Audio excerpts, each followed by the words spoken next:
Unstoppable Confidence. If you're serious about gaining more confidence, you must get this book, Robert Allen, The 1 Minute Millionaire. This wonderful book will give you the boost towards success that you can make all the difference. Brian Tracy. Imagine having the confidence and courage to go after your goals, successful career. Part 1. Getting into gear. Why confidence matters. Without self-confidence, we are babes in the cradle. Virginia Woolf. Confidence matters more than almost anything else determining our success. Therefore, it's necessary to understand exactly how important it is. Why confidence is important?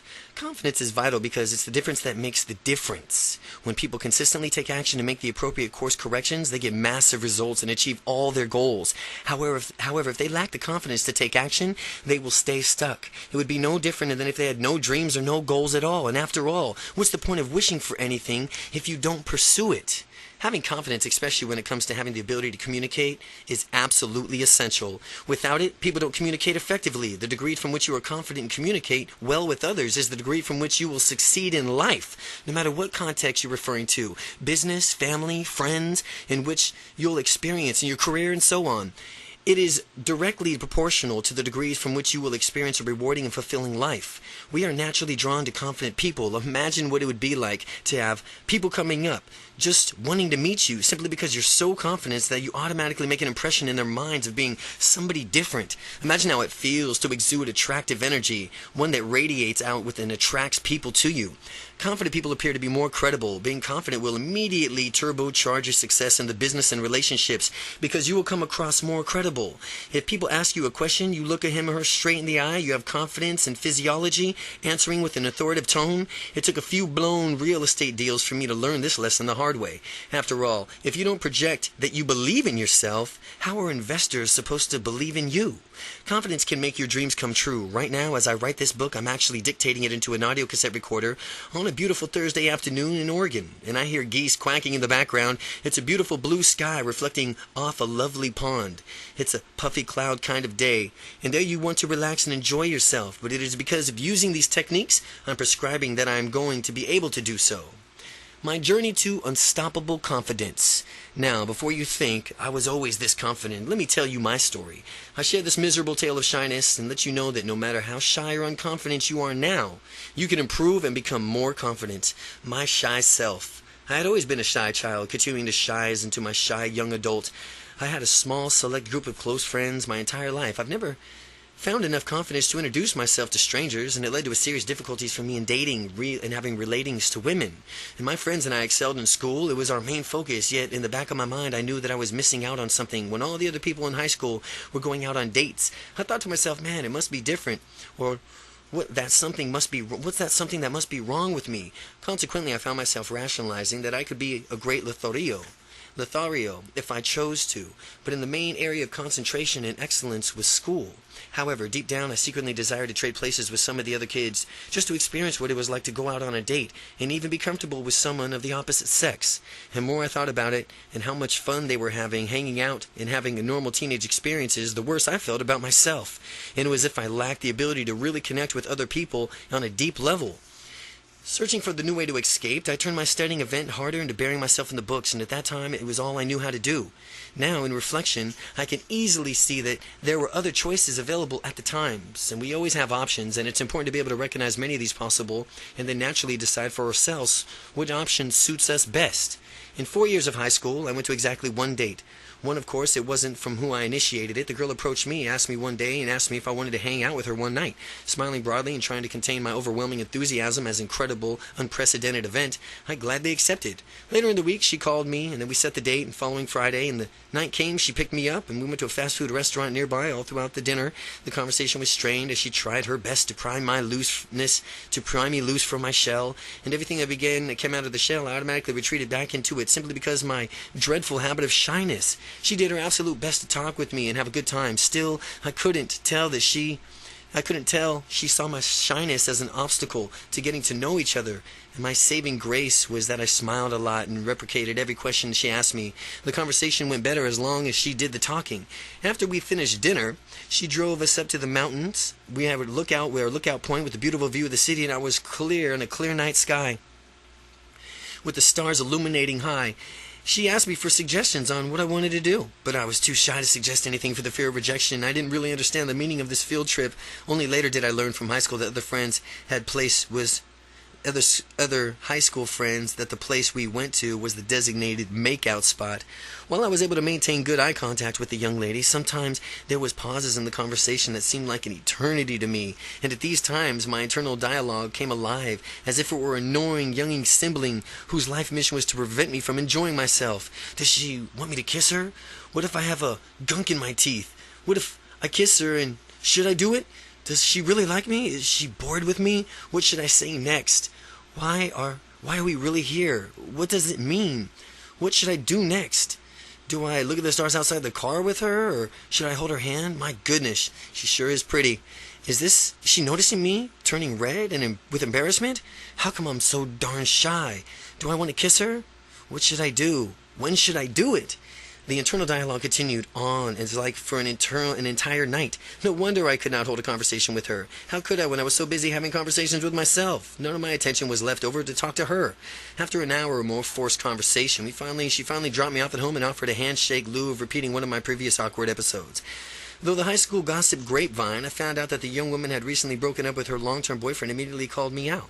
And I was wondering if it was really coincidence that she had gone to the restaurant where he had worked. Was she hoping he'd be there? My ultimate conclusion was that she was just trying to make him jealous and have me find out about the date, even though she did not have any interest in me. People thought of my inaction as unwillingness to initiate activity, and others was because I was so antisocial, aloof, indecisive, reactive, and generally unfriendly. What I found most painful was that I wanted to be social, proactive, decisive, and friendly. Only at the time, I didn't know how. That was the most frustrating part, behaving as if I was trapped in a shell and unable to do or be who I really was all along. Then in my college years, now as you've read the ultra shyness of high school, you may be thinking that this couldn't get any worse, and it did. One night, a few too many beers and my roommates and the friends spotted me screwing around on the computer and decided to get me to loosen up. Their mission thenceforth was to get me drunk as a skunk. They proceeded to apply some very persuasive peer pressure, invited me upstairs. Where the party was being held, being flattered that they even recognized me. I finally said yes, and resolutely stated, and I would have a drink though. After getting upstairs and getting into the midst of the party, one of the generous roommates handed me an orange juice and said, "Drink it up. It's a stage of gratitude for all the attention." I chugged it. The next thing I knew, I was feeling tipsy, really relaxed, and my lips wouldn't stop moving. I was having lots of fun, though I was eventually realizing it was a semi-drunken stupor. I figured out that the orange juice was spiked with alcohol. However, I was finally feeling accepted, so I chose to drink some more, and it was my first experience with alcohol. I found out I quite liked being able to drink to the point of obvious inebriation, since it allowed me to relax and stop being so shy temporarily. After the great first drinking experience, I decided that I liked it, and I did a lot more. Then, when the weekend came, I talked to a number of people to find out where the party was being held. Once the party, I proceeded to get seriously drunk. My faulty logic was that if one beer was good, then 2 beers was even better. By following this logic, and by following it, I was drunk in no time, and I transformed myself into a shy wallflower who spoke to no one, into a raving, whirling dervish of humorous drunk who spoke to people, told jokes, laughed out loud and long, and had a great time.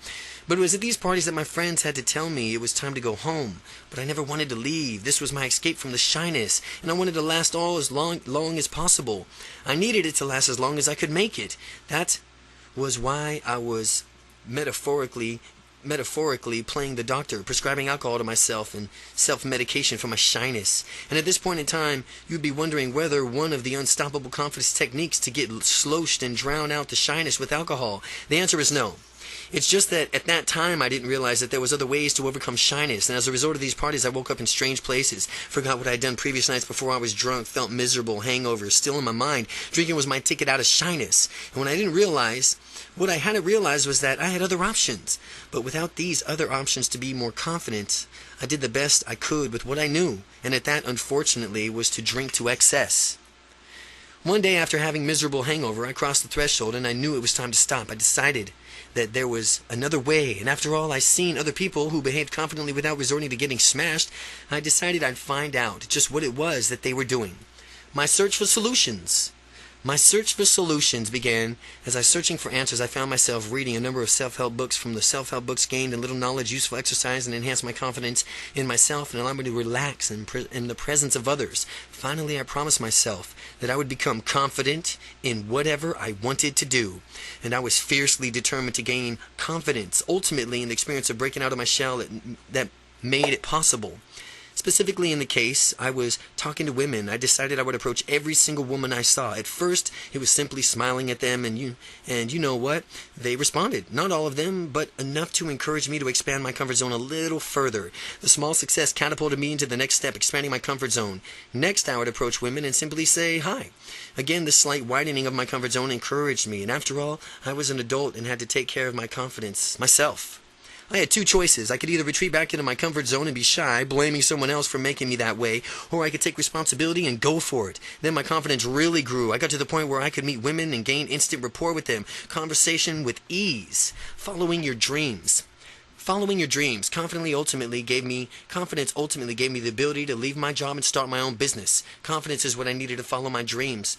I'm sure as you read this, you can find your own reasons of why it's important for you to go out and find your own dreams. Picture your idea of bliss. What does this look like? What does it sound like? Who are you with? How much fun are you having? What time are you getting up? What time do you go to sleep? How do you take a nap? Because you can? Do you take a nap because you can?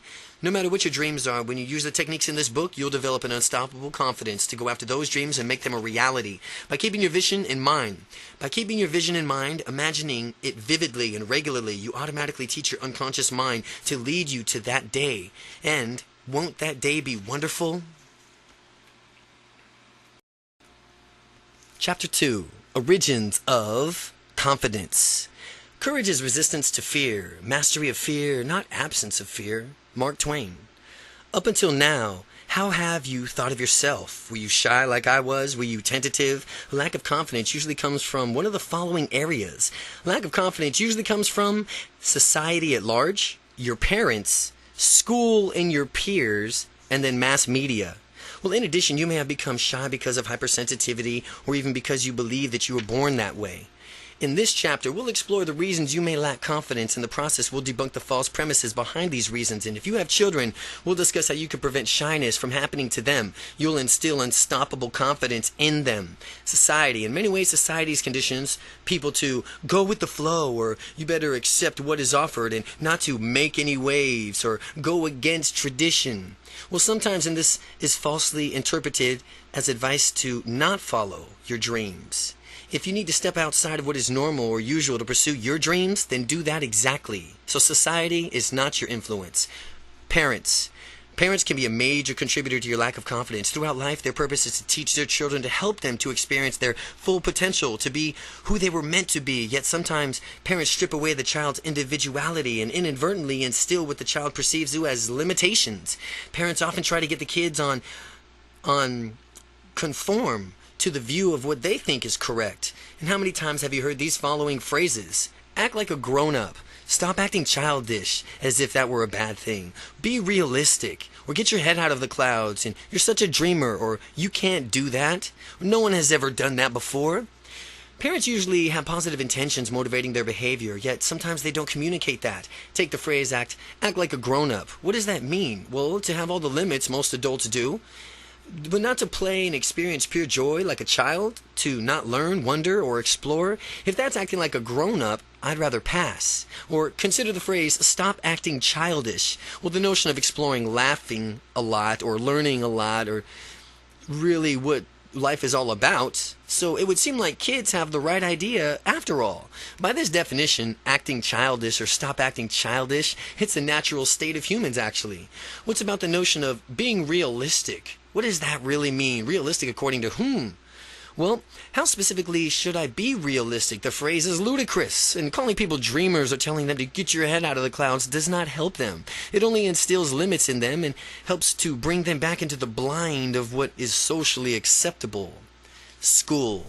School has a huge influence over children. They're mandated to go. Teachers are powerfully authoritative figures. The peer pressure is extremely high. With all taught to fit in, everyone wants to fit in. So how does the school create a lack of confidence? One factor is peer pressure. Some kids make fun of anyone who does anything differently. School can also divide kids into different learning tracks, which is also unfortunate. Kids can be quite intelligent, much smarter than typically given them credit for. They understand the labels that go with different learning tracks, and they integrate these into their identities.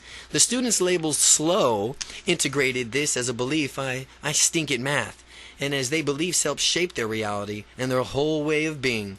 A research study shows in the 1960s showed that powerfully expectation influences and performances influences performance.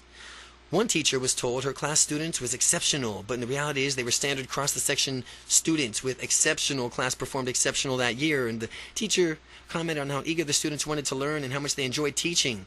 How much she enjoyed teaching them. The next year, another normal cross-section students in her class. The time, the experiments told that her students were poor and poor performers. An exception to the beliefs and create a reality, the poor students performed awfully. And the same teacher who had just had the exceptional students a prior year remarked how awful the students were, how much they hated learning, and how much hard it was for her to teach.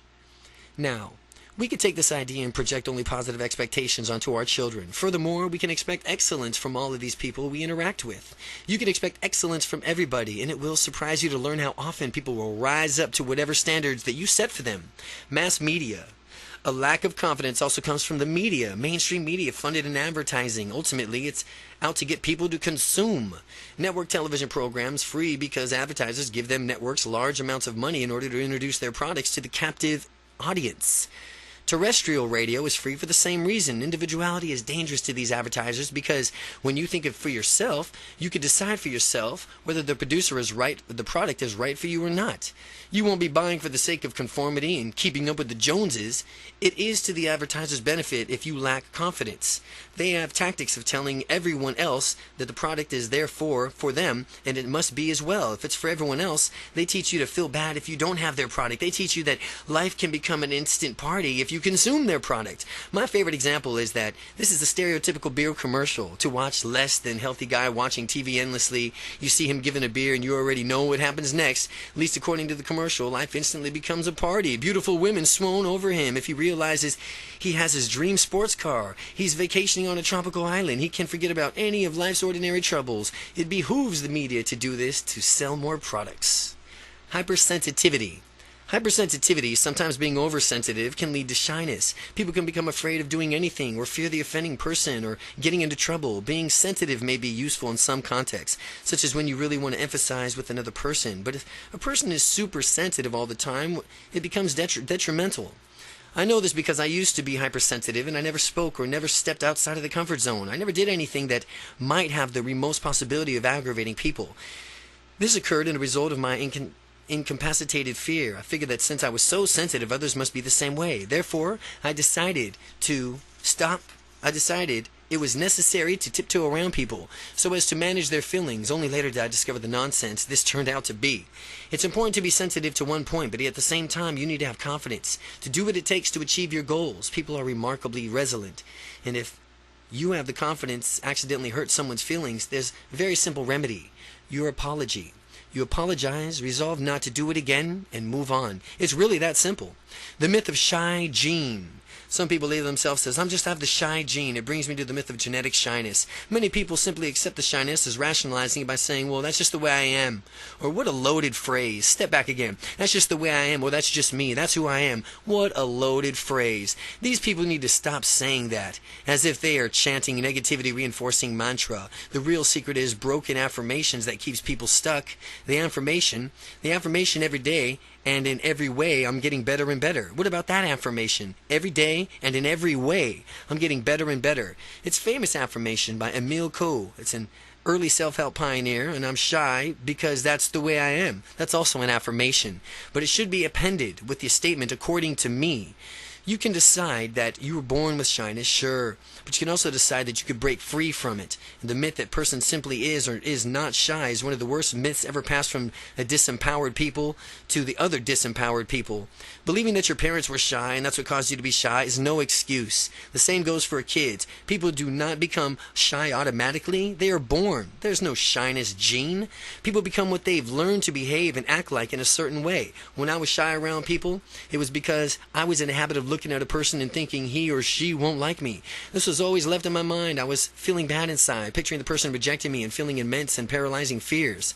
Well, that was simply the way I've learned to behave. I only knew one way of behaving, but fortunately, I found more choices. Your parents may or may not have influenced you to be shy, but that's different from the inflicting that you as some untreatable genetic disease, which is really what this means when people say, that's just the way I am. The truth about shyness is, let me tell you the truth in the myth of I'm shy. It's an excuse that enables people to stay stuck. It is not straight. Shy is not straight. It's the only way of acting. And if you cannot act one way, and if you can act one way, that means you can act another way too. Shy is a behavioral mode. It's not an adjective or it describes a person. It's actually a behavioral mode. And it's not a state of being. It's a way of acting. And if you can behave in a confident manner too, then you can behave in a confident manner too. You always have the choice. People locked into that I'm shy excuses. They don't realize that they have a choice. Consider this. If you could choose your identity, if you could choose the way you see yourself, would you deliberately label yourself as shy, as a person lacking confidence, as hesitant and anything less than glorious? Absolutely not. And yet that's unfortunately what so many people do when they say, I'm shy, or I'm just not confident, or anything else of that nature. Therefore, it's important to avoid the phrase I'm shy. Worse than saying I'm shy, though it's talking about shyness as if some sort of disease or disorder.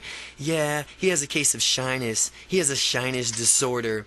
Well, that's the most ridiculous thing ever. If you walk into a room and I walk into a room of shy people and bug that's flying around bites me, I do become shy too. No, that's a downright absurd. People don't go walking around one day and go, they crumple up to the ground and then get diagnosed with shyness.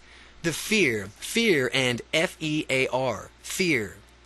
Have you ever watched kids play? They really don't know to dig in and thoroughly enjoy themselves. They really know how to dig in and thoroughly enjoy themselves. When they're having a good time, kids totally embrace whatever they are doing in the moment with joyful abandon. Kids are true dreamers. Children, in essence, have not been trained yet to their own limitations the way adults have. In fact, children enter the world with only two natural fears, the fear of falling and the fear of loud noises. Aside from these, all other fears are learned. Human beings are magnificent at learning. Because they have learned from fear things, aside from the only two natural fears, you can naturally empower yourself to move past your fear by learning new ways of behaving. A study is conducted among adults to research their greatest fears, and the fear of public speaking rated highest other than any other fear or of death. This is irrational. Being more afraid of public speaking than of death is a direct result of learning to fear something that does not need to be feared. Fear can be characterized in an acronym. FEAR, meaning false evidence appearing real. False evidence appearing real. Fear. When people realize that public speaking is simply a process, not a life or death event, the false evidence disappears with it and goes the fear. With the fear gone, people can be in their more natural, confident selves. Confidence is our natural state of being.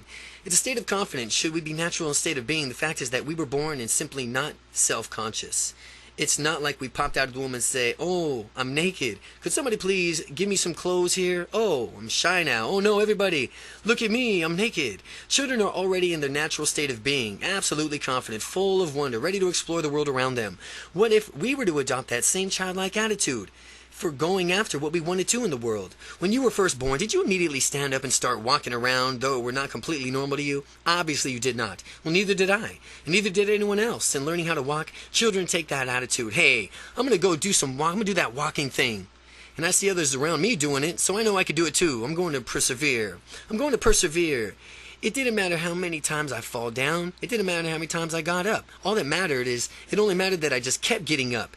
And if you get the chances, watch kids as they begin to walk. They crawl around, stand up, wobble, wobble, fall down, then they do it again, over and over again. Kids continue doing this until they learn how to consistently walk. Nothing will stop them from learning how to walk. When you have the same attitude and going after your goals, nothing will stop you from achieving them. What if kids infected you with the same useless attitudes of some adults have? What if kids were infected with the same useless attitudes? If we try something, it doesn't work, we just give up. We'd all have people who refuse to walk just because they didn't get up perfectly when they were kids.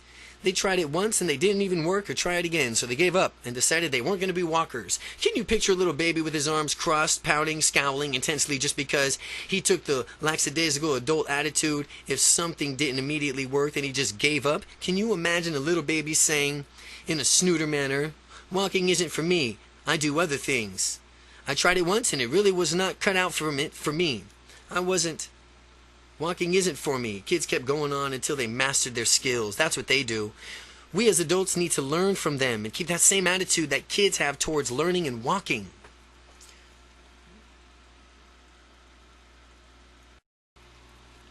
Chapter 3. What is confidence? All our dreams can come true if we have the courage to pursue them. Walt Disney. In order to understand what confidence is, it is necessary to define both what it is and what it is not. Once we are on the same page as what is confidence is and isn't, we can move forward towards gaining unstoppable confidence. What confidence is not. Confidence means different things to so many different people. Similarly, confidence also evokes certain feelings and automatic reactions within people. Before you go any further in shedding light on what confidence is, we'll discover what it is absolutely not. Arrogance versus confidence. Arrogance versus confidence. Sometimes arrogance is mistaken for confidence. They're not the same things, folks. Arrogance is either a honed reaction or an infectation. Whatever it is, it's definitely not something completely different. It's something completely different from confidence. Arrogance leans towards elitism, being macho, showing off, and so on. Have you ever seen those really huge guys with bulging muscles, the ones who are overdeveloped to the point that they find it necessarily to thrust their chest out and swagger in the utmost cocky way? This is an example of arrogance, but not true confidence. It is from what they consider themselves better than everyone else solely because they're so large. True confidence comes from within, and when you realize you are confident, you do not feel the need to proclaim it to the world. Now contrast the example of arrogance with the following example of true confidence. Stop for a moment and consider the famous muscular movie star Arnold Schwarzenegger and Sylvester Stallone.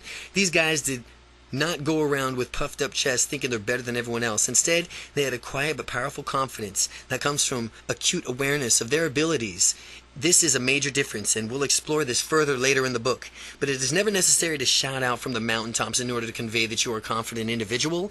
These people who do so are hardly even confident. They're more like trying to appear. And I have met many people who are confident and many people who have lacked confidence.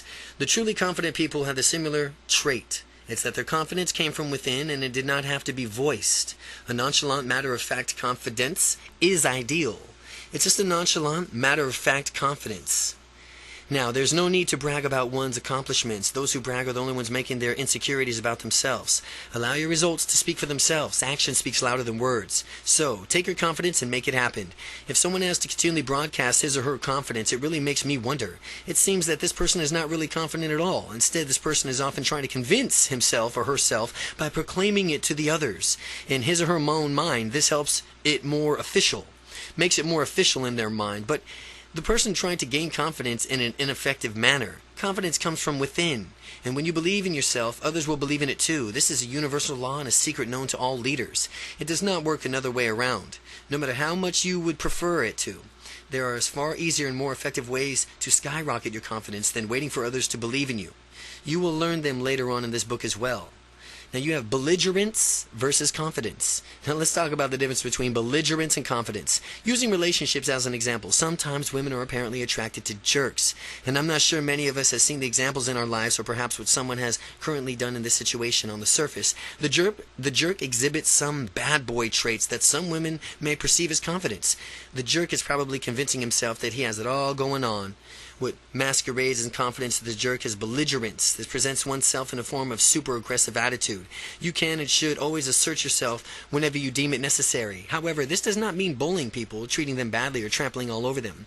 Belligerence is what makes a jerk just that. The jerk is abrasive and cares little for the relationship he forms with others. Instead, he chooses to bulldoze his way through life. True confidence, however, allows to go through life easily, effectively, getting results that you want, to make people feel good when they have dealt with you. Making people feel good even if it's for no reason other than just because you can. The true confidence comes from within. Now take a moment and think of an area of your life where you may be confident, and ask yourself this question. How do you know that you are proficient in that area? Name that area. Again, how do you know that you are proficient in songwriting, proficient in breakdancing, proficient in music? How do you know that you're proficient in dancing, period? And being completely honest with yourself, supply an answer. And if you absolutely know that you are proficient in the area you choose because your own thoughts are filling a belief system that you told so, congratulations! You are really confident in that area. Now, if you were not sure about the proficiency in your area, or that you had to rely on external confirmation from your peers, spouse, supervisor, you are not quite yet as confident as you can be. Well, by the end of this book, after doing the exercises, you'll be right there. When you have done all the exercises completed in this book, you will have the true confidence that comes from within. Confidence, or lack of thereof, is a reality across all demographics, across all races, all economic levels, all allegations. There's always some people who are confident and some people who are not. Even a rich and famous movie star, who many people envy and consider to have it all, gets nervous at times because he or she wants to perform well. Competence versus confidence. Are confident and competence the same thing? No, in fact. They are quite distinct, and understanding the difference is essential. Competence is defined as the ability to do something, and confidence defined as your belief about your competence. Each of us has an individuality, experience, beliefs, and values that make us perceive life in our own individual way. Everyone has his or her own perception of reality, a unique model of the world. This means that it's only in a perception, not in reality. The empowering part of this idea is that those beliefs can be changed and in turn change one's perception of life. This means that the exercises and strategies described in this book will change your beliefs and your perception of what is possible for yourself. Confidence without competence? Confidence without competence. Well, it is absolutely a recipe for disaster to lack competence, yet possess a project unjustified confidence. Take, for example, someone who has never flown a plane before, has ridden on a plane, and thinks she or now is an ace pilot, since he has read a book on about a decade ago. Would you let that person fly you across the country? I would get off that plane as fast as people would think as I was a blur. You can easily see how there was numerous examples of confidence without competence, and why it's dangerous. Competence without confidence. Competence without confidence. People are competent and yet lacking the confident are stuck in a quagmire. They might have been perfect understanding in some powerful concepts without even taking action. Someone who has the knowledge and the competence to do something and does nothing instead is no better off than someone who is clueless and incompetent. Again, someone who has the knowledge and the competence to do something and does nothing instead is no better off than someone who is clueless and incompetent. Now, when I was getting started in my own real estate investment, I was a classic example of competence without confidence. I studied and studied and studied real estate, and I read 10 books, took 3 home study courses, attended a seminar, signed up for 2 mentoring programs, and still I was stuck big time in this quagmire that I wasn't even aware of or could get caught in. I saw others being successful and knew exactly how they were doing it and knew how they were doing it, but when I asked them about it, they confirmed to me that they were just doing exactly what I was only thinking about. Now, what was holding me back? Was it my lack of confidence? My fear of the unknown? I wouldn't have known absolutely everything about all the real estate before taking any action at all. So I kept studying and studying, trying in vain to learn everything so I could actually get started. Meanwhile, the people around me had their businesses taking off because they were taking action. The 4 levels of competence. There are 4 levels of competence that people go through and develop to skills. Those 4 levels are unconscious incompetence, conscious incompetence, conscious competence, and unconscious competence. You will travel through these stages as you reach unstoppable confidence. The 4 levels of competence. Competence is knowing something. The 4 levels are unconscious incompetence, conscious incompetence. You have conscious competence and unconscious competence. Unconscious incompetence. Unconscious incompetence means you do not possess a skill nor even the awareness of how to use that skill could be. Someone who's extremely shy and does not even recognize how beneficial learning how to be more confident would be for him or her could be considered unconsciously incompetent in that area of confidence. I spent the first 20 years of my life like this, being shy and knew no other way of being, nor I was cognizant of the fact that other people didn't have to live trapped in my shells. By reading this book, you have already passed through the stage of unconscious incompetence. Picking up this book means you are already looking for a better way to live, which means you're at least at the next stage of perhaps further on your unstoppable confidence journey. Unstoppable confidence, conscious incompetence, conscious incompetence. When I was in college, I finally looked around and realized just how shy I was and other people were actually confident. I had moved to the second level of skill development, which is the conscious incompetence, and I became aware just how shy I was. And when we become aware of something lacking in our lives, it is a great opportunity because that means we can take a chance to improve our lives. When I became conscious of my incompetence, I began reading numerous self-help books and doing exercises, attended seminars, watched videos, basically tried anything to further my confidence. And the more I worked on myself the same way as you are doing now by reading this book, the further I moved towards conscious competence. Conscious competence is a state of being in which you can apply a skill, yet you have to consciously think about applying the skill, and the skill is not yet a habit for you. The vast majority of you at this point in the book are probably consciously, unstoppably confident. Now, you know how to be confident, and that's a matter of developing this into a habit. Now, give yourself the gift of your own 21-day unstoppable confidence challenge. Deliberately practice your confidence for 21 days consecutively until you reach the skill level of unconsciously competence. Unconscious competence. Unconscious competence is the 4th level of skill development called unconscious competence. Unconscious competence. This is the ultimate stage of any skill. Unconscious competence is the state from which the skill has been ingrained as a habit. You no longer have to spend your time thinking about applying the skill. People who are masters of what they do and to function in the level of consciously competence, of unconscious competence, if someone were to inquire about how specifically they perform at such high levels, they may not be able to verbally describe what they do. The reason for this is that they are no longer conscious of what they do in order to perform at such great feats. Competence plus confidence equals success. Now, competence plus confidence equals success. Being unstoppable means you have both competence and confidence and going for it. This is what this book is all about, having competence and confidence. And when you have the competence to do what you want and the confidence to follow through and take action, you're going to be unstoppable. The 9 Factors of Unstoppable Confidence, Chapter 4. Courage is the first human quality because it's the quality which guarantees all others. Winston Churchill. Now that we've defined what confidence is and isn't, let's look at 9 factors that stand between you and unstoppable confidence. You must learn to memorize all of them if you wish to master this program and make your dreams come true. The 9 factors are as followed: experience, perception, decisiveness, empowerment, goals, action, motivation, momentum, and commitment. Factor 1, experience. There are certain beliefs that are more empowering than others when you are doing something for the first time. How you perform the first time you take on a new challenge will affect you on how you perform when faced with it again later. Believing the following affirmations will enable you to achieve greater results more quickly. There's a first time for everything, so when doing something for the first time, remember this.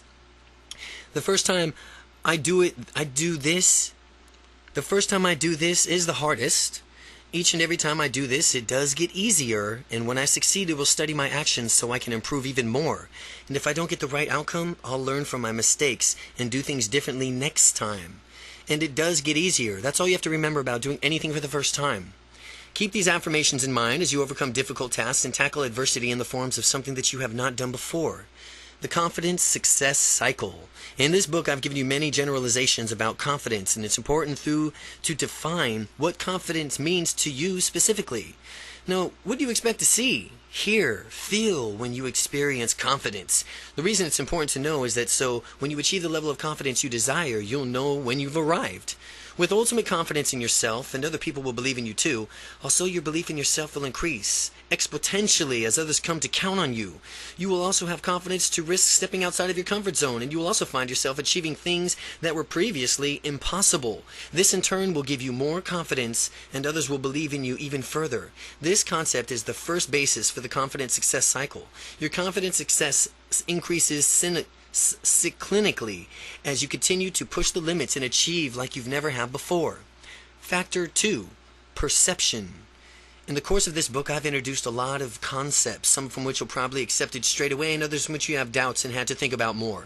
Well, I'll continue to give you new concepts and ideas that may challenge you the old ways of thinking. For instance, you may not believe this next concept as a key concept of neuro-linguistic programming, NLP, described as more detailed in the introduction. At first, but as you think about it carefully, you'll realize how pervasively it applies to your life.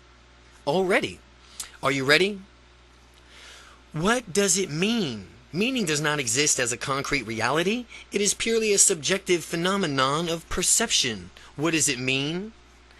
How do you think about something is entirely up to you. You could put a positive or negative frame around whatever experience you have in life. Since you have always the choice to either laugh or cry based on the experience, do whichever you prefer, and I prefer laughing. So I find myself doing that more often.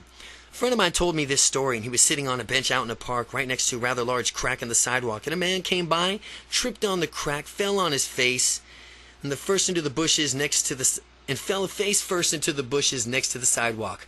Dusting himself off, he quickly got up, glanced around to see if anyone was watching, and unfortunately for him, my friend was watching the entire episode. Noticing this, the man turned several shades and red before hurrying away as fast as he could. Later that same night, a woman came walking across the same path and in the same place in the sidewalk.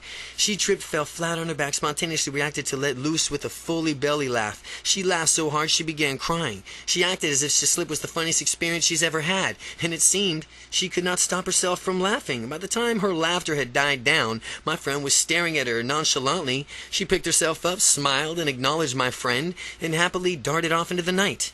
The meaning of any experience, event, or interaction varies widely upon two people because their choices as to from which the ways of they make it. If someone offers you an insult, remember that it's only the person's opinion. By adopting that useful belief, you can move thoroughly and through the world more prepared to deal with anything that life throws at you. Contrast this with any way of some people take insults personally and waste your valuable time and energy being bothered by them. You are a meaning maker. You are a meaning maker. And if you have to perceive some comment to be derogatory, stop yourself and give it more positive spins. Do this because you can. Now remember, nobody else has the power to determine your own perception of events, only you. So, in my own life, I had a business project and it went sour, and for a while I spent some time being bitter and frustrated and stuck in my victim mentality. Finally, I started to ask myself a question like, well, what can I learn from this experience, and what does the outcome of this project really mean? And when I asked myself these questions, I immediately recognized that I could shift into a more useful mentality. And what had been a sore point for me became an opportunity to look at the adversity as a challenge. And it now is up to me to rise above and conquer and over the difficult situation in order to achieve the right outcome. It is exactly what happened. Had I latched onto the victim mentality and refused to let go, I would have never completed my own business project. And anytime you choose, you could change your perception and create a new meaning for something. Factor 3, decisiveness. It is easy to identify people who have unstoppable confidence just by watching the way they make a decision. The deciding factor: confident people make decisions rapidly and with a sense of finality. Once a decision is made, they are committed to it, and they rarely change their minds. Confident people never waver because they know what they want. As we saw earlier in the book, it is imperative to know what you have wanted beforehand. That way, when either an opportunity or a problem presents itself, you can think hard and ask yourself, hey, is this congruent with what I want? Does this coincide with my personal policies and my integrity? Asking yourself these questions allow you to size up the decision that you are making so that you can come back with a decisive and confident answer. Steps of confidence decision making. Steps of confident decision making. Prior to undertaking anything, there are some things that you have known about yourself. This may sound simple enough, but it is sometimes very different to know what is in your heart. What is it that you want? What is your ultimate goal? What are your personal policies that influence your integrity? And who are you? What is it that you stand for? What are the acceptable and unacceptable outcomes for your goal? Asking yourself these questions with face of any kind of decision will help you make a confident decision. And it will help you with your confident decision making. Before anything else, you need to take an inventory of yourself. Get to know yourself, who you are and what you stand for, where you are going with your life and how you are going to get there, and what you know about the answers. Everything else becomes very simple. Now, if a question of a problem of an opportunity arises, you need to size up your situation from all angles in order and be a confident decision maker. Look at it in front of your position. Look at it in front of the other side and look at how your position will affect you over time. If you were to say yes to this decision and move forward with it, how would it impact your life? Imagine yourself a few months down the road after having a yes in the decision.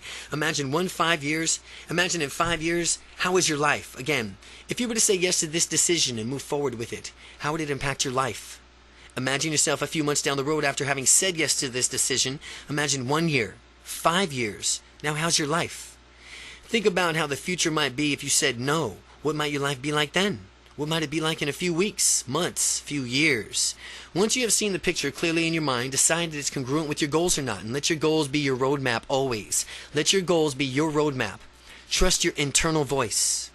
Another difference between people who are unstoppable with confidence and those who do not, who do not, is that people with unstoppable confidence trust in their internal voices. Although they listen to others too for feedback, they tend to really place more of their weight on their own internal voice than the voices of those around them. People who lack unstoppable confidence tends to listen to the voices around them far too much. This leads to propensity and conformist thinking, because people listening to the following of everyone else's will naturally become like everyone else. People who are unstoppable have to rely on their own internal voice. Otherwise, they would allow everything else to be stinking thinking. Else would be stinking thinking to convince them that whatever goals they are seeking to accomplish cannot be achieved. Listening to your internal voice means that you recognize what is valid. Useful feedback is what is negative, destructive criticism. People who listen to your internal voice are said to have internal frame of reference. People who follow your voices of others are said to have external frame of reference. Internal and external frames of reference. The way to discover your personal style is in this manner. If you haven't already, ask yourself the following questions. If nobody told you, would you know what to do? How would you do what you've done? How do you know you've done a great job? Does someone else need to give you answers? Who decides if you're getting the best use out of your time? As you answer each of these questions honestly, you might notice a pattern emerging. If you answer and based off the other's feedback, right now you have an external frame of reference. Now, if you answer based off your internal voice, then your gut feeling, you'll have an internal frame of reference.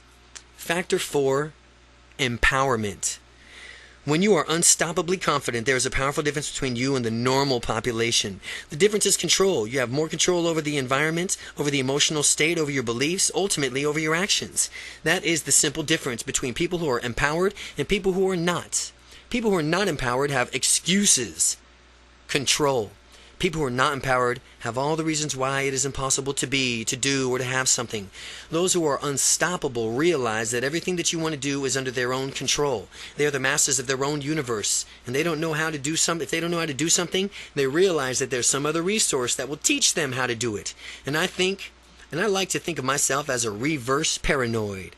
A reverse paranoid is a person who thinks that the universe is perfect and that everything on the planet wants to help him or her achieve his or her dreams. I'm a reverse paranoid. That means that I believe that the universe is actually perfect and that everybody on the planet actually wants to help me achieve my goals and dreams. by the law of reciprocity, in order to fulfill my dreams, I'm going to help others make their dreams come true. The universe works for such rewards for those who serve others. The greater of the energy is that you put forth, coupled with the service you provide to others, the better the result you will enjoy when you ask yourself, how can I be of service to others today? How can I be of service to others today? How can I serve this person I'm talking to today? Always contemplate that. When you ask yourself that, you will experience a paradigm shift of great proportions. Greater empowerment equals more choices. Empowered people simply have more choices than dispowered people. People who do not allow themselves to find other choices available to them are likely to become disempowered. Although, always contemplate the number of choices that you have in any given situation and do your best to generate more options. Perhaps there's an option that you have thought of that you would like to have as ideal. All you need to do now is empower yourself to think of the solution and then act on it. With greater empowerment comes truer sense of freedom because you have the liberty to choose from more options. Adding more options to your life. There's an easy way to add more options to your life. Pay attention to people who use language. Language indicates how they view the world. It can easily empower us to limit us through what we say. Some people use their language to try to force limitations on you. Anytime someone offers you two choices, beware. Ask yourself if there are any choices that have not been mentioned. Is there anything stopping you from choosing your options? The more options you make, the more empowered you are, which means you will have a greater chance of success. Salespeople are taught to intentionally use their language to limit our apparent choices. For example, let's suppose you found a certain model of automobile that you like, and the salesperson might say something like in the effect of, well, now that you've decided on this car, would you like to pay for this in cash, or do you want to finance it through us? The question automatically assumes that you're going to purchase the car, and with the only remaining detail being now specifically of what you want or how you want to pay for it. Even if you did want to purchase the car, there might be another payment option that the salesperson's limiting statements hasn't covered. What if there was a hybrid part cash, part financing option? That is not reflecting in the salesperson's statement, is it? Well, here's some questions to generate more options when you're presented with only a few options. Well, what's stopping us from doing both? Or all? Or is that all the options only? Or what other options haven't we examined yet? What other options haven't we examined yet? Are these our only options?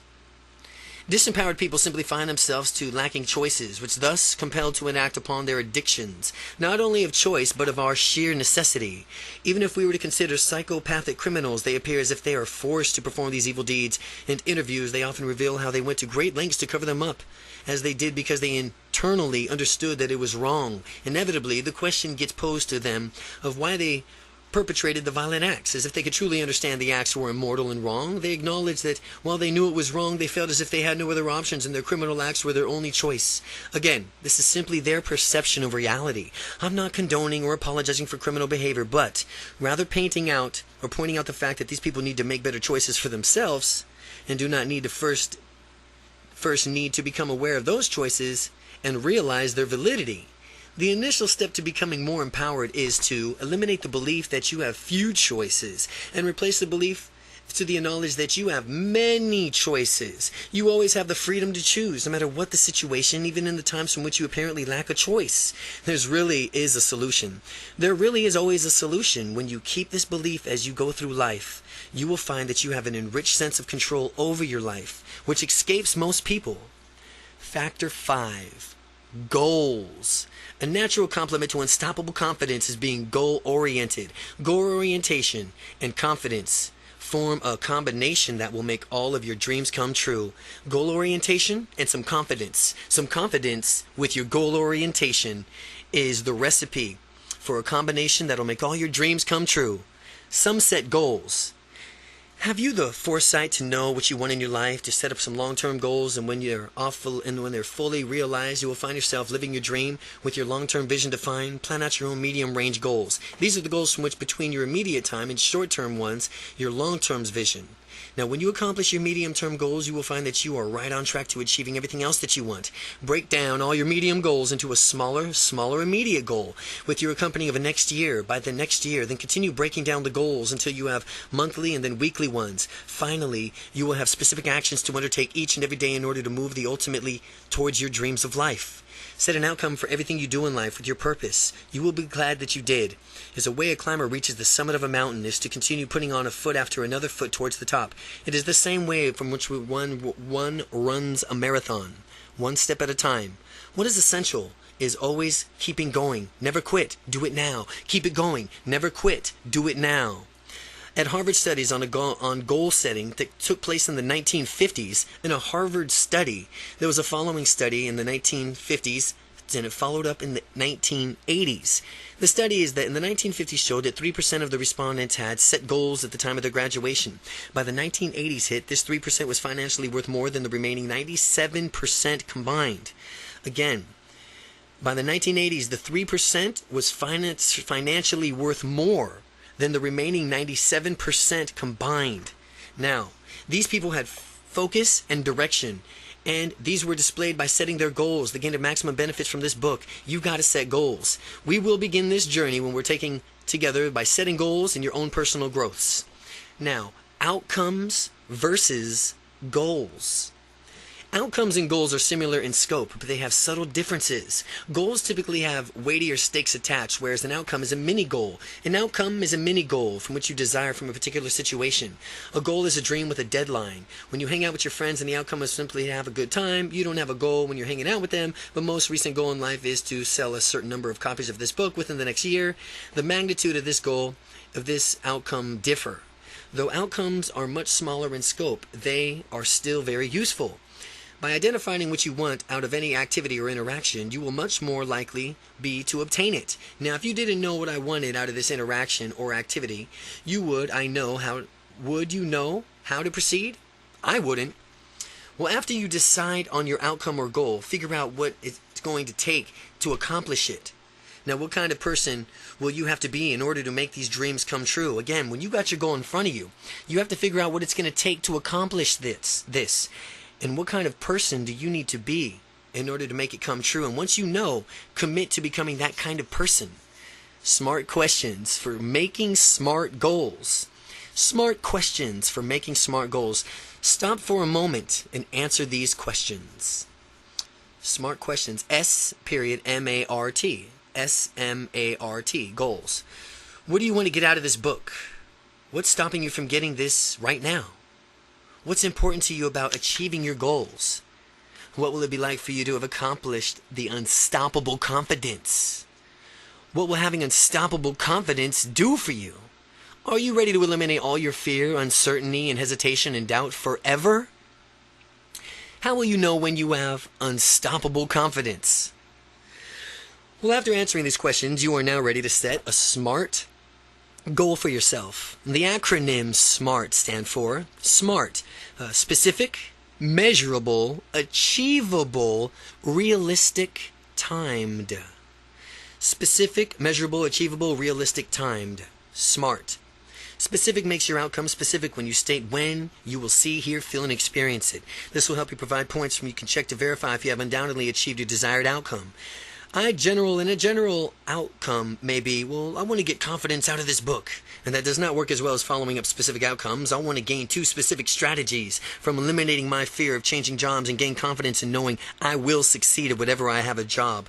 Succeed at whatever job that I have. Measurable. Measurable. Your outcome is measurable when you have a clear way and know whether you have met it or not. An immeasurable outcome is, I will become confident by the end of this book. I'm using the techniques described in its pages. While confidence is sometimes difficult to measure, you can get creative and find ways to do just that. A more measurable outcome is, I will make direct eye contact with people in my new job. I will maintain confident physiology, posture, and bearing. And I will be more outgoing by initiating conversations with my coworkers. Achievable. Achievable ensures that your outcome is achievable. What is physically viable for you to accomplish? Ensure that you have a good likelihood of success. Remember that while you are unstoppable, you can achieve anything you desire, but you must simultaneously plan a smooth progression, driving a movement from point A to point B that stretches your comfort zone as you march towards success. Avoid setting yourself up for frustration by setting out outcomes that is unattainable in a realistic time frame. Plan your progression, know the small steps, and along the way you will be led to your ultimate goals. Setting achieving goals achieve them and reset your goals even higher. And if you feel like the shyest person in the world right now, setting goals to instantly be the life of the party will only set you up for a rude awakening. You can and will be the life of the party if you want, eventually. But first, with these early steps, like talking to strangers and confidently asking about how are they doing? How are you guys doing? How are you doing? When you start there, that's the way it goes. Realistic outcomes are outcomes that are, by definition, obtainable.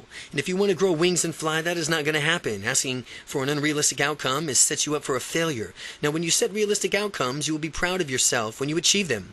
Before Neil Armstrong landed on the moon, few people in America believed it was even possible. However, when a team of U.S. scientists knew that it would work in theory to do this to the very end, they designed the Apollo missions, which went to the moon, and the rest is history.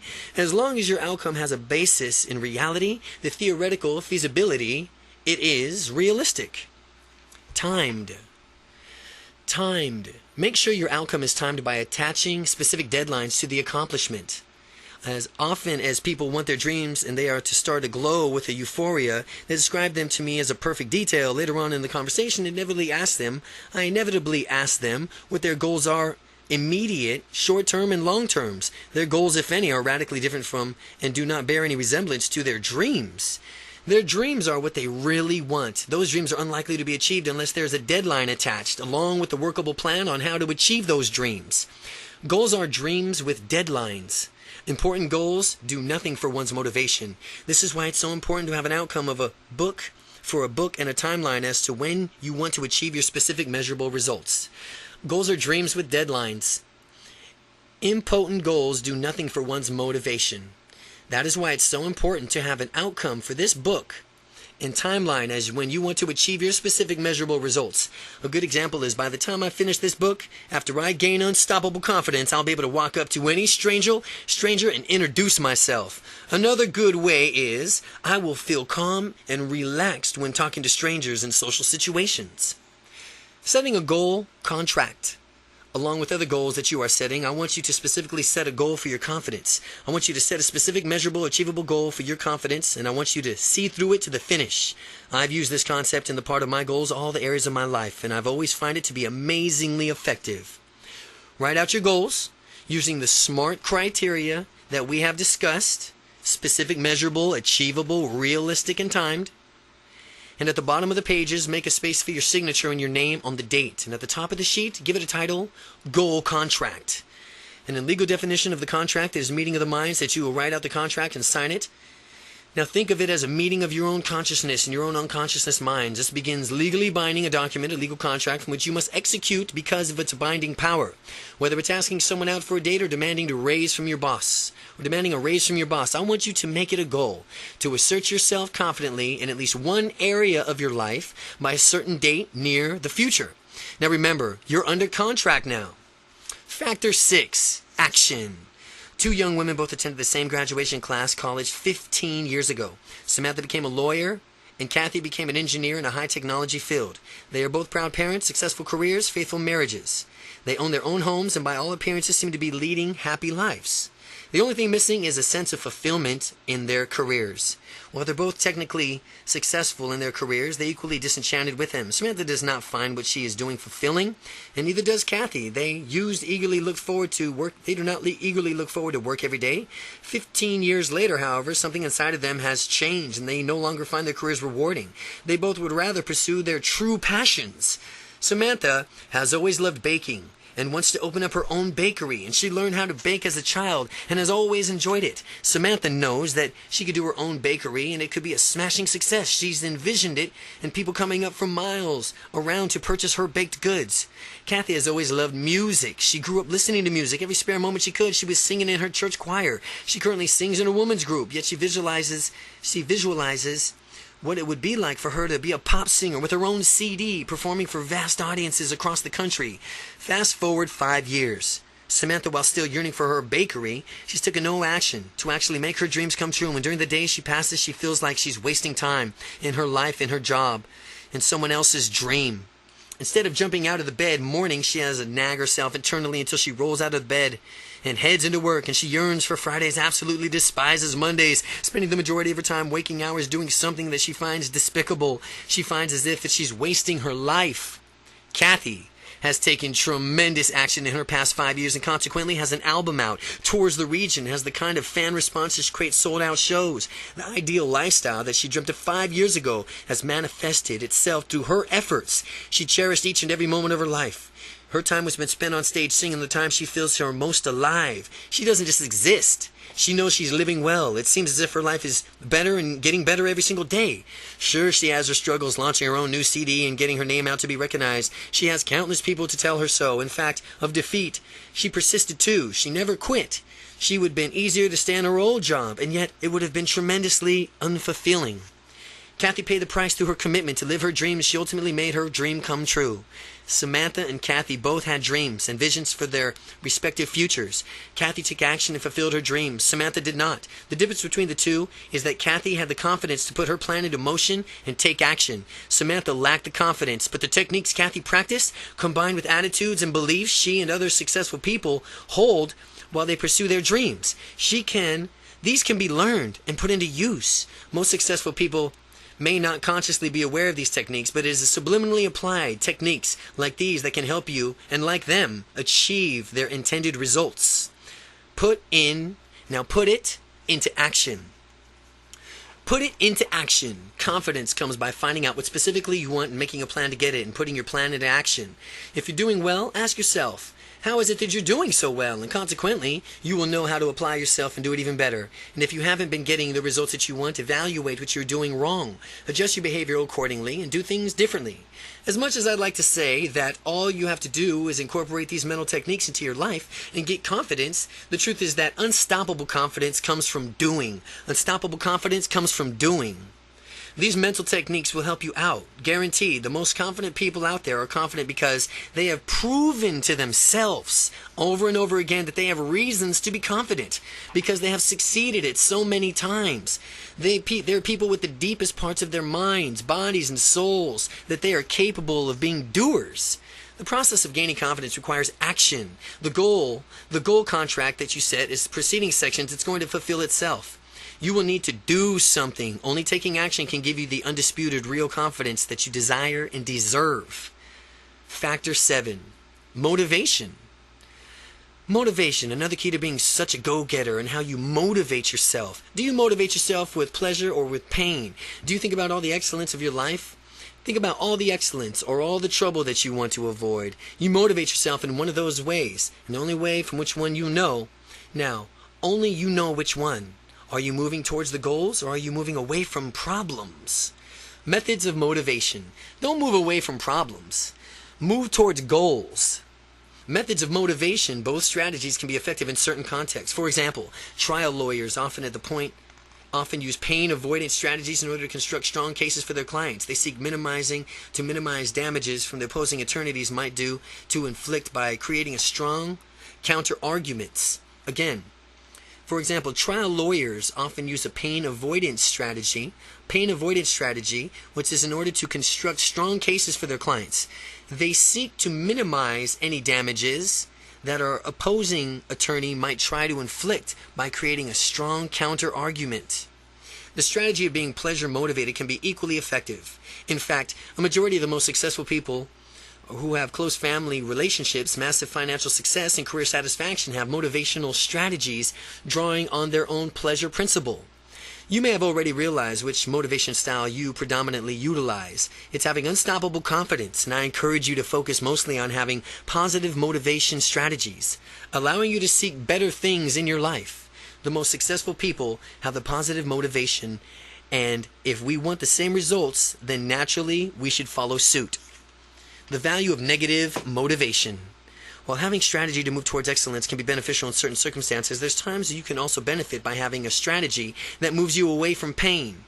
Since we all have to move away from move towards pleasure and away from pain, we are always motivated by some degree by one or the other, sometimes by both. Because I wanted to get this book done in a timely manner, not only did I commit myself to moving towards the pleasure of having the book published, but I also instituted monetary fines of myself of not meeting my writing goals. After I began using the pain avoidance motivation, my efforts skyrocketed, and I became tremendously more productive.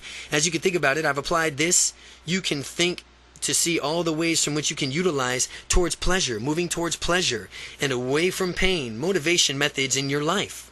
Now, when you set up your away from pain strategy, make your negative incentives something more slightly annoying, but not a catastrophe. Just in case some unforeseeable event leaves you unable to achieve your outcome, your strategy ought to be proportionally to a magnitude of goals magnitude of the goals that you've set. Here's an example. If you're on a diet and you have a piece of cake, you obviously wouldn't punish yourself for fasting for the next rest of the week.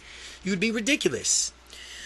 You would want your pleasure rewards and pain punishments to be commensurate with your goal. Instead, you eat some chocolate cake while you're on a diet. You might figure out how many calories are ingested, and next time you work out, you'll just burn that many extra calories beyond your normal workout. Make it a habit to stay motivated. It's a habit to stay motivated. It's a habit to stay motivated. Remember, people are becoming addicted to various things all over the time. Gambling, drugs, alcohol, a few of the many destructive addictions people have. The secret to aim for our addiction is a positive direction. People who have an unstoppable confidence have it because confidence is a positive habit of theirs. Confidence is a positive habit that they got.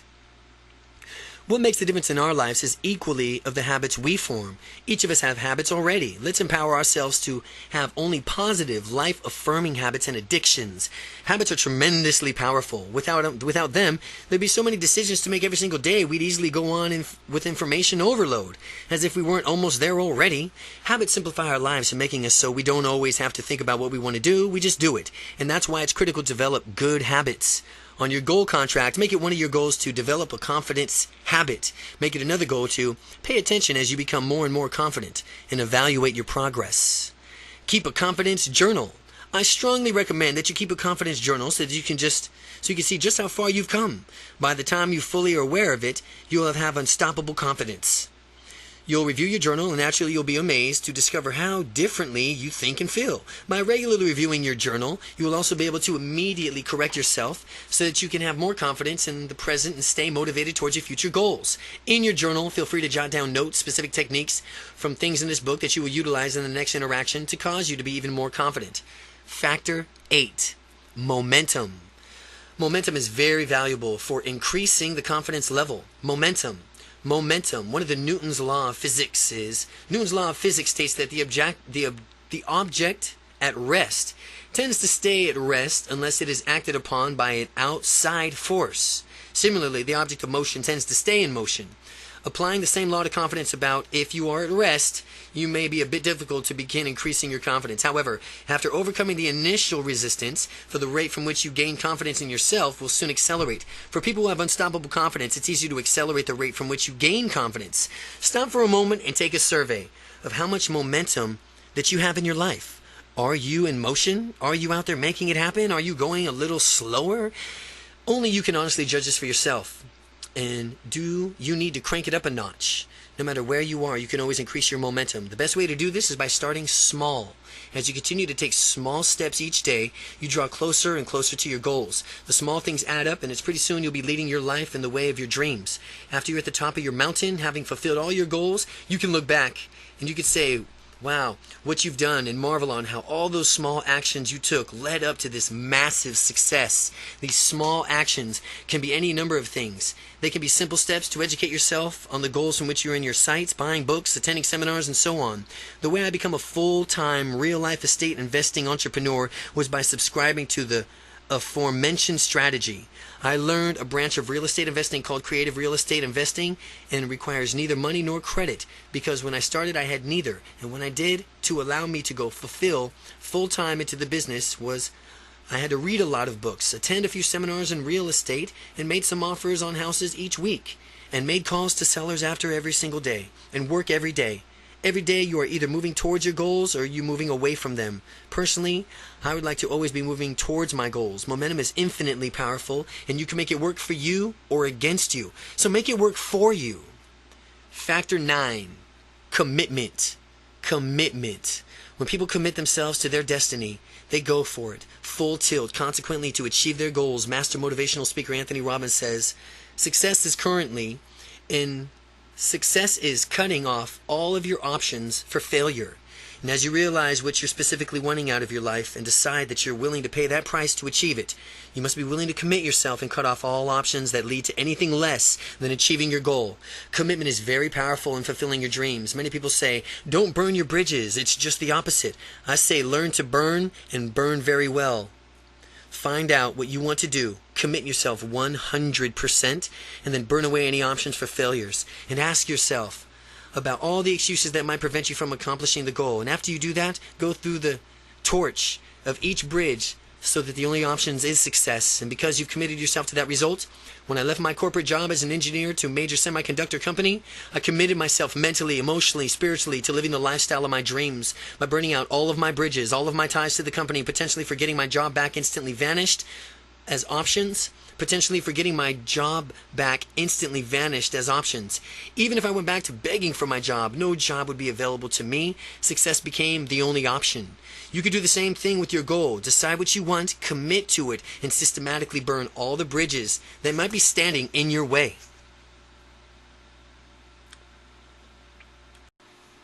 Section 2. Gaining Momentum. Chapter 5. Confidence is a process. It's not what happens to you what determines how far you will go in life. It is how you handle what happens to you. Zig Ziglar. Confidence is not a thing, it is a process. You may still been thinking of confidence as something that you either have or do not have, but that's not the case. Calling something confidence is actually a misnomer. There's only such a thing as acting confident or behaving in a confident way or thinking confident thoughts. The same goes for any emotion, be it fear, sadness, depression, or anxiety. None of these are actual things. They are all results of processes, sequences of thought that you run in your mind. Up until now, you may not have been aware that you were doing this, but the vital point to realize is that you have complete control over these processes. You can decide whether mental processes are useful or which are not. And if they are useless, you can stop, interrupt, and banish them. By changing your language, you change your life. As we saw in the introduction, neuro-linguistic programming, NLP, shows how language, both verbal and nonverbal, affects your mind. The language that you use to describe what you are feeling impacts your feelings tremendously. It is your knowledge and this awareness of these processes that gives you the power over them. When somebody says he or she is depressed, that person has done is built in the notion into his or her mind of that very being. People can't be depressed all the time. If they were, they wouldn't call it depression. It'd just be their normal state of being. Instead, people who consider themselves depressed should be saying, I run a process through my mind that causes me to experience certain feelings that I have collectively labeled as depression. The same goes for anxiety. Releasing the past. Think about who you were in the past, and who cares if you were shy, if you weren't confident in the way that you wanted to be. The past is behind you. There's nothing that you can really do about it now, and the best thing you can do is learn from it and behave differently in the future. To the end. And to that end, I want you to forgive your former self, being shy of not acting confident in the past. So often, people spend their valuable time and energy kicking themselves for the time and opportunities that they lost as a consequence of being shy. To stop now before you read any further. So stop now before you read any further. And if you were unconfident or shy in the past, forgive yourself now. Release all those feelings of negativity and frustration and anything bad you might have against your shy former self. Because that version of you is over. We're going to learn from the past and we're going to move on. Get rid of negative emotions. Getting rid of negative emotions. Let's begin to blow out all the negative emotions. A great place to interrupt and banish those useful thoughts, processes, is to consider the language that you use to describe them. Let's just say if you feared public speaking, you would have described this fear as if you say, I have a fear of public speaking. You are, in a sense, taking ownership of something that is just a mental process. What if you were to describe what is really happening and say, well, when I think about public speaking, I run a process in my mind that I have labeled as fear. How much does this change the things for you? How much better do you feel? knowing that what you previously described as a fear of public speaking is really just a process that you can reverse. Beginning now to notice how you've been describing other negative emotions. Have you been saying anything like, I always get nervous when I talk with strangers, or talking to customers makes me anxious, I just feel depressed, or instead saying, I feel sad? Describe yourself for what's really going on. I choose to think in a certain way that results in my feeling sad, or when I encounter a certain set of circumstances. It may sound a bit hokey at first, but as you continue to think about it and really dig into the meaning of that sentence, you will begin to gain a sense of how truly liberating this is. Add positive emotions. Now, after taking control of these processes, insert a positive emotion in place of the negative one. I have absolute confidence in public speaking. Try that one out. The negative processes it serves you. And if you catch yourself running in these negative processes, interrupt it inside of your mind and yell, stop. Make it a habit to stop the negative process and automatically start the resource. Chapter 5, Confidence is a Process. Part 2, Gaining Momentum. If not, what happens to the bitch better have my money voice to suit you. Congratulate yourself when you stop the negative processes, and praise yourself when you start a confident process, because you get more out of what you reinforce. Praising yourself gives you the incentive to run the resourceful process. Naturally, you'll be more likely to do it again in the future. After all, you should treat yourself well. Some people have negative internal voices nagging at them all day. How awful would it be to live like that? Remember, the only person with whom you spend all your time with is yourself. So you might as well have a great rapport with yourself. Also, don't forget to congratulate yourself whenever you step outside of your comfort zone. Celebrate the successes and rewards, and reward yourself accordingly. Consider the example of Janet, a rookie salesperson. Janet finds herself saying, talking to customers is scary. It's frightening to me. I feel fear when I go out and ask them to purchase my product, and I don't know what to do. What is occurring here is Janet has given up her personal power of using disempowerment language. And if we were to reward her language in a way that would allow her to easily change her perception of the situation, the translation would be, well, according to me right now, talking to the customers causes me to experience a certain emotion that I describe as scary. I choose to allow my customers to frighten me and feel something that I label as fear when I ask them to purchase my product, and I don't know what to do yet. Here is what Janet can do to immediately gain control of her emotions. Append. Append, according to me at this time, onto every one of her sentences. This forces her to acknowledge that what she is describing is not absolute truth. It's not etched in stone for all time. According to me at this time, it's not the absolute truth. Whenever there is an unwanted emotion, like fear or guilt or anxiety, she must describe the emotion with the following phrase. Well, I choose to experience a certain emotion by doing something inside of my mind that causes me to experience a set of pictures, sounds, feelings that I collectively have labeled as an emotion. This requires Janet to take fixed emotion and turn back into a process. It also demonstrates that she is the one in control and of that process. When she scratches or catches herself using the disempowerment language, after she restates it using the guidelines above, she must empower herself by using sentences that state how she will behave in the future. An example: although I have done this in the past, I wonder how quickly I can find myself becoming more relaxed and confident when I go to ask customers to purchase my products. Now, as you would go through this example and see how it's done, you will realize that you could do it too. Unwanted emotions exercise. The unwanted emotions exercise, it's time. It's now time for you to think of 5 unwanted emotions and context them with which you experience those emotions. While you do that, become cognizant of the language that you are using to describe what you really do to experience those unwanted emotions, and think of emotions that would best fit in their place after you rid yourself of the unwanted ones. Following that, do the exercise of changing your current language and adding in more empowering language. Remember, what you do to change your language is what you'll do to change your life. Throughout the rest of this book, you'll be learning many more effective, simple ways to use language and many more mental processes that will give you unstoppable confidence. Chapter 6. Your beliefs and how they affect you. If you develop an absolute sense of certainty that powerful beliefs provide, then you can get yourself to accomplish virtually anything, including those things that other people aren't even certain are possible. Anthony Robbins. The next step is to take a close, hard look at our beliefs and to find out what they really are and what we really want out of life. your current beliefs realized. Pause for a moment and consider everything around you.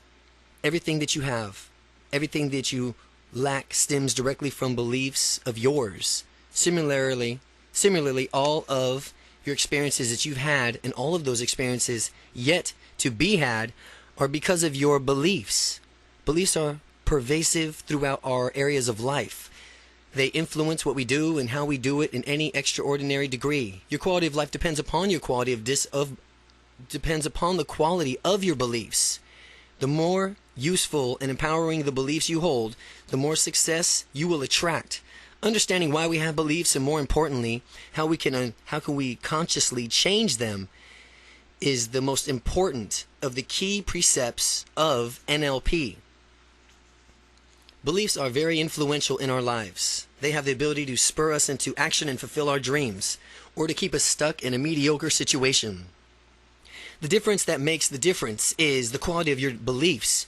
By observing a person's actions, you can deduce what beliefs he or she holds dear. If someone has a successful and happy relationships, you can deduce that he or she believes strongly in commitment to his or her partner. If someone has well-adjusted children, you can deduce that parents believe in taking pride in being good parents. If someone is fit and muscular, you might as guess that this person has a firm belief in health and fitness. How beliefs are formed. As we go through our lives, each of us gains different sets of experiences, learns to derive meanings from them. These lessons go long ways towards forming our beliefs. We acquire beliefs not only through our own experiences, but through and also learning from authoritative figures in our lives. These people have a way of passing on our lives and beliefs to us. Usually, when we are young children, the authoritative figures are our parents or school teachers. During this period, we do not consciously filter out what we don't want to believe in or try to determine whether a belief is empowering to us. Since they are authority figures, we simply adopt their beliefs as if they were uncontestable facts. And this is useful since there's so much for children to learn, yet sometimes the same well-meaning authority figures passes on a less than beneficial belief. As adults, however, we should realize that this is a better way, which is to adopt beliefs based on their utility to us. Ask yourself whether a particular belief serves you. If so, keep it. If the belief keeps you stuck in a station of your life where you've already outgrown it, then get rid of that belief and replace it with a more empowering belief. You can learn something from each and every person that you encounter, whether it's something positive that you want to incorporate into your own life or something negative that you want to avoid. When you find what that someone has as far as empowering beliefs in a certain area, you can adopt those beliefs for your own. Similarly, if someone tries to pass a limited belief onto you, you can filter that one right out. Consistently remain aware of your beliefs and about certain things in different contexts. For example, you can wear a rubber band around your wrist and snap it every time you catch yourself uttering something less than empowering. This will cause your mind to associate that belief with pain. And since the mind wants to avoid pain at all costs, eventually you eliminate that belief. Make it a habit to eliminate the beliefs that you notice tend to be useless or that are holding you back. Make it a habit to believe even more strongly in the empowering ones. Sometimes people mislabel their feelings and create faulty beliefs. For example, if someone gets excited before making a sales pitch and mistakenly labels the feeding as fear, this person may create a belief that selling is always going to be scary. The next time he goes out to sell, he will be even harder for him to sell, to perform at his optimum level, since he believes he's about to get scared. That's a belief that should clearly be lost. Pay close attention to how you label your emotions, because that will determine whether you create useful beliefs or useless ones. The structure of beliefs. Beliefs are structured in one of two ways, meaning or causality. Meaning or causality. When you either meaning or causality language explained below, you'll know someone is sharing his or her beliefs with you. A person finds it useful to listen for signs of other people's beliefs in case they have a more empowering belief one than the one you currently hold. So listen to people's beliefs. If they do, I know that I can replace my beliefs with theirs. Using the same idea, if I notice that they hold beliefs that I find less than useful to myself, I simply respect their belief and avoid adopting them as my own. Meaning beliefs. The meaning beliefs reveal that someone's considering a definitive explanation of a given subject. Causality beliefs reveal what someone considers the definitive correlation between two subjects. Whenever you hear one of the following words, someone is imposing one of his or her beliefs. When someone says means, when someone says is, or causes, or because, means, is, causes, because. When you hear someone else's beliefs, it's important to realize that they are not necessarily true. Sometimes people forget the fact that it's accidentally take on one less than empowering beliefs as their own. This is especially true for people listening to authoritative figures. They may forget to question what purpose it serves by the beliefs the authority figure is trying to promote. The qualities of beliefs. Beliefs are certain qualities that allow them to be encoded as beliefs in your mind. Each belief, certain visual, auditory, emotional quality associated with it. See the appendix for a list of specific qualities. By altering any of these qualities, we alter the belief. By consciously directing our minds, we can deliberately manipulate these qualities in order to keep only the most empowering beliefs. Visual qualities of experiences. Movie stars are often adored to the point from which they are modeled by fans depicted in a larger-than-life. This reason is because they are literally presented to the audiences larger-than-life on a huge movie screen in theaters. In the same way, you think about certain things that, though are viewing them on a mental movie screen, these things will seem quite compelling. If you have something positive that you want to experience more vividly, you enlarge whatever you are visualizing, make it a movie screen size in your mind, and notice how the feeling becomes more intense. You can make the belief even more intense by making it brighter in your mind, picturing it being closer. It's just like switching seats to move the front row in a movie theater. When you visualize a belief or a memory as a brighter and close, you will experience the feeling as much more intense. The reverse is also true. If you want to make something less powerful, you can visualize it being small, dark, and far away, and to listen to intensity even further. This can make the picture of what you're thinking about grainy, black and white. And though you are viewing it on the ancient television screen, high-definition color movies are more compelling, and they inspire people in ways that black and white movies cannot. Remember, make all the positives in your life big, bright, close, and colorful. Push away all the negative in your life into a small, dark, far away, black and white. People often encode their experiences to make the negative ones big and glaringly bright, while their positive experiences are small and much less vivid. Doing this will give people more negative dispositions because the negative images are so compelling in their minds. Deliberately taking charge of your own mind means encoding your experiences and beliefs in the most useful way. Auditory qualities of experiences. Just as visual qualities experience the beliefs affect their intensity, so do the auditory qualities. Going back to a movie theater analogy, people have more intense experience with the sound is loud. Engulfing them in stereo surround and crystal clear bass reverberates with their bodies. Contrast the idea with a movie theater that has a low volume monotone sound that constantly interrupted by a popping static. The latter kind of sound is much less compelling than the former. Consequently, there is much less feeling associated with it. Listening to a movie in a theater with a weak sound is a completely different experience than going to a theater that has a powerful sound. We can deliberately alter our experiences and power of our beliefs by altering the sound qualities associated with it. By turning the volume up and down, changing the location or pitch of the sound, we can experience feelings differently. Emotional qualities of experience. By altering the visual and auditory qualities of our beliefs and experiences, we change the feeling associated with them. If you want excellent feelings, you need to see and hear excellent sights and sounds. Now you need to understand how to deliberately change your memories, experiences, beliefs. You can practice making your positive memories even better. Your negative memories more neutral, and very powerfully lock in your most empowering beliefs. How to change your beliefs for good using the NLP. Now we're going to take you what we've learned about beliefs in order to change them, perhaps faster and more effectively than you've ever dreamed possible. Bust the shy gene. In earlier chapters, we saw that there are really no such thing as being shy or having a shy gene. So the first belief that we will change is the belief that you are shy. You are going to take an old thought of self-esteem and images you have had about being shy and replace them with thoughts of images of being confident, moving through the world in a whole new way. Don't confine yourself into using this technique. Just one belief. You can use it for any beliefs that you have been holding, that have been holding you back. Use this method to change whatever beliefs you find less than glorious or less than resourceful. Read throughout the instructions a few times to familiarize yourself with what you are about to do. You may also want to get a partner to help you guide you through it. Someone who is supportive of your transformation, perhaps someone who has similar transformation journey. Your partner can read these instructions out to you, or you can simply take a note of these instructions and then close your eyes and then do it then. You have certain mental pictures, sounds, and feelings that are associated with beliefs. What we're going to do is change the structure of the belief and thereby change the belief itself. By altering the structure of the belief, we alter your mind and how your mind encodes it.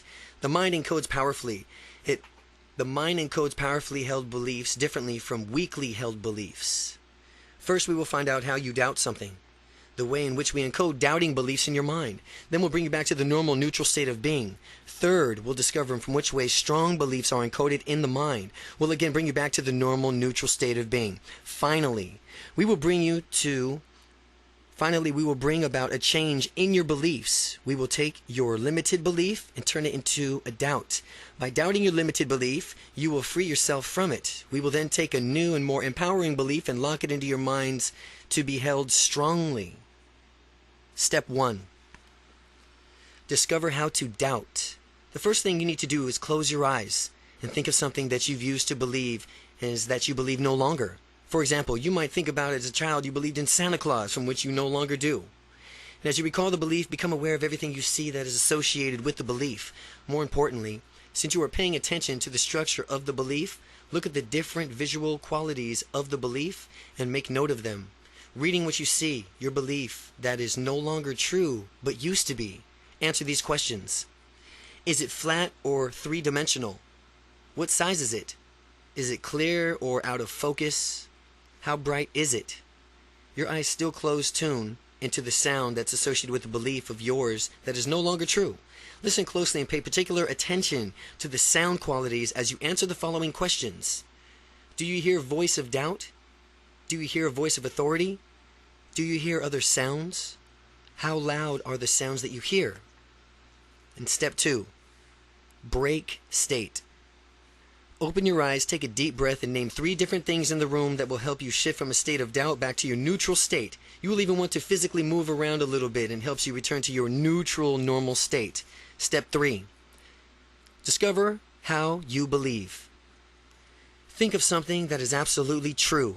Pick out something that you have no question about, that you believe 100% about to be true. Choose something simple like, the sun will rise tomorrow, or I need to breathe in air to live. We're going to elicit the same visual and auditory qualities in this powerful belief that we just elicited for the doubted belief. Just as you did before, when you think about this absolutely true belief, become aware of everything you mentally associated with it. Remember, since we're paying attention to the structure of the belief, pay attention to the structure of the belief, look at the different visual qualities of the belief, and make a note of them. Regarding what you see and your strongly held belief, answer these questions. Is it flat or three-dimensional? What size is it? Is it clear or out of focus? How bright is it? With your eyes still closed, tune in the sounds that are associated with this belief that are absolutely certain. Listen closely. Pay particular attention to the sound qualities as you answer the following questions. Do you hear voice of doubt? Do you hear voice of authority? Do you hear other sounds? How loud are the sounds that you hear? Step 4. Break state. When you're done making note of all the qualities from which you see and hear, open your eyes, take a deep breath, name 3 different things in the room that will help you shift back to a neutral state. You may want to physically move around a little to help you return to your neutral, normal state. Step 5 is change the belief. Think of limited beliefs of yours. Since this book is about confidence, think of one that relates to your confidence or shyness. A good example is I can't go up and meet strangers easily. This belief that limits many people whose social and business lives would improve if they rid themselves of it. Once you've selected your limited beliefs regarding confidence or shyness, close your eyes and notice all the visual and auditory qualities of that belief. This is just what you've done in steps 1 and 3. After you've gotten the visual and auditory qualities of your belief, begin to change each and every visual auditory quality of your limited belief to match all the visual and auditory qualities of something that you used to believe but no longer do, an old belief. This process recodes your limited belief, transforming it into something that you no longer believe. Make sure the visual and auditory qualities of the limited belief match those of the old belief as precisely as possible. When you're done transforming that belief, open your eyes, take a deep breath, and reorientate yourself back into a neutral, normal state of being. Congratulations on removing a limited belief. Since nature abhors a vacuum, we will place an empowering belief in your mind where it is limited belief used to reside. To do this, think about something with respect to your confidence, that you believe it will improve your life. Now, as you close your eyes, think of what you want to fully believe. As you become aware of the visual and auditory qualities of your life, begin to change in each of its every quality to match precisely the visual and auditory qualities of one of your strongest absolute true beliefs. When you process it complete, you will think of this new empowering belief in the way that you thought of your absolute empowering belief in the same way that you thought of your other absolute true. Strongly held belief in step 3. Ensure the visual and auditory qualities of this new absolutely true belief and your previous true beliefs match up as much as possible. Again, when this process is complete, you will think of this new empowering belief in the same way that your thoughts of others are absolutely true. Strongly held beliefs in step 3. Ensure the visual and auditory qualities of this new absolutely true belief and your previous true beliefs match up as much as possible. Belief changing patterns. Number 1, close your eyes. Number 2, think about something that you used to believe was true but no longer do. Then, number 3, notice the visual qualities of the belief. Number 4, notice the auditory qualities of that belief. Number 5, notice all the emotional qualities of that belief. 6, open your eyes. Name 3 different things in the room to clear your mind. Number 7, close your eyes again. Number 8, think about limited beliefs that you have, such as I'm shy or I'm not confident. Notice all the visual qualities of that belief, all the auditory qualities of that belief. Notice all the emotional qualities of that belief.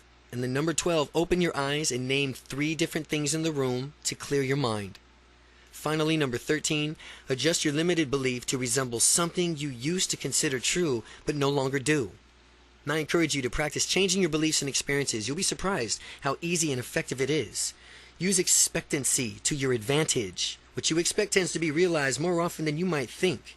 Resourceful people have different beliefs from those who are not resourceful. Resourceful people expect to be able to find a way to achieve their outcome. They expect to be able to easily and naturally form a rapport with anyone they meet. When they want something to happen, they often go for it. And if they make a mistake, they learn from the feedback. These expectations tend to influence a resourceful person's outcome. Believing the following ideas will increase your interpersonal skills and personal effectiveness. When you meet people, you want to create rapport. Remember these beliefs. People automatically like you because you are a good person. You can easily and naturally meet anyone you choose. You can have instant rapport with anyone you choose using these techniques. You have a lot in common with any person you meet. You can learn something from each and every person you speak with. You may be thinking that these beliefs are not necessarily true, and if so, you would be correct. However, we're not out to get a result, not to logically prove what is or isn't, but above beliefs are using useful generalizations that will help you when you believe them. In all interpersonal relations, assume that you can get and maintain a rapport. Operate under the belief that you have far more in common with that person than not in common, and you will easily connect with him or her. Diffuse limiting beliefs with the power of question. The following method uses questions that are designed to break up limited beliefs. These questions help you reconnect with your confidence resources. Remember that you have confidence within you. You have confidence within you all times. You will have success. You will have successfully been confident in the past. The key is to summon the necessary confidence whenever you choose. Now, if you hesitate or behaving tentatively, ask yourself, what's stopping me from doing what I want? Once you have the answer to this question, you can transform the frame of mind, your internal dialogue, and your physiology into a state of confidence. If in fact you do find yourself acting shy, never beat yourself up over it. Remember that there's a positive intention behind every behavior. That means that the way you were acting served as a purpose to ultimately do some good in the past. Figure out what positive intention of your shy behavior is by asking yourself, what is the positive intention of this tentative feeling? Be silent and allow the genuine answer to pop up in your mind. When you get an answer, take a note of it and then remind yourself that shyness is an outdated way of behaving and that you will choose confidence from here on onward. Be good to yourself at all times. Never ask yourself a question like, why am I shy? Asking questions like that will only keep you stuck because your unconscious mind will come back to you with the answers about why you are shy, thus reinforcing the shyness even further. That's the last thing you want. You want to ask questions that reconnect you to your resources of confidence. Ask yourself, what would it be like if I were feeling unstoppably confident right now? How would it feel? how would you feel? Would you feel different? How would you look at the world as a supremely confident person? By merely answering the empowering questions, you will be forced to access a state of confidence, thereby meeting your desired outcome. Chapter 7, Unstoppable Confidence in Personal Relationships. Do unto others as they would like to have done unto them. The Platinum Rule. Interpersonal skills are fundamental to gaining unstoppable confidence. Simply knowing these interpersonal skills will dramatically increase your confidence. Because you know how people function, you will naturally be able to relate to anyone and everyone easily by the time you finish this book. The universal characteristics of friendship. Stop for just a moment and think about your best friend. You can probably picture that person clearly in your mind. As you hold onto that image, I want you to notice what it is specifically that you like about that person. Chances are the qualities that you like about your best friend are related to the following 3 universal characteristics that make people like one another. All friendships are based on these 3. All friendships are based on similarity, cooperation, and praise. Similarity. People like people who they perceive as being similar to themselves. You and your best friend have things in common. These things may include attitudes, beliefs, hobbies, goals, dreams. More likely than not, you like to do the same things. Furthermore, you and your best friend probably have similar dislikes as well. The similarity principle can be used to enhance your interpersonal relations and increase your own personal confidence. There's a distinction between true similarity and perceived similarity. True similarity is actually having something in common with someone, while perceived similarity is matching someone's behaviors. Example, mirroring. So, that his or her subconscious mind perceives you as similar. Both kinds of similarity can help you improve your interpersonal relations. See Part 4 for the exercise using perceived similarity. Cooperation. Cooperation. The next ingredient that ensures people will like each other is cooperation. It is the absolute necessity. Without cooperation, there can be no basis for friendship.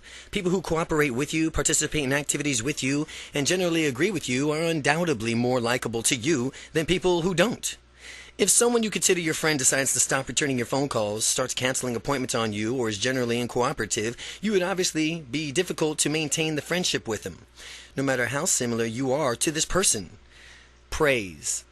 Praise is the third factor in making one person like another. The importance of praise is obvious. People like to be praised, complimented, and recognized for their achievements. At work, employees often become disgruntled, not because they are uncompensated well monetarily, but instead because their hard work goes unrecognized. Just a praise unites people in harmony, puts down insults, and divides peoples. It is much harder to like a person who puts you down than someone who consistently praises you. If your best friend did nothing but insult you, you would quickly dissolve that friendship. Perceiving others. How you perceive people will influence how they perceive you. If you love people and enjoy their company, that belief will impact your life tremendously. Again, if you love people and enjoy their company, the belief will impact your life tremendously. And on the flip side, if you dislike people and generally disdain their company, that belief will affect you in just the same way. The better you can get along with people, the higher quality of life you will lead. Intention. Let's discuss the concept of intention. Intention is the subtext of the interaction between people. The intention. If you intend to connect with someone before beginning to talk to them, him or her, you will project the intent of the person will unconsciously pick up on it, responding to you more positively than he or she may have otherwise. People want acceptance. They want to relax and be themselves, free of any judgment. When you set someone else's comforts as one of your own outcomes, that person will find him or herself automatically more comfortable in your presence. The person may not know why he or she feels relaxed around you, but he or she will feel it. A positive frame of mind. Do the following an experiment to reveal the influence of your frame of mind. For a week, make yourself believe that people are all unfriendly and don't like to meet you, and they don't like to meet new people. Imagine that they don't want to be bothered at all. After temporarily adopting this frame of mind, you go out each day, night, and week and try to strike up conversations with strangers, and it will be difficult because of your frame of mind. What the thinker thinks is the prover proves. The prover proves. Having these preconceived negative beliefs become a self-fulfilling prophecy. Once the week is over, purge yourself of that toxic frame of mind. The following week, Adopt the belief that people are perfectly friendly and they love meeting new people, dynamic people such as yourself. Furthermore, recognize that you like to get to know new people yourself, and since you can learn something new from each and every person you meet, you can accept people for who they are, allow them to be themselves, and free themselves from judging them. After permanently adopting this frame of mind, you can go out each day or night or week and notice how easily it is, naturally it is for you to converse with strangers. One of many beliefs is having a confidence is how other people are put in ease when you interact with them and the confidence with you. Again, one of many benefits of having confidence is how other people are put at ease when interacting with the confidence and the confident you. If someone is uptight and ill at ease, other people can sense it, and that may act correspondingly uptight. However, when someone is genuinely comfortable in being him or herself, others sense it as well, and consequently, it lets their guard down. While you do these experiments and see yourself on how influential positive frame of mind works and is, remember to have fun. Just go out and experiment, play and practice your new skills, adjust your behavior continually based on the feedback that you receive, and eventually you'll find yourself just where you want to be when you're meeting new people. Pitfalls to avoid. There are several pitfalls to avoid as you develop unstoppable, confident interpersonal relationships. As you develop your unstoppably confident interpersonal relationships, overcome intimidation. One thing that you may encounter on your journey to connect and click with other people is feeling intimidated and intimidation. Many of these things can cause a person to feel intimidated, including beauty, fame, fortune, social status, others. People possessing these qualities can seem intimidated. It is important to remember, though, that feeling intimidated, like shyness, fear, anxiety, and other emotions, is a result of mental process. Remember, who's in control? You are. If you ever find yourself feeling intimidated while dealing with someone, recognize the feeling as soon as you feel it, and by becoming aware of it and identifying it, you could do something about it. Take a few steps back and look into the picture. You are two people talking to and interacting. Take a few steps back and look at the big picture.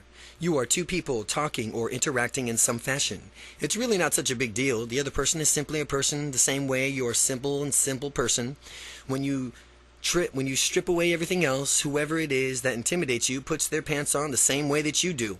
Remember, this will eliminate intimidation and help you build the unstoppable confidence within you.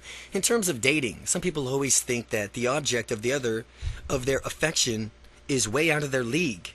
In terms of dating, some people always think that the object of their affection is way out of their league. That is utter and complete nonsense. People are people. No one is below or above anyone else. Beautiful people who might intimidate others are simply human beings with beliefs, desires, values, hopes, dreams, fears, and goals like anyone else. When you think about it in that way, doesn't it make it much easier for you to interact with people?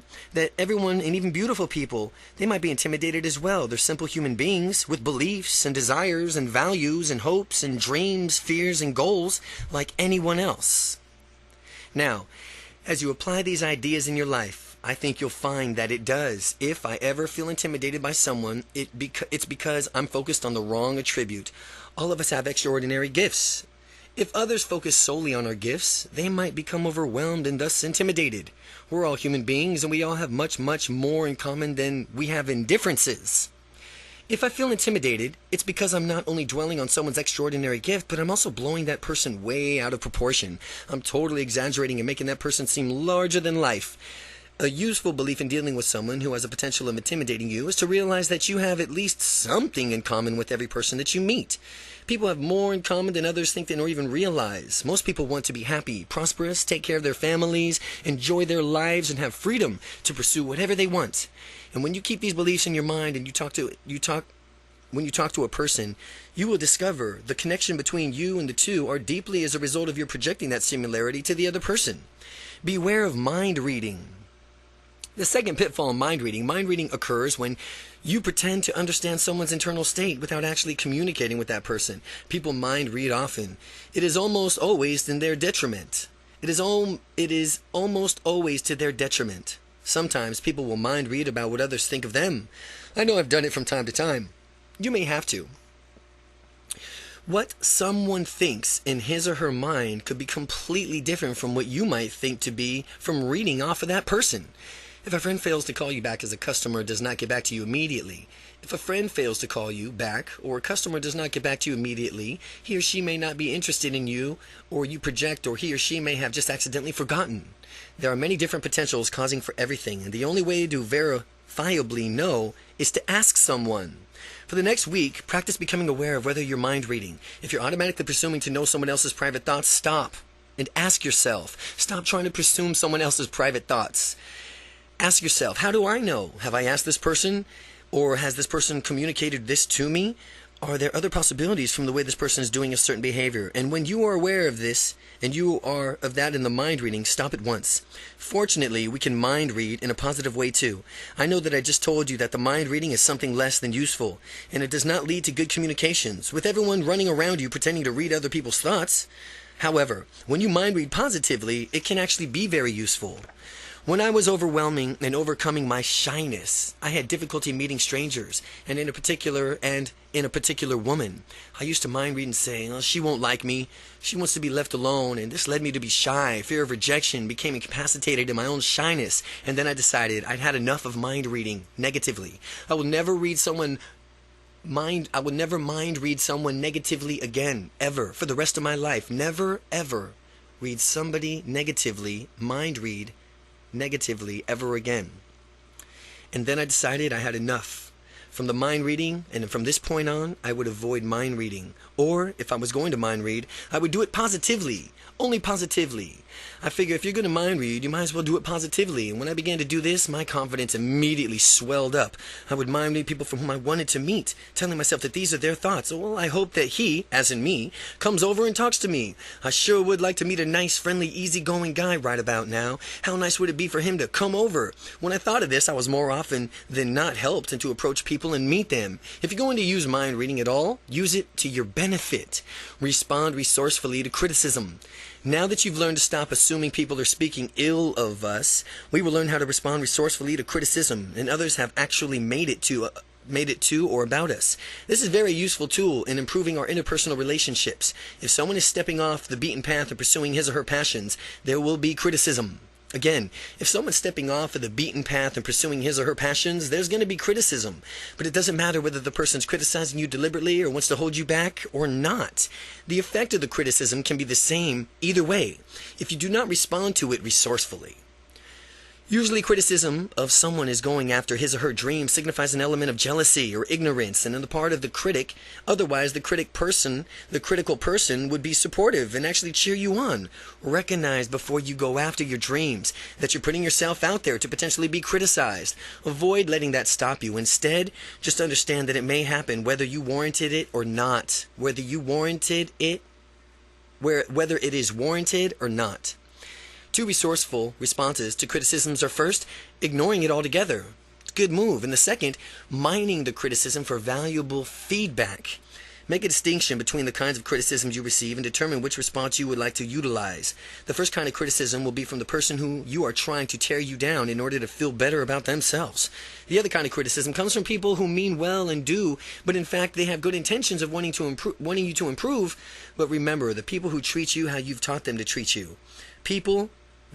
Remember that people treat you how you've taught them to treat you. For people giving you destructive criticism, inform them that they need to correct their behavior. For people giving you destructive criticism, inform them that they need to correct their behavior. In order to respond resourcefully to criticism, there must be some sort of distance between you and the criticism so that you have time to digest it. As you listen to the criticism, imagine that you are surrounded by a thick glass barrier and absorbs any negativity or negative emotions from the criticism so that only the useful positive content of the message seeps through. Other people may see and hear things differently from you and therefore have good suggestions for you on how to improve, which is why you need to be able to receive positive, constructive criticism. Teach people how to give you good feedback. Good feedback comes from the form of a sandwich. The structure is praise for something done well, suggestions for improvement, and then some more praise for other things done well. When people use this sandwich, it helps actually. People use this feedback sandwich. The person receiving the feedback feels good while still getting useful ideas on how to improve. When giving constructive criticism, remember that the more specific the suggestions for improvement is, the more useful the suggestion will be. Again, When giving constructive criticism, remember that more specific the suggestion for improvement is, the more useful the suggestion will be. You got to be specific what you're trying to have suggestions of the improvement is on. The constructive criticism should center on how you improve next time. The constructive criticism should center on how you can improve next time instead of dwelling on it of what you did not do so well as far as this time around. Give others feedback in this way and expect the same from them. You'll be far more effective than you can even imagine. Again, the constructive criticism should center on how you can improve next time, Whatever you say as far as constructive criticism, never dwell on it ever. It's just how you can improve next time. And instead of dwelling on it, of what you did not do so well this time around. Give others feedback in this way and expect the same from them. You'll be far more effective than you can imagine. Show confidence in interactions. The following ideas will get you started in demonstrating unstoppable confidence. In these interactions with others, more techniques for creating better personal relationships are found in Part 4. The Platinum Rule. In dealing with people, many have heard the golden rule. Everyone heard of the golden rule. But how about the platinum rule? The golden rule is do unto others as you would have them do unto you. No, the platinum rule is do unto others as they would like to have done unto them.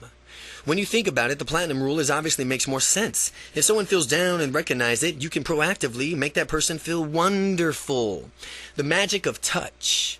People who are well-liked and confident put others at ease in their presence. One method they use is to put others at ease is to convey a warm feeling and the power of touch. People crave connection with other people. Touching and being touched by others, if applied correctly, can be a powerful way to make a connection. Whether it's a handshake or congratulatory pat on the back or a warm hug, people often respond to touch. As an example that demonstrates the power of touch, it is a study that was conducted with the waitresses. The researchers set out to determine how to touch would influence the tips the other waitresses earned. The first group of waitresses touched each customer while he or she ordered items off of the menu. The second group acted just as friendly, only they didn't touch the customers at all. The researchers found that the waitresses who touched the customers earned tips that were 50% higher than those of the waitresses who did not. What this shows is that the customers perceive the waitresses who touched them as more likable and open. Finally, a word of warning.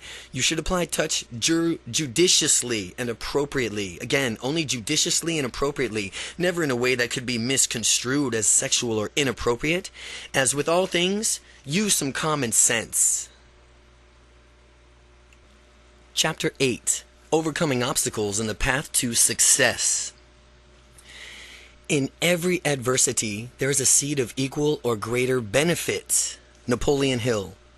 All the happiest, most fulfilled, most successful people realize that success is a process. It's a journey of who we become, not simply the end result that makes us all worthwhile.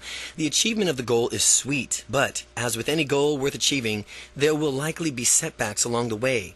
Viewing those setbacks in the right light can make the difference in your ultimate success.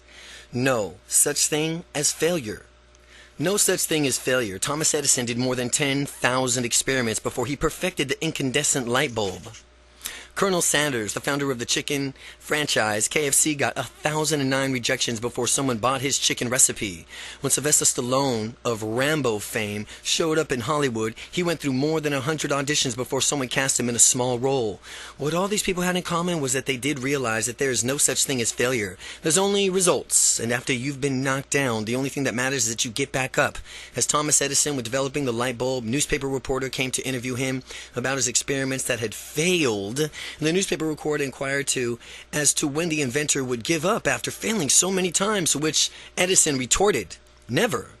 The pressing newspaper reporter insisted, "But you've kept failing over and over," and Edison swiftly responded, "No, what you don't understand is that I have not failed. I've just found over 10,000 ways not to invent the light bulb." This is very true, and since he's learned from each previous experiment and made corrections based on his findings, masters become masters because they make more mistakes. The more mistakes you make, the better distinctions, small pieces of information you learn by doing, you'll get. The more distinctions you have, the more easily you will reach for your outcome. Think about that as it applies to your confidence and going after your dreams. Masters are excellent at fundamentals. They go back and ensure that they have gotten the basics down. If you at first are not successful, be thankful. Some of at least successful people are out there. They've had early successes and decided that there was no room for improvement. Therefore, they became competent and stagnated. Compare this to people who fail royally the first times. These late bloomers have to develop skills to adjust their behaviors based on feedback. They tend to develop habits that lead them towards continual improvement, and as they develop these habits and begin to succeed, they eventually surpass the early bloomers in productivity. The four major causes of blunted progress. People stop short of achieving success for many different reasons, and being aware of what stops other people can help you prevent yourself from being sputtered out. Now let's continue on the road towards living your dreams. A lot of the reasons that people prevent people from living their dreams are actually excuses. What I challenge you to do is systematically go through your life, kick out all the excuses, the crutches that you may have or been leaning on. Blow out the crutches permanently so that there can be no choice but success. This is one of the rare times of reducing your options will ultimately gain you more options in the future. Excuses are false options that will only hinder your progress. And since progress is vital to success, you mustn't let anything stand in your way. The four major causes of blunted progress is: number 1, the fear of change. Number 2, fear of the unknown. Number 3, the fear of success. And number 4, the fear of failure. Fear of change. People are creatures of habit. A lot of us do the same things over and over again, as in every day we rerun. This can be good in some context. Habits simplify our lives. We don't have to consciously think about how to drive a car, open a door, use a computer every time we do so. On the flip side, habits can become detrimental to our well-being if they act too much on our habits. We can become automatons and forget to make conscious choices about what we really want to do. Becoming confident is the breach of habit that people may fear. Since it involves an entirely new set of behaviors, attitudes, and values that differ from being shy, it is useful to believe that change is fun and easy. To change for the better leads to personal growth. Change for the better. Personal growth, and that lets you know that you're really alive. It shows that you are really not stagnated. Sometimes at the start of a big change, it may be painful or seem to have negative effects. Always look on the bright side. Think long term. Dwell on how difficulty you experience in making the change can only help you down the line. Pretty soon you'll discover yourself doing these same difficult things automatically. The more you practice, the easier it gets. Fear of the unknown. Fear of the unknown is quite common. Even though it makes little sense to me, life inherently has become unknown. You just never know what's going to happen. You don't know what to expect all the time, and your life would be completely drained of spontaneity if you ever could, and you would never have any enjoyment. That wasn't mapped out beforehanded. Is this worth wasting your valuable time and energy contemplating on the unknown when you could just take it as it comes with an optimistic attitude? Of course. It's only natural to make provisions that ensure the worst-case scenario in each situation does not happen. Although, if the worst-case scenario should happen, you can always minimize the damages afterwards. This is the fundamental shifting in your mindset here. It's the difference between taking action to preventing or minimizing the worst-case scenario and not taking action because you're worried about something bad might happen. It's important to avoid spending your time worrying and fearing the unknown. Instead, take action and increase your peace of mind. Think of life as an adventure or a game where you make up all your own rules play by play. And if you move through your life with a frame of mind like that, how much more exciting and fun would your life be? The fear of success. Some people subconsciously fear success. This fear paralyzes them, preventing them from taking a positive action. Successful people find ways to overcome this fear, and that's one of the reasons why they are successful. There's a myth that if you become successful, you have to move in a different neighborhood and lose all your friends, and the world as you know it will end. But if you subscribe to this theory, you are deluding yourself. Success comes in many forms: marital, spiritual, physical, mental, financial, and so on. And it is wonderful. Success is continually rewarding all of the people, and all the people should know that it's like to be successful and what it's like to be successful in their own right. Sometimes people shun success because they think it'll impose a higher standard on them and consequently put them with more pressures on them to perform consistently at the higher level. It's true there's a higher standard and that the higher standard is set, but who says you can't meet expectations once you've raised the bar? You should always expect your excellence out of yourself. You deserve to perform at a high level, no matter what the context. If you're merely continuing to perform adequately, then you're just trying to not lose. Well, if you continue to perform with an excellence then you are now in it to win, performing with an excellence. Avoid playing the trying not to lose energy or the trying not to lose game. Always opt for the I'm playing to win this game instead. Fear of failure. Fear of failure stops many people from even going after what they want. Some people tend to dwell of what happens if they fail. They focus on thoughts that will happen if nothing goes right. When you do that, you picture all sorts of negative, hypothetical situations and eventually talk themselves out of doing something that could have been done wonderfully. When people venture outside of their comfort zones and need to focus on their potential benefits and remembering it's important to go after them, after all, there's no such thing as failure. There's only results. You'll never fail again. You'll never fail again at anything again for the rest of your life. There's only results.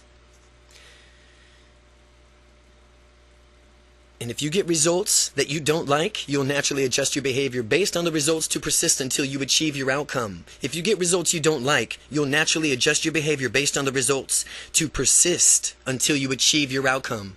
To get past the fear of failure, answer the following question. To get past the fear of failure, getting past the fear of failure, answer the following questions. If you knew you could not fail at something, what would you do? What would you achieve? How would your life be different than it is now if you knew you could not fail? First, you must conceive it. Then you must believe it. And then finally, you will achieve it. Your initial answers to these questions are outcomes that you should pursue. Go for it. Make them a reality. Remember, the mistakes are great ways to learn. Mistakes are just a great way to learn. We all make mistakes sometimes. And the more we make them, the more better off we are. And since this means we're all learning faster than better off we are. Since that means we'll be learning faster than if we weren't making any mistakes at all, as long as you avoid making catastrophic mistakes, the little ones can be your best teachers of how to do something the right way. Even if you did nothing and tried your hardest not to make a mistake, mistakes could be impossible to avoid. Since doing nothing in itself would be a mistake, you are bound to making a mistake once in a while. So let's just make the most of them. The secret, start making the most mistakes as you can. One motto is to go by is this: fail forward fast. Fail forward fast. Keep on making the mistakes and learn from them. Adjust and move on. Then repeat the cycle without making any mistakes. There's no personal growth. Without personal growth, there is stagnation. Be confident about mistakes.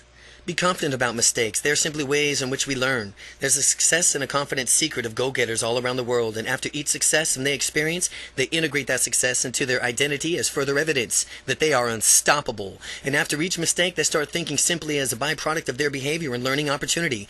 The mistake doesn't cast any doubt on who they are as people. Many people have their strategies flip-flopped. Instead of integrating the success as a part of who they are, they dismiss them, and that's all wrong. Dismiss the mistake as flukes, but not the successes. People downplay their successes with each phrase as, oh, I just got lucky, or oh, it's bound to happen sometime. Those phrases absolve the person from any responsibility for taking action and generating the success. Noting these phrases popping up and out of other people's language and yours too, then avoid using them even ever again. It wasn't luck, it was you. It wasn't luck, it was you. To get the victories to occur more often, just as soon as you have a major success, visualize yourself having the same results again in many different contexts. When you got the winning feeling, it's such easier to imagine it yourself having the same feeling over and over again in the future. Visualizing the victories is different contexts, and it will help you create a belief that the success is part of who you are, not just an isolated incident that occurs from time to time. Here's how to be successful, and here's how successful people view their mistakes. Well, the mistake is simply a function of what I did, not a part of who I am or who you are.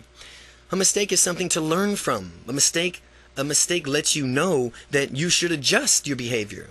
Here's how successful people view their successes. Success is part of who you are. It happens because you are a successful person. Success is something to congratulate yourself on and celebrate. Success can be built on to reach even greater heights in the future. The confidence you are rapidly developing can take to a form of a snowball. At first you pack the smallest bit of snow in your hands and make it as dense as possible so that it sticks together, and then you place a small snowball on the top of the great big hill, and as you roll the snowball down the hill, the snowball gathers more and more snow and it gains momentum. Pretty soon the snowball is unstoppable and it keeps getting bigger, acquiring more snow and faster. That's how your confidence is going to be growing now. You're packing the small snowball for the techniques in this book, pushing the snowball down the hill. With the snowball racing down the hill, you are stepping further and further outside of your original little comfort zone. You'll be amazed how surprised and delighted you'll find of how much you'll enjoy this wonderful personal growth. Once you adopt the belief that mistakes are your gateway to learning and natural parts of the process, your confidence will immediately begin snowballing faster. What makes the difference between successful, confident people and those who are tentative and do not pursue their dreams is the way that they actually view their mistakes. If you want to do something well, it's worth doing poorly at first. But that is why taking action is almost always better than taking no action at all. In taking action, you will either get your outcome or you will at least get something so that you can do something even better the next time. If you fail, take action out of the fear. If you fail, take action out of fear. You will never learn nothing and stay stuck in the same place as you were. The confident man and the confident mindset allows you to make as many mistakes as you need to as fast as you possibly can. The key here is to correct what you're doing based on the feedback that you get regarding the mistake. Be constantly correcting. Eventually, you will get your desired outcome. And after you've succeeded, you will learn to integrate the success into your identity as well as being a person of unstoppable confidence. The tentative mind sets and holds the mistakes they tend to think that they're bad and they should be avoided. But as you become more confident in yourself, you'll naturally find how effective the tentative mindset is in terms of going after your dreams, how ineffective the tentative mind is. Mistakes are really only a measure of one specific instance of your behavior. They are not personal evaluations, and a mistake is just a moment that you had a mistake as far as a tentative or a temporary behavior. They are not a personal evaluation of your worth or you as an individual. Avoid taking mistakes personally. Don't take mistakes personally. Instead, learn from them and move on. Failure from an unstoppable confident perspective. Failure from an unstoppably confident perspective. Confident people are confident because they know that they can achieve anything they want. How do they do this? Because they have a history of persisting until they succeed, until they win, until they get what they want. They may experience temporary setbacks from time to time, but they always learn something from these and do something different, and eventually until they finally achieve their goals. So, how do you do this? Well, I'm reminding you of a story that you may have already heard. A group of frogs on a farm came across a bucket of milk, and the farmer had accidentally left behind, and they dared each other to jump over the bucket, and they did, and over until the frog kept misjudging his jump and fell into the milk. He tried to scramble out of the bucket, but the sides were too slick and he fell back in. He could hear the other frogs laughing at him outside. Not only was he in danger of drowning, but the other frogs that he thought were his friends were laughing about it. He was determined to get out, so he swarmed and jumped and flailed about. And the more he tried, the more they laughed at him. So he kept it up, and as he kept it up, all of his motions ended up churning the milk until it became butter. And when the butter was thick enough, the frog had enough leverage to jump up and out and escape. And what does this teach us? If you want something badly enough, you will achieve it, no matter how it happens, or no matter what happens, no matter what anyone says. Even if those whom you thought were your friends tell you otherwise, always know that you can. Refrain from asking yourself a question like, is it possible? Or can I do this? You already know that you can do it. Presuppose it is as a given. Presuppose it as given.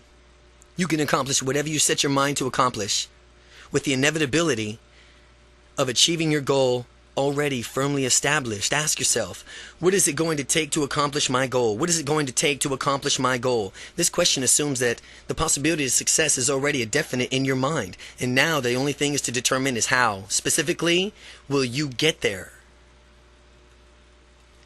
Chapter 9. Act as if. Act as if.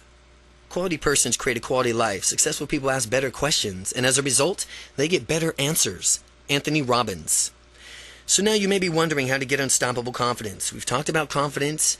We've talked about what it is, what it isn't, as well as about aspects of your language and body systems and how they need changing. But how exactly do you get there? Parts 3 and 4 give you techniques and exercises to help you change your language and change yourself. To get started, here's the first step to set you on your journey to unstoppable confidence. Acting as if.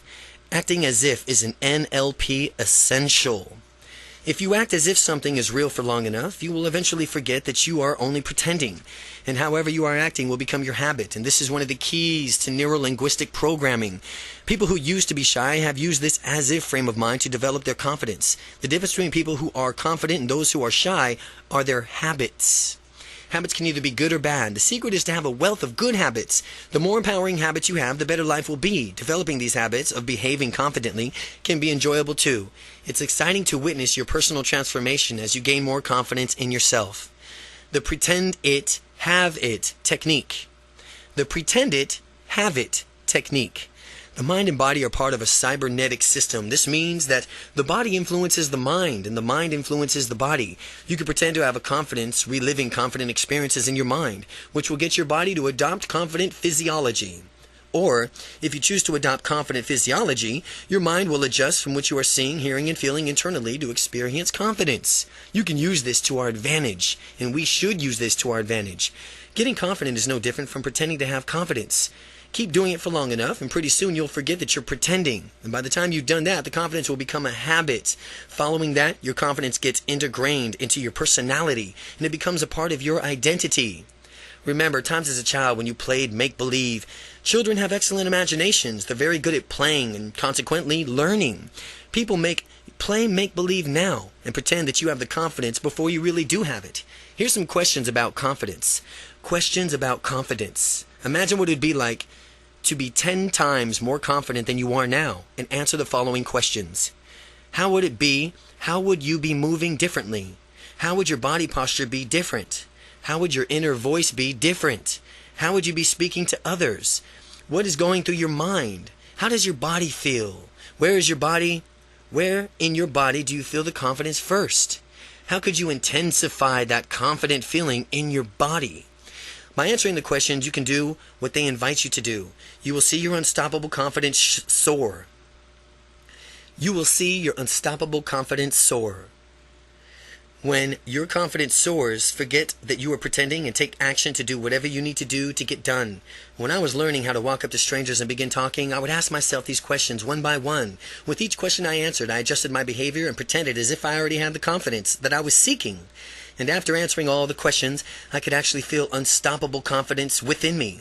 This propelled me to introduce myself to strangers and begin talking to them. The reverse of this technique is also true, so be forewarned about that. If you think about shyness and adopt your body language, your mind and body will make you feel shy. But if you catch yourself doing this, acknowledge it, and then begin asking yourself the confidence questions, which are designed to get you into a super confident state, Now work on your way through the techniques and strategize in parts 3 and 4. Before long, you won't be acting unstoppably confident. You'll be unstoppably confident. Again, the questions about confidence are, how would you be moving differently? How would your body posture be different? How would your inner voice be different? How would you be when speaking to others? What's going through your mind? How does your body feel? Where does your body feel the confidence first? And how could you intensify this confident feeling in your body? Chapter 10. Mastering your internal voice. Make a game of finding something positive in every situation. 95% of your emotions are determined by how you interpret events to yourself. Brian Tracy. Imagine a private radio station in your mind that broadcasts just for you. If the DJ put on a record that played a whining, droning voice constantly cataloging your failures and griping of how hard life is, you'd feel pretty bad, wouldn't you? Wouldn't you want to turn it down or fire the DJ? Conversely, what if you could listen to rich, warm voice reminding you of all the great accomplishments of your life, the things that make you happy and thankful, the goals and your dreams that you have? Wouldn't that feel just great? Wouldn't you want to listen to that a lot? With the volume high enough for you to feel it vibrating throughout your body? Well, that's exactly what we are going to do in this chapter by mastering some basic NLP techniques, neuro-linguistic programming, or self-talk. You are going to learn to be useful with your internal voice to positively change your state of mind and direct your thoughts in resourceful ways. No matter how you have been using your voice your whole life, using your voice ever in the past, you will master your internal voice so that your state of mind becomes and stays absolutely fabulous, squashing negative internal dialogue. Many people have a negative internal voice that is constantly eating away at them. This negative internal dialogue often dwells on bad things in life and is quick to put down in some other nasty comment. Consequently, it's difficult for people who moved ahead if they don't first conquer their negative internal voice. This kind of internal monologue can use and cause a negative self-fulfilling prophecy. If you let it rule your mind, it'll also rule your world. What occurs far too frequently is that negative internal dialogue discourages someone from doing something bold and constructive. Then this person attempts to take the initiative and fails, and an internal voice rubs it in. This further drives home in the false belief that a person cannot do whatever he or she has set up to do. This negative internal voice that becomes more powerful because it was right before, and it incapacitates the person again next time he or she dares to try to step outside the comfort zone. This cycle must be stopped. Considering all of this, how would you like to silence this negative internal voice once and for all? First, identify the qualities of your negative internal monologue by answering the questions listed here. When you're aware of the specific qualities of your negative internal voice, you can more easily silence it. Whose voice do you hear? Where does the voice seem to come from? At what level is the volume of that voice? Does the voice speak rapidly or slowly? Now that you are more consciously aware of the voice than ever before, you can squash it. To do this, you must actively choose to change the qualities of the internal voice. You can do this by imagining the same voice with no vocal properties altered. Sometimes the negative internal voice is that one of both of your parents. Sometimes the negative internal voice is your own. What would happen if you took your voice and made it sound like, say, Mickey Mouse's voice? It would be hard to take that highly pitched voice seriously, right? Well, what would happen if you had made another favorite childhood cartoon character's voice for the other voices? Or perhaps a clown's voice? Don't take my words for it. Do it yourself and find out. The next time you recognize a negative internal voice, mentally repeat just what I said and make it the voice of Bozo the Clown. You might be surprised to discover how quickly an internal voice that used to keep you stuck becomes meaningless when it sounds like this. What happens if you put your negative internal voice? What happens if you change where your negative internal voice comes from? Put the voice in different locations and farther away to lessen the impact. Picture a voice coming out of your kneecap, softly taunting you about your shortcomings. Notice how this changes things. What happens when you speed that voice up so very fast that it is almost incomprehensible? Like a record turned up to 180 RPMs. What happens when you slow that voice down so much that it's a deep and distorted that you can adjust your internal voice and though in the same volume dial? Turning the volume up or down in the suit of a situation, most likely the quieter the voice, the less influence it will have. Find that works best for you. Find out what does and use it to thwart the impact of that pesky negative internal voice. The underlying foundation of this technique is the idea that you can consciously direct your mind instead of just allowing it to function on impulse. You can consciously direct your mind. With the techniques I've outlined, you will be consciously directing how you hear your internal voice. I bet you're feeling better about having more control over the negative internal voice, and that voice is having less and less of an impact on you. Amplifying positive internal dialogue. And inhibiting as a negative internal voice is, a positive internal voice can be twice as effective in leading you to greatness. Everything that we did in this last section to de-emphasize the negative internal monologue, now you'll learn to do this in reverse, to amplify the positive internal monologue. When you hear positive, encouraging words inside of your mind, take a moment and silently thank yourself. If you hear something positive or something upbeat in your mind, anything, take a quick second and thank yourself. Eventually, you won't feel the need to do so, but when you feel the confidence of your positive interior voice, congratulations are in order. As your internal voice bursts forth with positive words, reinforce them with the appropriate behaviors. The more you reward yourself in acting this way, the more in the way that you want, the more you will find yourself automatically acting in this way that you want. You won't even have to make it a point to do so. It'll simply become a reflex. Your ideal internal dialogue should be your own voice. The reason for it is that you and you alone run your life and make the decisions. If the internal dialogue is the voice of anyone other than you, you are effectively relinquishing your personal power to that person. Since you are the one running your mind and your life, reclaim both by making an internal dialogue yours alone, forever. Simply replace the current voice of authority in your life with your own voice. Let your own positive voice resonate within. Let your own positive voice resonate within and allow it to spread throughout your whole body. Wherever you hear that glowing, positive internal voice, let it bloom from within like it's coming from the largest speakers that you ever heard with the loudest volume imaginable. The louder the volume, the more vividly you feel, and it will course throughout your entire being. So when you want to really feel it, crank up the volume. While your positive internal voice shows up more and more often, sometimes it'll give you a positive statement disguised in a question form. As an example is, you can do it. The tone may be questioning, but in a deep voice sentence or a statement, ratchet up the power of internal voice by turning the sentence into a statement. You can do it. You can do it. Repeat in your mind a few times if you need to, and next make an internal voice even stronger by converting it to the statement into the exclamation. Like instead of saying you can do it, now you say you can do it. Shout this instead inside of your mind so that there can be absolutely no doubt. Find your passions. Find your passion. Your confidence will grow with each and every technique that you add to your repertoire. The more your confidence grows, the more you will discover how much you want to reconnect with your passions and go after them. In doing this, ask yourself, if money were no object to you and you knew you could not fail, what would you do in your life? The immediate answer is the question in your passions. What should you do with your life? Using the technique you're learning in this book, stamp out the negative internal voice that might try to vein or crop up. Find your passion.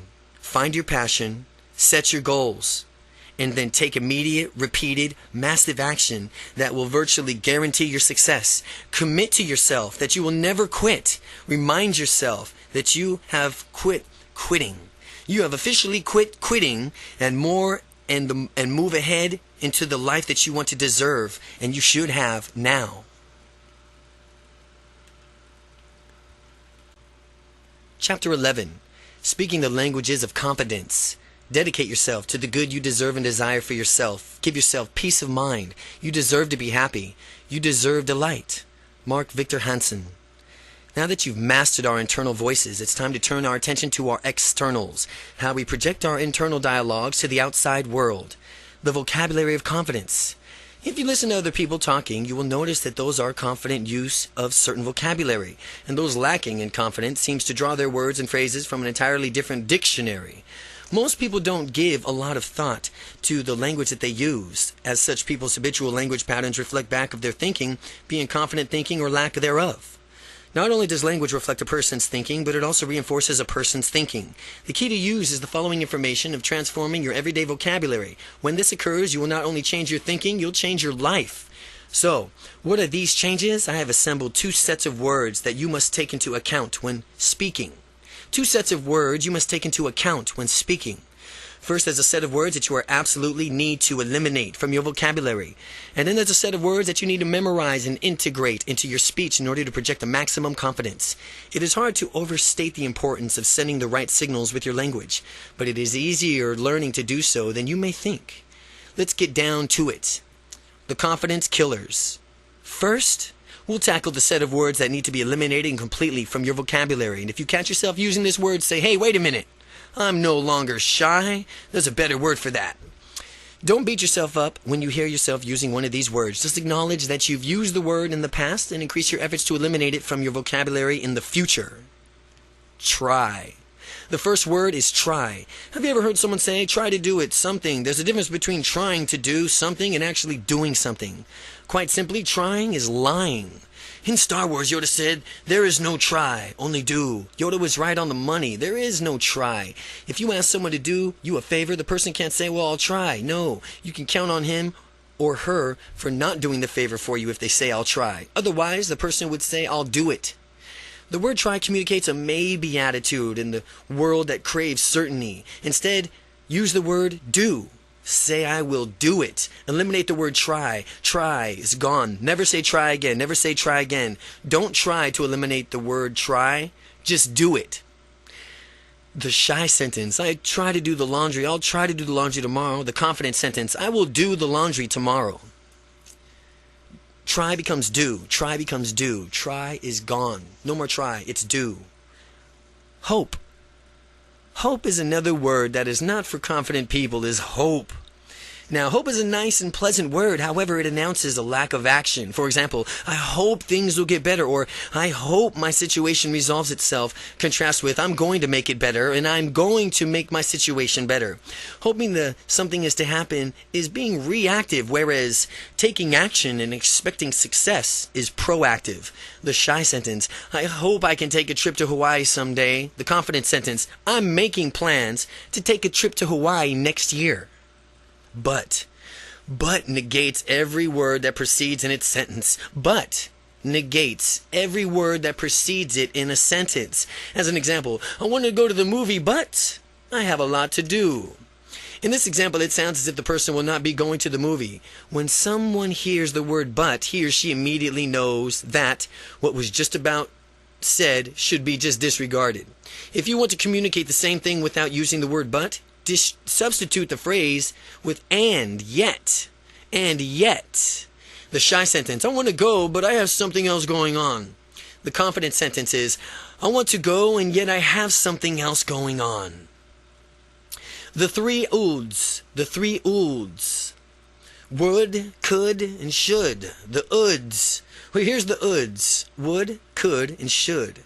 As Dr. Seuss might have said, it was concerned with confidence. Here of the three ouds, there are no good. As we go through each oud, we'll discover how its usage in some places decreases confidence. The ouds are no good. We'll learn how to replace these words with that will propel you with furtherness into your success, propel you even further into your success. Would. Would is a conditional word.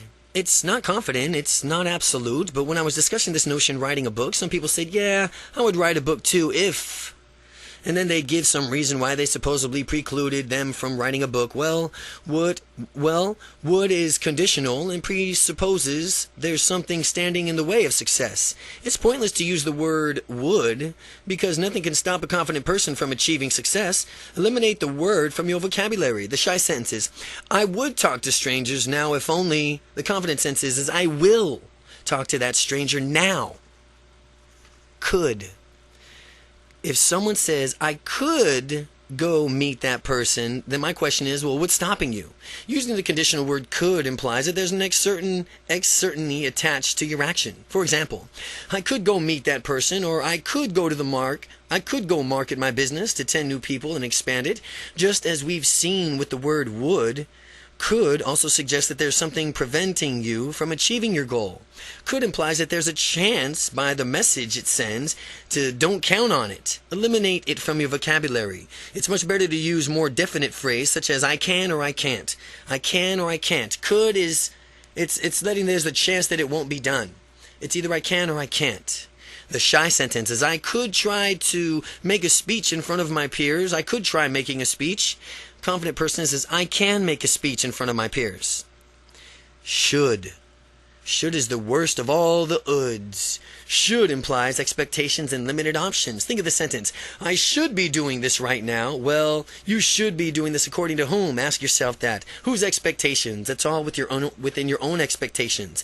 At least it's all about your own internal frame of reference. After all, you're running the show. You're leading your own life. You're a unique individual in charge of what you're doing. Saying should is like keeping yourself hostage by limiting your choices. Should.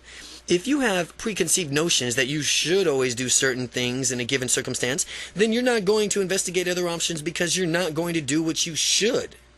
And that's a limiting perspective because whenever you have fewer choices, you have less control over your life. Confident people don't have that problem, regardless of whether or not the situation dictates they should.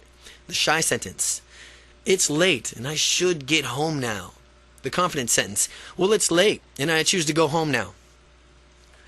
Confidence builders. The confidence builders.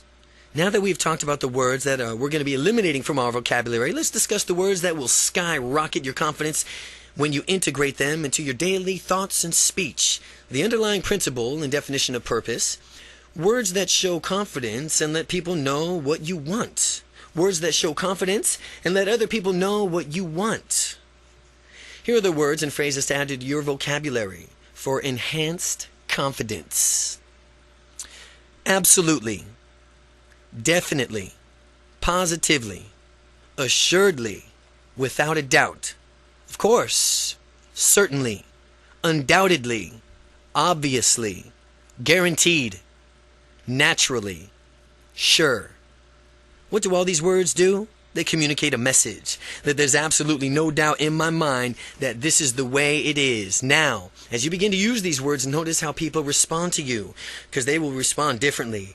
If someone asks, what do you want to do? There's a number of responses. Here are two examples. The undecided sentence. Well, we should do something fun, I hope. The confident sentence. Well, I absolutely want to see a movie tonight. You will notice the difference between someone who is confident and someone who wants to do something, and someone who may want to do something, yet is too shy to say what that might be. The language of motivation. Now let's talk about how to use language to motivate yourself to do what you want. You could take a task of action and that you don't particularly care about and crank up your motivation so that you just have to just do it. Model operators. This goes back to our use of language and how it shapes our model of the world. With this technique, you will focus an aspect of language called modal operators. When you listen to someone's language, and especially his or her model operators, you will hear so much about that person moves through the world and how the source of his or her motivation. So, what are modal operators? They are words like must, have to, need to, will, can, should, would, and so on. For our purpose, they fit into three categories: necessity, possibility, and impossibility. Model operators of necessity. As modal operators, necessity indicates that something is necessary and that something needs to be done, but they are words such as have to, need to, must, mandatory, and required. As such, using them in the right places in our language to excellence for motivation. I have to take a break. You need to go do some training. We must work on this project now. It's mandatory that you do your confidence exercises regularly. Modal operators are possibilities. Modal operators of possibilities are words such as can, could, might, possibly, maybe. These words are possibilities to us. When we use them correctly in our language, a modal operators, not only one is the dreaded uds, they imply choice. We have so many options we can pursue. I could make it at 9:30 p.m. sharp. Easy. I can make it 9:30 p.m. sharp. Easy. Perhaps we might consider the new developments. Modal operators of impossibility. When you have a modal operators of impossibility, these words are to imply that we simply cannot do something. Cannot is just one of those words. Cannot, will not, must not. Notice most modal operators of impossibility close off options that may have been available to us. I'll never go back to the old way of being. You must not neglect the following these instructions carefully. I can't go a day without doing my unstoppable confidence exercises. How to easily motivate yourself. So how do we use this knowledge of the modal operators to crank up our motivation? How do we simply start chaining them together? I want you to follow along in this example. We will begin by saying a set of phrases. Each of them will differ in just a few subtle but powerful ways. Now, the purpose of this exercise is for you to fully experience the impact of this technique. I want you to say each of these phrases out loud, confidently, powerfully, and take on the confident physiology and sit up straight and say these phrases with an authoritative tone of voice.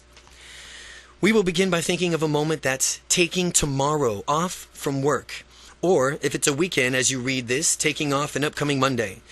Notice that it's like motivation. Your beliefs from whether or not you can do this will be influenced by how you say the words in the exercise to yourself. I want you to say to yourself, I can't take tomorrow off. And notice how you feel about taking the day off tomorrow. Can't is a modal operator of impossibility in the present tense. Now say, I couldn't take tomorrow off. Notice how using modal operator of impossibility closes off that option. Then say the following sentence, I can't take tomorrow off. As if you fully assume the confident physiology, say aloud, I couldn't take tomorrow off. While you do this, notice how it feels to you internally each time we exchange one of these modal operators for the other. The feeling will change. Next, say aloud, I could take tomorrow off. Using the could will alter the experience, as if you find a saying, it produces a different feeling. It might be compared to a contrast of the difference feeling between all the sentences that you think about, how one word can so drastically alter the meaning and feeling of the sentence. Could shifts your thinking from that the impossibility into thinking that something is possible, albeit with conditions attached.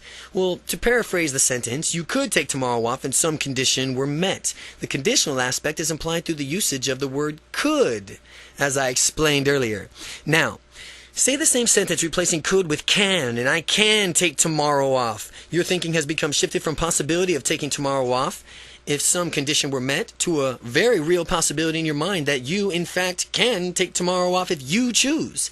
To amplify this possibility, next replace the model operator in the sentence with may. Say to yourself out loud, I may take tomorrow off. May pre-proposes that you may or may not take tomorrow off, and implies that not only the fact that you can do something, but it suggests that you are considering whether or not to do it.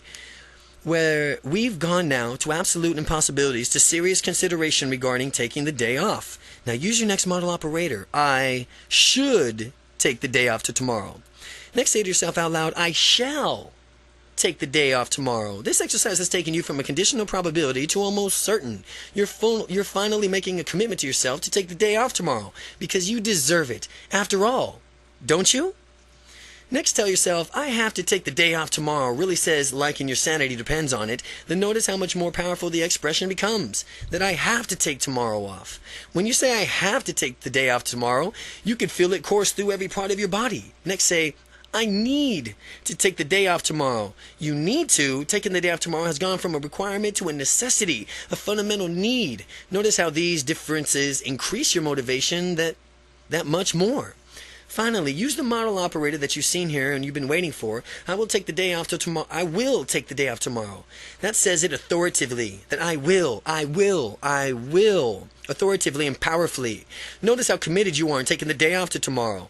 Look at how much your motivation has changed. Just because you've changed the word on each continuum of motivation, you become from a place of it was absolutely impossible to take the day off to tomorrow to becoming committed to taking off the day off tomorrow. This example demonstrates the power of these words and how people are using words to either limit themselves or model operators of impossibility to motivate themselves, the model operators of necessity, or to empower themselves with the more options of the model operators of possibility. Chapter 12, the body language of confidence. If we are to have magical bodies, we must have magical minds. Dr. Wayne Dyer. Body language is just as important as verbal language. Your internal messages, images, sounds, emotions affect your physiology and vice versa. Confident body language versus shy body language. Quick lesson. Confidence and shy body language differ greatly and are rarely mistaken for each other. By realizing the difference, you can be assured to maintain confident body language as you build unstoppable confidence. Here's some examples of a shy body language. Hanging your head as if you're ashamed of yourself, slumping your shoulders forward, drooping your spine instead of standing up straight, looking down on the ground. Having a confident body language is just as easy to spot. It sends a much better message. Here's some examples of confident body language. Keeping your head held high, having your shoulders thrust back, keeping your abdominal muscles tucked in, standing up tall and proud. And if you don't feel confident in any given moment, you can project confidence through your words, gestures, and body language.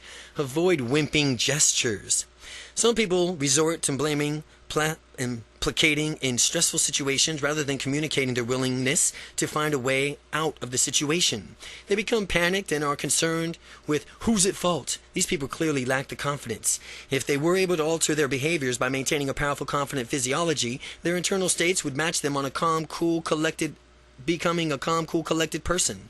Maintaining composure is much more resourceful and effective for solving a problem than blaming or placating ever could be. Here are some methods for you on how to improve your body, how to move your body to stay confident. Never use placating gestures. Confident people never make placating gestures. These gestures convey that you are inferior, submitting to others person. A classic placating gesture is when someone shrugs his shoulders with palms facing upward as if you're pleading, I didn't do it, or this conveys a need to absolute oneself of responsibility of the situation. In order to have unstoppable confidence, you must avoid these gestures at all times. Another placating gesture is the shrug, which means someone doesn't really know what's happening, and perhaps even don't care. It does not make any sense to convey that you don't care about any situation ever. So if you don't know about something, simply admit as much as the matter-of-fact way. People lack confidence often to give an exaggerated response, announcing in an annoyed tone that they have no clue. A lot of times you can find an answer to a problem if you just stop for a moment and think about potential situations. Instead of giving up so easily and pleading ignorance, Henry Ford said, "Thinking is the hardest activity there is to do. That is why so many people engage in it." People who are confident may not necessarily have the answers, but yet they do know that they have all the resources to find the answer.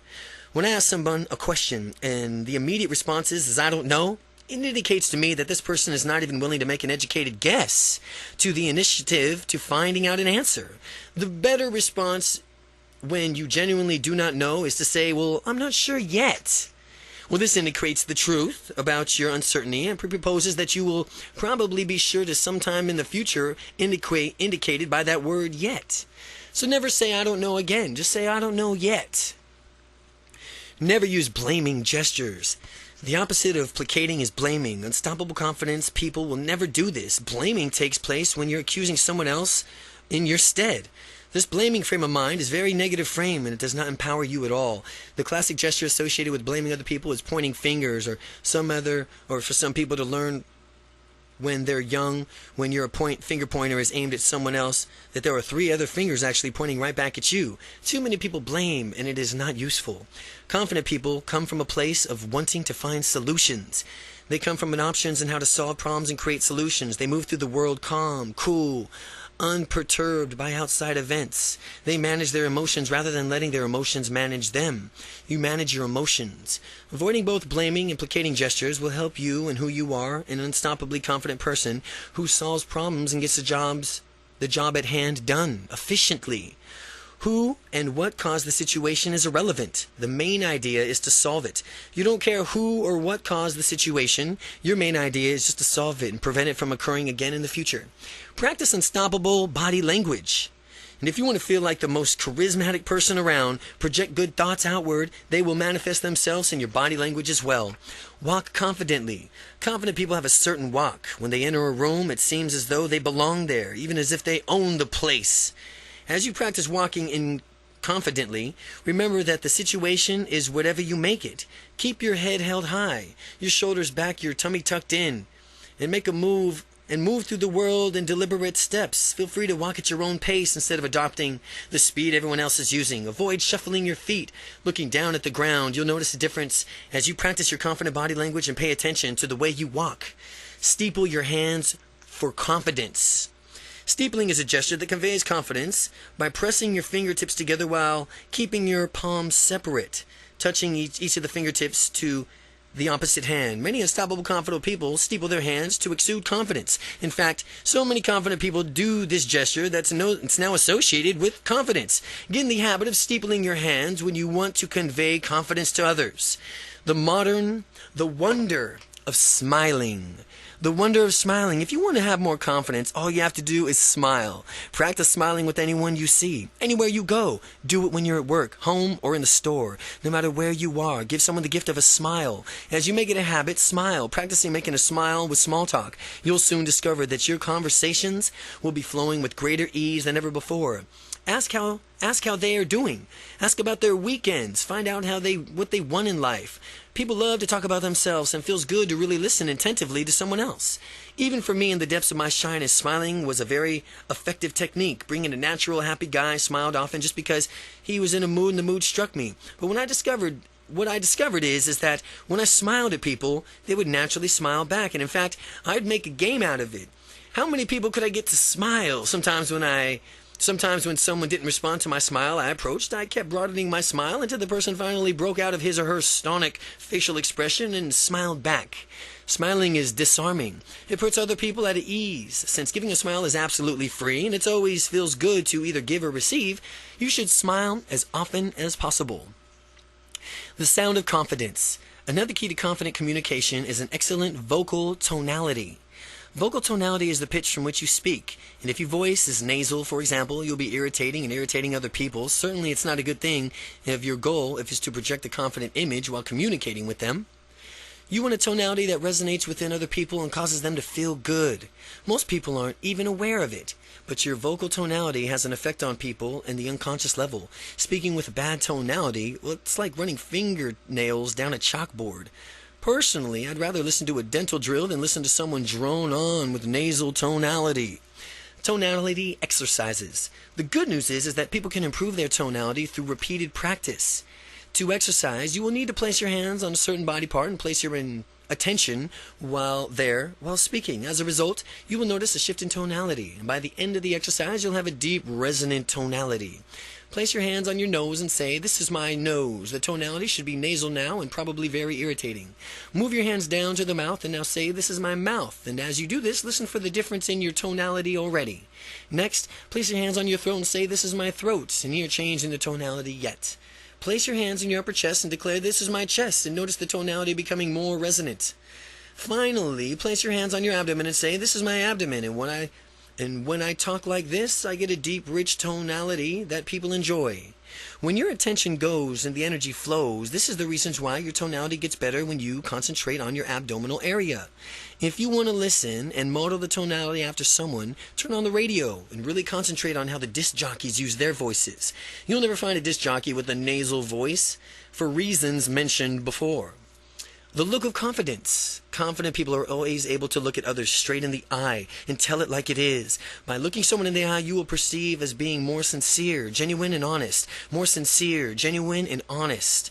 No matter what you are saying, if you just look them in the eye.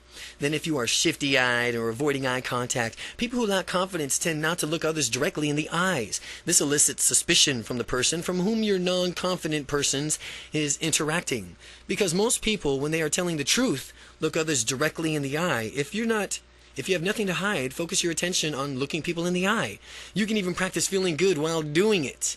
Now, if you have a tendency right now to avoid eye contact, that's just fine. Call it a starting point. But after you do the following exercise, you'll discover how easily and naturally you could do it. And by the end of the exercise, you'll have informed the beginning of the habits.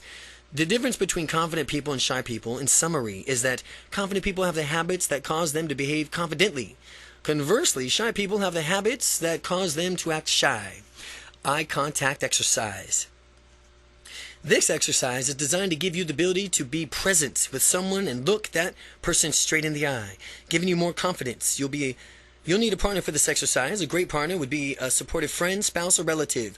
Read through all the directions first and then begin. Read through all these directions first and then begin. By doing this exercise, you'll naturally find yourself breaking through the limits of your confidence, and it'll rise in an unprecedented level. Set an outcome for what you want to get out of this exercise. One good outcome is to be able to look people in the eye anytime. Tell them anytime that you choose and feel at ease while you're doing it. Get a timer that will let you know when 5 minutes is up. What you're going to do is sit across from your partner in a complete silence and be present with him or her. All you have to do is be silent. Look the person straight in the eye and beware. This is harder than it sounds. But as you do this exercise, you may have certain urges to laugh or look away. That only means that you now have an opportunity to break through the previous held limits. Stay with the exercise and continue looking your partner in the eye. Meanwhile, your partner will be doing the same with you. And if you do laugh or glance away, your partner should gently say, "Stop. Be present. Start again." Similarly, if a partner laughs and glances away, give him or her the same instruction. Continue on doing this for the entire 5 minutes. Having this skill means that you can confront any person to be there for him or her as a good listener. Your direct eye contact with another person means that you're neither superior nor inferior, but you are merely two equals communicating on a level ground. Do this exercise with your partner as many times as you can, and you'll need it in order to be able to look someone in the eye. And pretty soon, you'll discover that it is really, really easy to do so, with no longer to being intimidated to direct eye contact. The real world is a true test of gauge. Now, how you've come from, of how far you've come. After doing the exercise, practice in the real world and notice how easy it is that you do it. How surprised will you be when you find others doing it automatically? Others will react positively to your new confidence, and this eye contact that you've learned is not designed to intimidate, but foster better communication through honesty and openness. It will also let other people know that you have the look of confidence. Part 4, Becoming Unstoppable. Chapter 13, 21 Explosive Techniques to Supercharge Your Confidence. First comes thought, then organization of the thought into ideas and plans, then is transformation of those plans into reality. The beginning, as you will observe, is in your imagination. Napoleon Hill. The techniques, exercises, and strategies in this chapter will speed you on your way to unstoppable confidence. Practice them regularly and watch your confidence soar. Technique 1. The instant shift. One of the major steps in gaining more confidence is being aware when you're lacking confidence. The reason for this is that you have to be aware of something before you can change it. When you're aware that you're not being as confident, you can change it. It will no longer be a given that you're shy or tentative or whatever they label you previously used to describe yourself. As you become consciously of what your mental process is with respect to confidence, pay particularly attention to your internal voice. If you have a limiting negative voice nagging at you, I'm sure you naturally realize that you can stop you dead in your tracks when you really want to go for it. Well, while you're paying attention to your internal voice, notice the sorts of images that are inside of your mind. When you hear and see internal impacts on how you feel, and the way you feel either frees you to take actions or hold you back. Now, when I was locked into my dungeon of shyness, anytime I wanted to go out and meet a woman, I would project a big picture of a woman rejecting me and laughing at me before I even said hello. With these images in my head, I was completely paralyzed with the fear and took no action.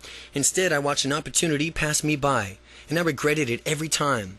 If you want excellent feelings, you have to see and hear excellent things, which is easy because you're in control of your own mental processes. Whenever you're acting shy, you must simply stop and realize that this is a process and that you can change it. And if you find yourself acting in a tentative way or shy way, here are some NLP techniques that you could try. Interrupt the process. Imagine a police officer springing up inside of your mind, holding a red stop sign. Imagine that he shouts out with authoritative tone and loud as he can and says, "Stop." When you hold these images in your mind, you'll find yourself immediately stopping the processes of feeling that lack of confidence.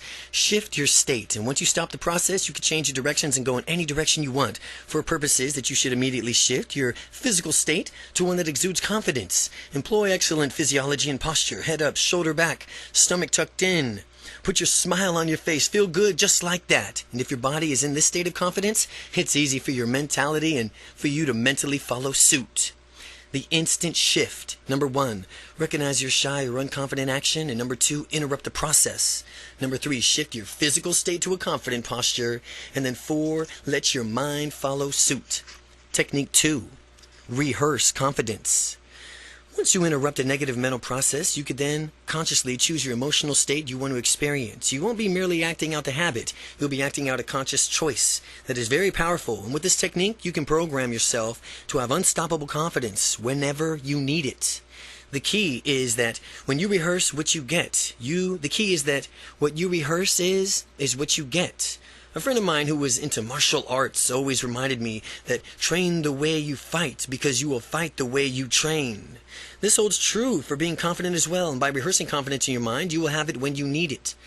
For you to have unstoppable confidence, you need to mentally rehearse it in your presence. This means that you're going to have to visualize what you desire. Confidence. We will watch ourselves walking, talking, moving confidently. We will see ourselves doing things that never before have been done, not even and realize that were possible. If it's difficult to do this at first, don't worry. Visualizing is a skill like any other, and you will need to get better at it with practice. If you think that you have difficulty visualizing, pretend that it's easy for you. You have a way of dealing with anything. One way to dealing with anything to fake it until you make it. Pretend that you can visualize. As you do that, you will develop such a skill in visualizing that pretty soon you'll forget that you were just pretending, and you'll soon be a great visualizer. Now that you're visualizing, focus on the image of yourself behaving confidently. As projected on your mental movie screen, notice how you exude confidence in every fiber of your being. Now others can sense it coming from you. As you can see yourself behaving confidently, listen to what you hear as you fulfill your experience, that ultimate state of confidence within. To amplify your confident state, make the picture bigger, brighter, closer. Crank that sound way up in your state of mind so that you can feel that confidence coursing through your entire being. Let the past resonate all throughout your body. Let the bass resonate. When you make these adjustments to your experience, notice how much powerful and confident you become. Do this exercise as many times as it takes to thoroughly feel the confidence inside of you. How will you know when you've done it right? The answer is that by looking at the mental images of your confident self, you'll automatically feel the confidence. This is how you know that you're successfully completing this exercise. Your unconscious mind does not understand the difference between a scenario that is genuinely real and a scenario that is vividly imagined. For that reason, vividly imagining confidence is your future means that you are literally programming yourself to have the confidence when you need it.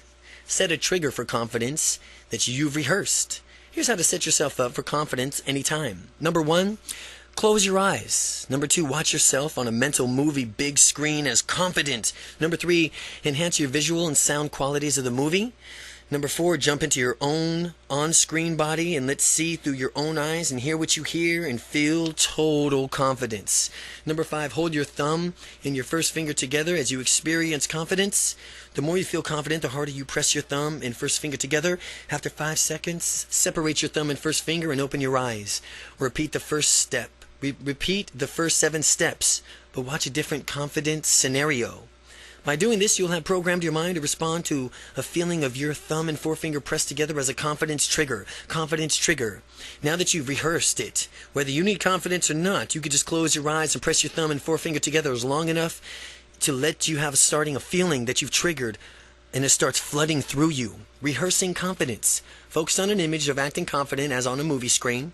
Listen to yourself speaking confidently. View the picture in a close-up, turning up the volume. Feel the confidence as you project it on screen. Technique 3. Program confidence. You and I have all the resources that we'll ever need to become total, successful, unstoppably confident. Many people discount how resourceful they could potentially be to have unstoppable confidence in the future. The key is to be able to summon your own confidence resources that will get you the results that you want. You did it successfully in the past, which means you can do it successfully anytime. It's only a matter of practice before you have the confidence, whether you choose to switch it on. Remember the time that you were unstoppably confident in the past. Become aware of what specifically you did see, hear, feel inside as you re-experience what it's like to completely be confident.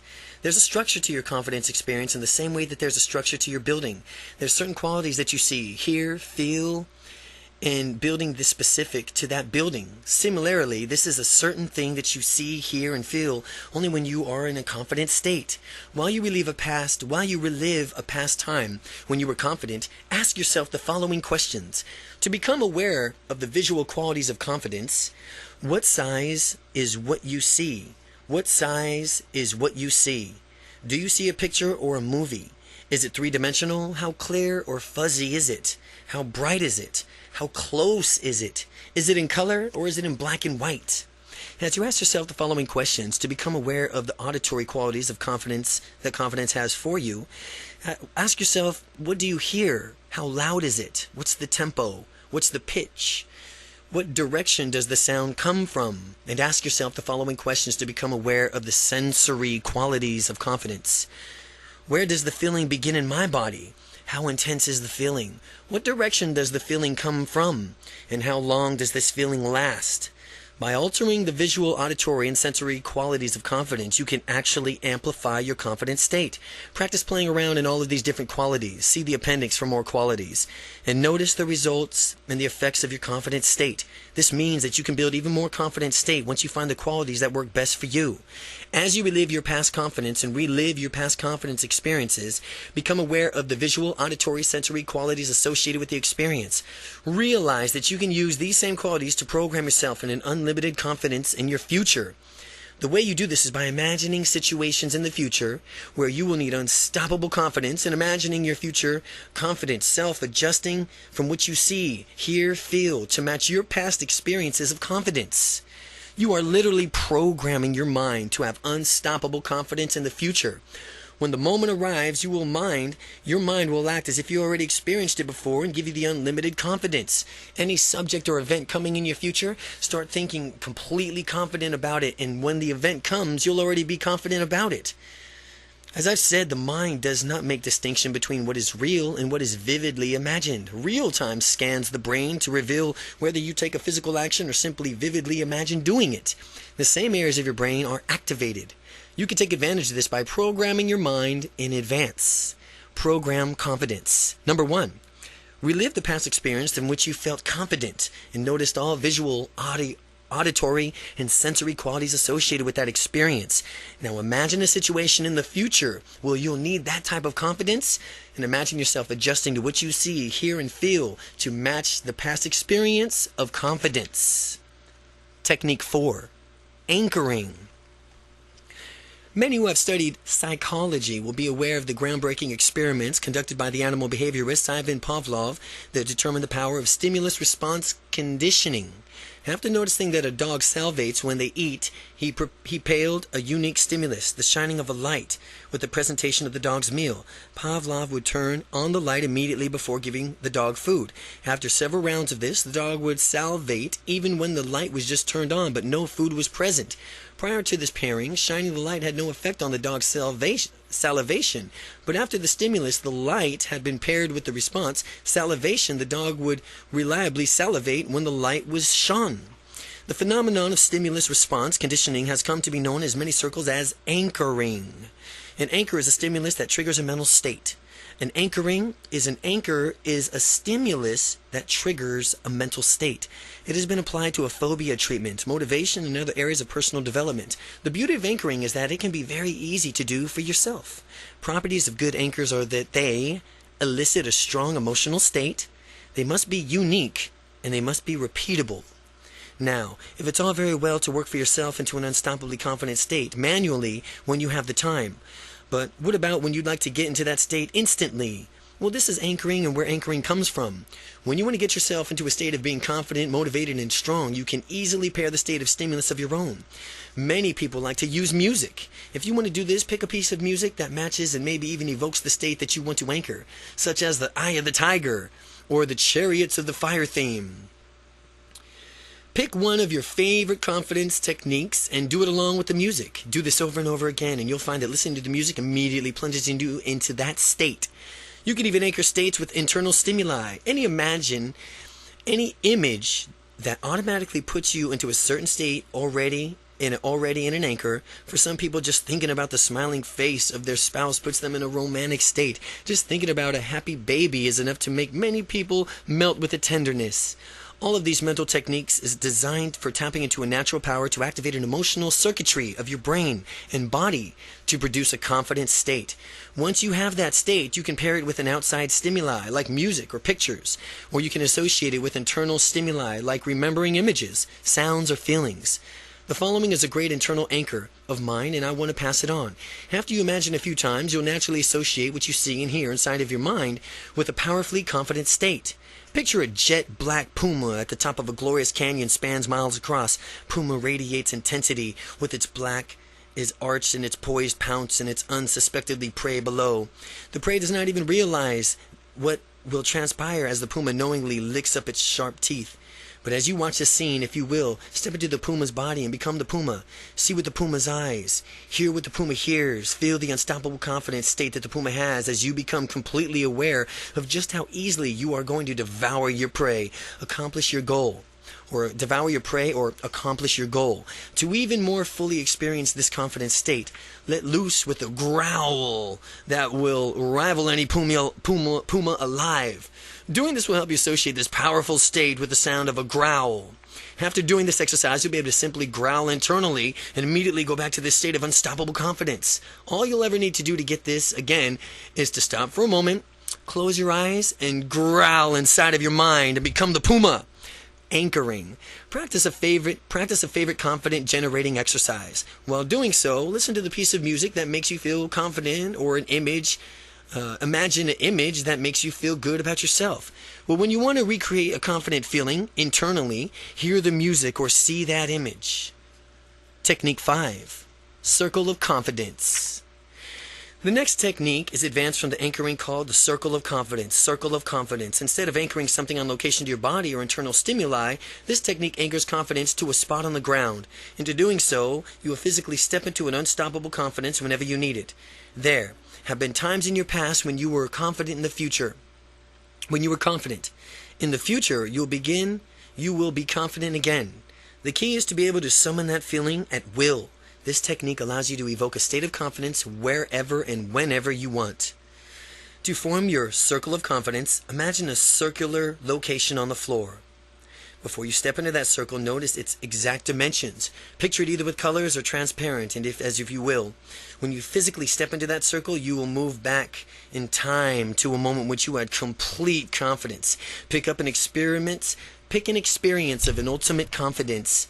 While you're standing in your circle, fully relive the instance in confidence. See what you saw at that time. Hear what you hear. Allow yourself to feel unstoppably confident of that experience.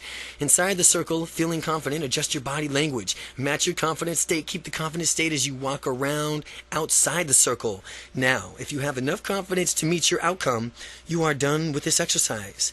If you need more, go back into that circle and relive the difference. Equally powerful, confident experience. Continue stacking up this confidence until you have all that you need, regardless of wherever you are. You can use a circle of confidence as just a confidence technique or a confidence builder to instantly gain more confidence, exaggerating your strongness, your powerful physiology as you train your body how to stand and move. And pretty soon, you'll find yourself naturally standing confident as a habit. Circle of confidence. Imagine a circle on the ground, remembering the situation in which you felt confident. Relive the experience as you step into the circle. Relive that experience of confidence as you step into that circle and adopt that confident posture. Step outside the circle and continue to walk and act confidently. Technique 6. Mirror affirmations. Typically, when people do affirmations, they repeat them endlessly in hopes that they will not work. Doing so is somewhat effective, but it can be made such more effective when someone simply has a modification to it. This technique can supercharge the efficiency of the affirmations. Instead of using statements like beginning with I, you will use statements beginning with you. These situations are more powerful because they allow you to consciously mind to tell you, your conscious mind, specifically what you want and how to behave. Get in front of a mirror and stand in front of the mirror with a confident physiology and project your intention for these affirmations to change your life. The larger the mirror, the bigger it is, the better, because you can see more of yourself. With your shoulders back, your head held high, and your stomach tucked in, look yourself squarely in the eye and say, with the following affirmations, you are completely powerful. You are unstoppably confident. You will become more and more confident each and every day, and nothing can stop you. You can go for what you want and get it. Repeat these affirmations to yourself in the mirror until you totally feel them in your body. Perhaps you could see yourself a bit differently when you do it, as you have already noticed behaving differently and more confident. Or maybe you'll hear the inner voice speaking forcefully with absolute confidence from within. Do this daily as part of your confidence building regimen, and I can guarantee you that you'll have an unstoppable confidence in a little bit of time. Mirror affirmations. As you stand in front of the mirror, adopt a confident physiology, shoulders back, head up, stomach tucked in. Deliver affirmations to yourself in the mirror using you instead of I. You. Technique 7. Future success now. I have future success now, and if you were to taste the future success, how would it feel? What would it look like to achieve your goals now? Wouldn't it feel tremendously more motivating to go for it right now? This future success now technique does exactly that. It brings all the future feelings of success into your heart, mind, and soul right now. You can experience such an overwhelming sense of success, and you'll surrender to your passion and go for it. Any fear that might have had still in the present, but you desire for success, dominating all other emotions, you'll feel the need to take action and fulfill your goals. In this exercise, the outcome you will want is to set to increase your confidence. This means saying, either aloud or in your mind, I'm doing this exercise to increase my confidence and feel more passion, which will naturally cause me to go after my goals and make my dreams more reality. Are you ready to feel your future success? Close your eyes. Picture your mental movie screen. See yourself at the point from which you're about to reach that pinnacle of your success while you're watching yourself. Make sure that you see yourself in color, big, bright, close up in a picture in HD, crisp and clear right in front of your face. Fill your mind with stereo surrounded sounds. Turn up the volume all the way. Just before you reach your pivotal point from where all your success yours, stop the movie you're watching and ask yourself some questions to clarify exactly what you're going after for this success. Find out and clarify why exactly you're going after this success. What's important into getting this pleasure? What's important about that? Ultimately, what does having this success do for you?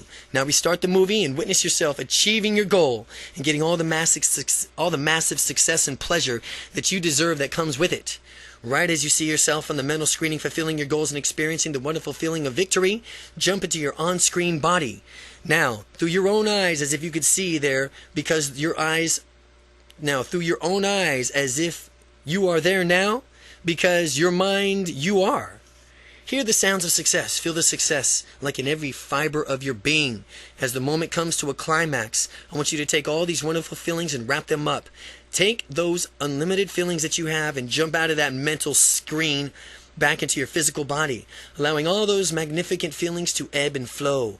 You've just smelt the sweet scent of your future success. You've tasted the victory. You've realized the glory of yours to be for the taking. It's up to you to take action now and claim what's rightfully yours. As you complete this exercise, write down 5 immediate actions that you will take to bring you one step closer to achieving that success that you deserve. A future success now. Number 1. Only your mental screen, play a movie. On your mental screen, play a movie of you succeeding massively. Just at the point you are about to get the peak of your success in a movie, temporarily hit pause. Ask yourself, what's important about the success? And what will having the success do? Jump into the movie as you begin playing it again and soak up the unlimited massive success that you deserve. When the movie is done, take all these wonderful feelings back with you as you open your eyes. Write down 5 immediate actions that you will take that you will begin to get you one step closer to achieving your goals. Technique 8. Put your life in perspective right now. Consider whatever appears overwhelming to you now. By the end of this exercise, you'll think about it completely different and with much more confidence about what you're going to do. Picture a line representing your lifetime. The past is off to the left and the present is in the center and your future is off to the right. Now, place whatever is bothering you on this timeline and visualize it as a small dot in your mind. Take a step back so you can see a larger portion of your entire timeline instead of just the present. Notice how this puts you in a minor nuisance into a different perspective. Now mentally step back even further and notice all of your past and all of your future at once. And recognize just how small and insignificant this dot represents your current problem. When you keep things in perspective, it's really difficult to waste valuable time and energy on trivial things. The trouble begins when people do not keep their big picture in sight and magnify some issues to be larger than it really is. So put your life in perspective by, number 1, visualize your life as a timeline. Picture whatever is overwhelming you as a point on that timeline, and then mentally step back to see that dot in perspective as something tiny and small. Chapter 9. Avoid the future that you don't want. Well, as we saw earlier, people are motivated either by moving towards pleasure or by moving away from pain. Well, if you were bunny rabbits, it would be equivalent as us as moving towards carrots or away from people's boots. The next technique will work best for people who run away from the boots, so to speak, because it amplifies the pain of not going after your dreams to the point from where it'll seem easier just to do it. To do this exercise, visualize a timeline from Technique 8. Close your eyes and imagine floating above the timeline, drifting forward far into the future. Continue floating forward until you get to the point from where you are older and most of your opportunities have passed you by. And as you get the point, you'll see yourself in a mental movie screen, walking around feeling miserable. Doing this, you might realize that you are looking at a person who has lived a life unfulfilled. Turn into the sounds coming of the older person who had so much potential, yet somehow failed to take action and live his or her dreams. Just the feeling as it disappoints rises to an extreme where your future self appears to realize that his or her life has not been invested wisely. Jump right into that older person's body and see the experience and what it's like. Feel how awful it is to lead a life unfulfilled. It is really quite tragic, isn't it? When you fully experience that feeling of deep regret, all the pain, disappointment, frustration that you will if you don't go after your dreams, immediately take action. Jump back into your physical body, and if you don't take action now, then go after your dreams, then that's how you will feel. If you don't take action now to go after your dreams, then that's how you will feel when you get older. Now, since you've experienced the pain that will happen if you don't go after your dreams right now, you are aware of how much you are motivated and you are to avoid the feeling that you cannot live your dreams. Now, if you hesitate in your future, call that a horrible feeling from the experience that allows you to propel you to take action. To break out of this negative state of mind induced by the exercises, use one of the previous visualization techniques to see a wonderful future that you will have when you use your confidence resources to get the future that you want. So again, avoid the future you don't want. Visualize a timeline with Technique 8. See yourself further down the timeline with most of your opportunities passed over. Imagine your response physically, audibly, emotionally as an unfulfilled life. Come back to your present self. Summon those feelings of disappointment and rage when you need to get motivated and get busy. Technique 10. Build an enriched past. Oftentimes, a lack of confidence when facing a new experience stems from not having done it before. In order to get good on doing something, usually you have to do it poorly at first. And when this happens, some people equate that poor performance with failure or becoming anxious, and understand that we don't have to do everything perfectly from the start. Having said that, though, how much more confident would you feel if you knew that you had done something many times before? I'm willing to bet you that you would be tremendously more confident. This next technique builds memories from the past that feature you succeeding wildly at whatever you are about to do. You may or may not have heard of false memory syndrome. False memory syndrome occurs when someone gets something else to create memories of events that didn't really happen. However, the false memories are so vividly imagined that they seem so real to the person to whom they are implanted, and consequently the person acts as if they are. In situations like this, the memories of usually disempowered, what if we were to create false memories in ourselves, having massive success that we really are about to do for the first time? How much confidence will we have when we do this? Build into the past as many successes as you can find necessary, and you will have done this by visualizing success, which you've done, and imagine happening to the past as you create your past successes. Really intensify the experience so that you can catch the feeling and confidence that you've needed.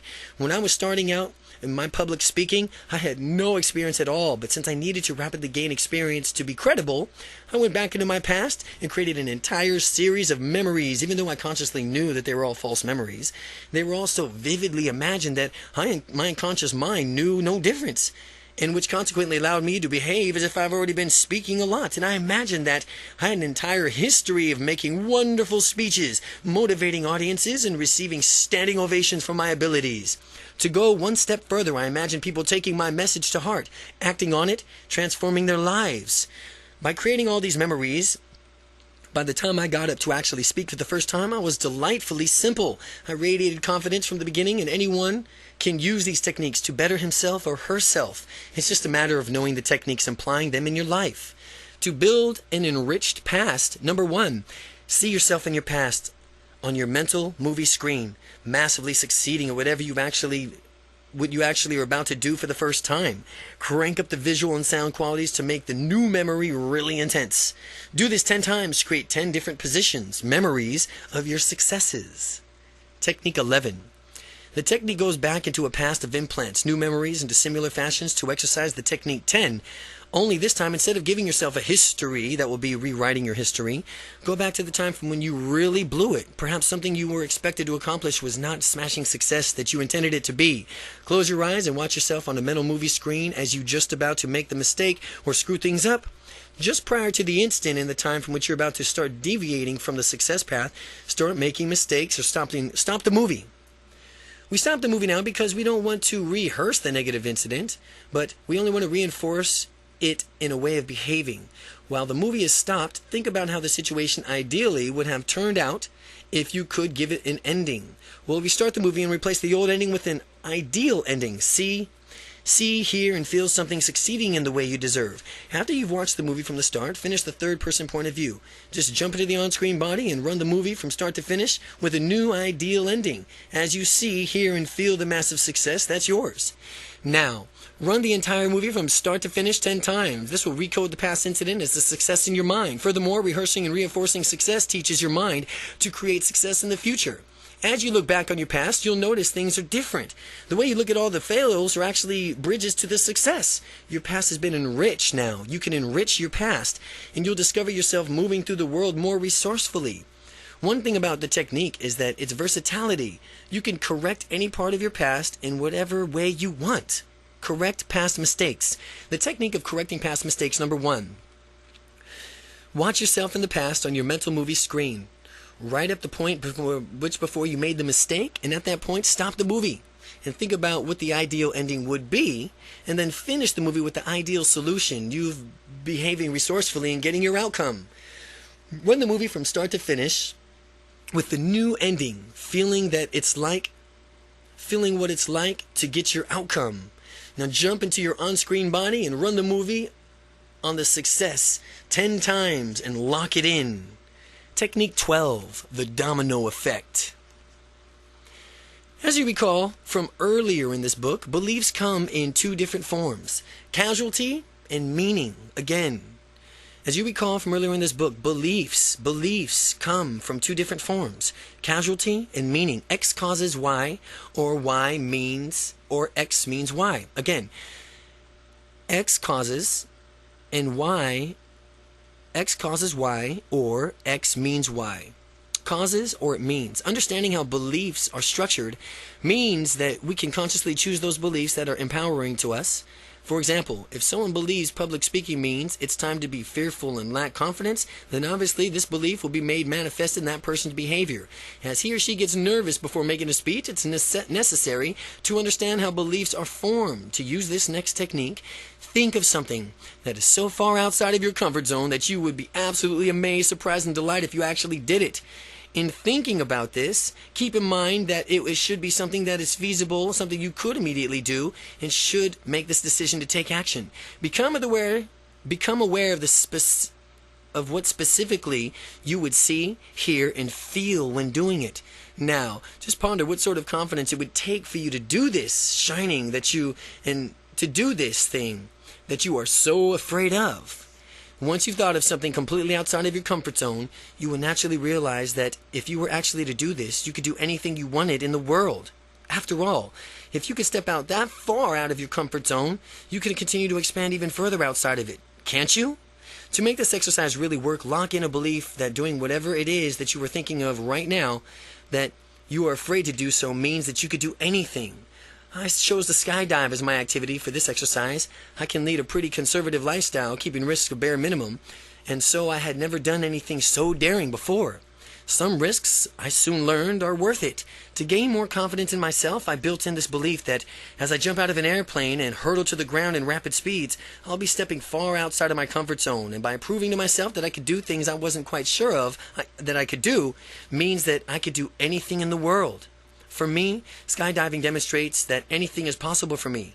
When you do this in your activity, you'll realize that anything is possible for you. Your example can be whatever you want it to be, and as long as it is a big stretch outside of your comfort zone, it could be marching into your boss's office and asking for a raise, speaking publicly, running a marathon. The most important part is that when making it happen, you will realize that anything is possible for you when you set your mind to it. When you've decided on what you're going to do, take immediate action to ensure that that's what will happen. Get things in motion so that you can, taking immediate action to starting your excellent habits to develop. Taking immediate action is an excellent habit to develop. Taking immediate action. I take immediate action. Take immediate action. The most successful, unstoppably confident people take immediate action, and accordingly to manifest their dreams sooner. To anyone who is very logical or critically oriented, the belief that since I can skydive, I can do anything is not very logical at all, yet beholding the belief that you can do anything will enable you to go for much, much more than those who have limited themselves with logic. You may not be able to do anything, but you'll definitely go past your old limits.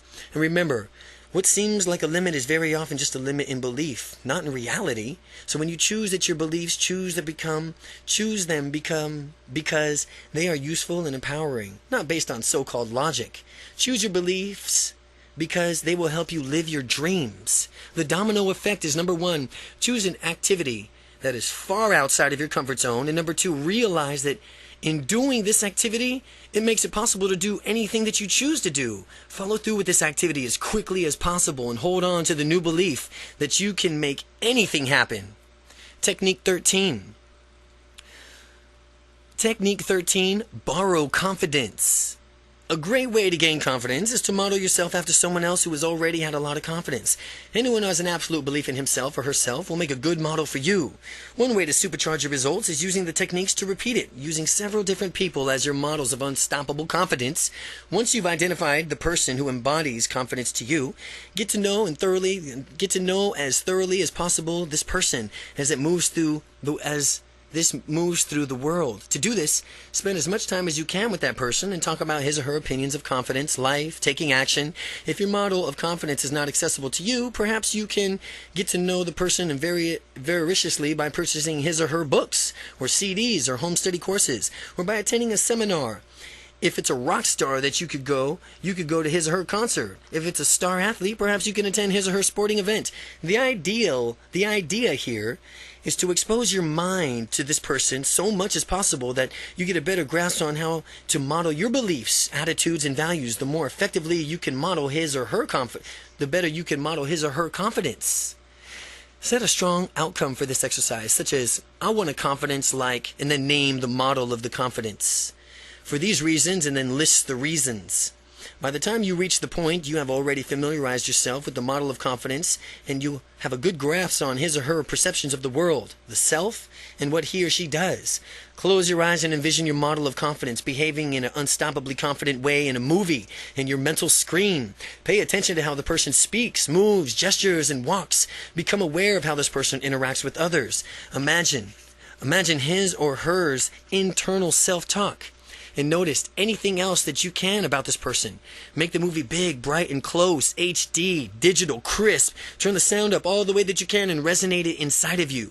Next, step into the movie. As you are stepping into the confidence model's body, take on this person's entire being as though you're seeing through their eyes and your confidence models through their eyes. Hear his or her ears and feel what it's like to completely immerse yourself and be unstoppably confident as this person. Now, as you are inside this confident model's shoes, physically do all you can to be like this person. Gestute, speaking, move, use the facial expressions your model does. Continue doing this until you fully understand what it feels like to make your models unstoppably confident. To make your models unstoppable, to have your model as unstoppable and confident. If it helps, imagine yourself as this person in different contexts.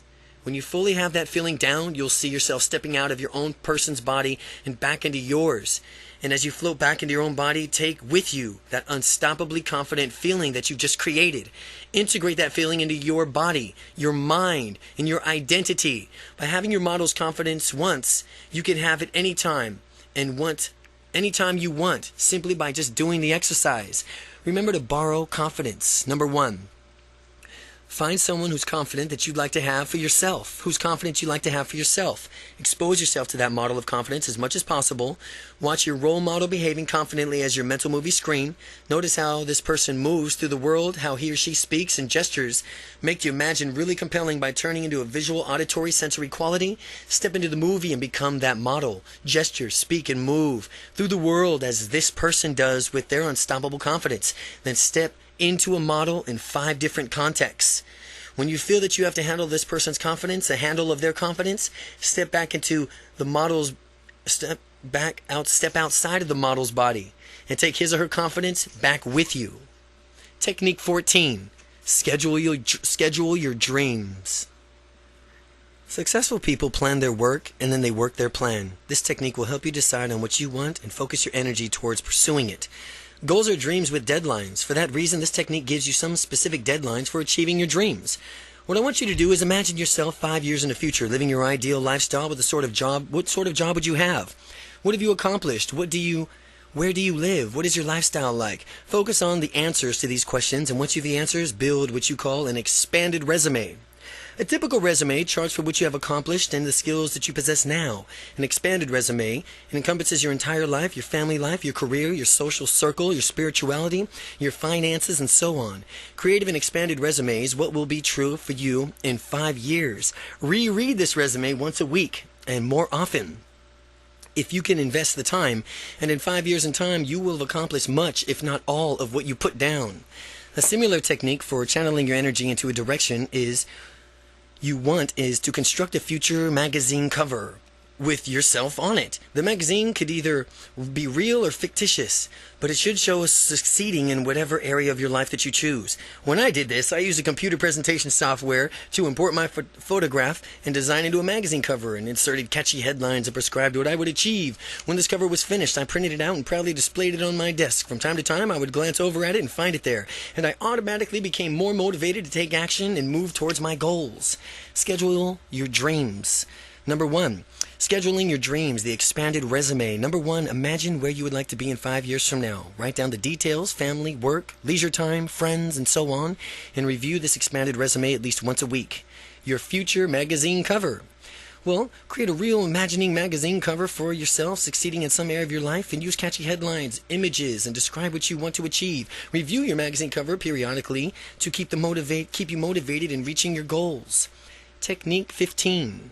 Swish into confidence. The next technique is called the swish technique because in it, you redirect your brain as rapidly as a basketball makes the swish sound when it flies through the net.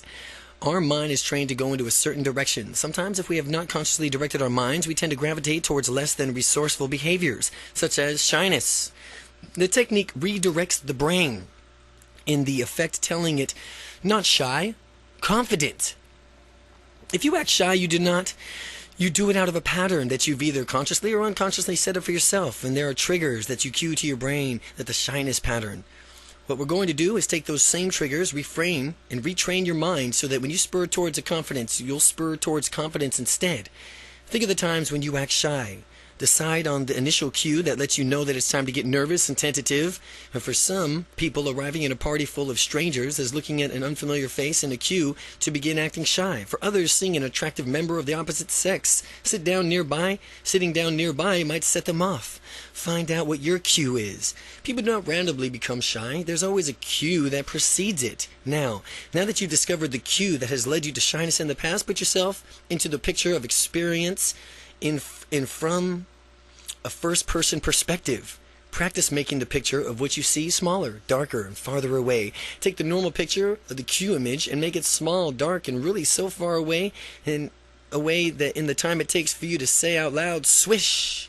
Do this unless you feel that you could take the picture of your shyness cue and make it disappear in an instant. Any issues, make it smaller, farther away. Do it before you could say the word swish. Following that picture, an image of your ideal self, don't jump into the image yet. Picture yourself on how you would want to behave instead of how you currently do. See those strong, confident gestures, facial expressions, and postures, and make sure that when you think about your ideal self, you feel really motivated to be that way. If you don't feel a strong sense of motivation, then adjust your image of your ideal self until you do. Make this picture small, dark, and far away at first, and then practice making this picture really big, bright, close up, rapidly as you can, as fast as you can say swish. Practice the exercise until you can do it easily. Now, what we're going to do is redirect the mind so that whatever it's experiencing, the cue image it will automatically flash to your ideal self and therefore draw you into being that person. When you've done this successfully, you will see the trigger that used to make you shy and immediately experience an unconscious shift in confidence. Close your eyes and see what cue image in the forefront of your mind. See it big, bright, close up, HD, crystal clear. Just like you would if you were experiencing it for real. In the lower right corner of your vision, see your ideal self-image smaller, darker, farther away. Make the swish sound and simultaneously flip the two pictures so that you cue the image becomes small, dark, far away. An ideal self-image becomes really big, bright, and close. Remember to make the swish sound as you do this exercise because it will help you unconsciously move the pictures around. Swish. Pause for a moment, open your eyes, and then reset your picture so that you see the cue image big and close in your confident self in lower right corner. Then you can make the swish sound and it toggles the screens. So you transpose them in the same way you did previously. To continue, repeat this pursuing, resetting, and swishing of pictures until simply looking at the cue image automatically triggers your brain to gravitate towards the ideal self-image. That's how you know that you've been successful in retraining your mind. Swish into confidence. Number 1, identify the cue that's triggering your shyness. Number 2, practice making the image of that cue smaller, darker, farther away until you can do it in the time it takes for you to say swish. Now picture the idealized self smaller, darker, and smaller away. Now picture your idolized self smaller, darker, and farther away. Practice making that idolized self bright and close up again in the time it takes you to say swish. Finally, practice transposing the two pictures as if they sound of the word swish in your brain. Makes the shyness trigger from small and far away while bringing your idolized self to the forefront. Now however you're feeling, screen it, swish. Now you're in the other image. Technique 16. Disassociate, add resources, act differently. Sometimes people feel overwhelmed by situations because they're too deeply invested in them. If someone's too close to a situation, they may be difficult for him or her to reason logically about it. For example, if you have to make a major decision and there's an overriding emotional component, that emotional component may skew your judgment.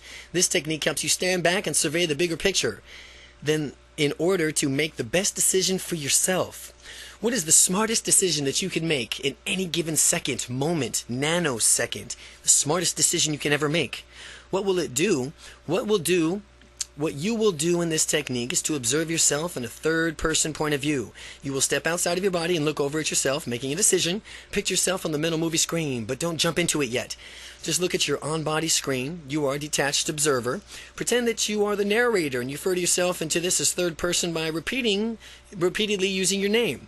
Well, as Randy currently walks over here, and then Randy went this way, and think through the decisions-making processes out loud and detach the frame of mind. As you narrate your thinking process regarding to the decision, you should be sure you have confident physiology and tonality. This will help you make a firm commitment to the decision from which you are ultimately going to arrive at.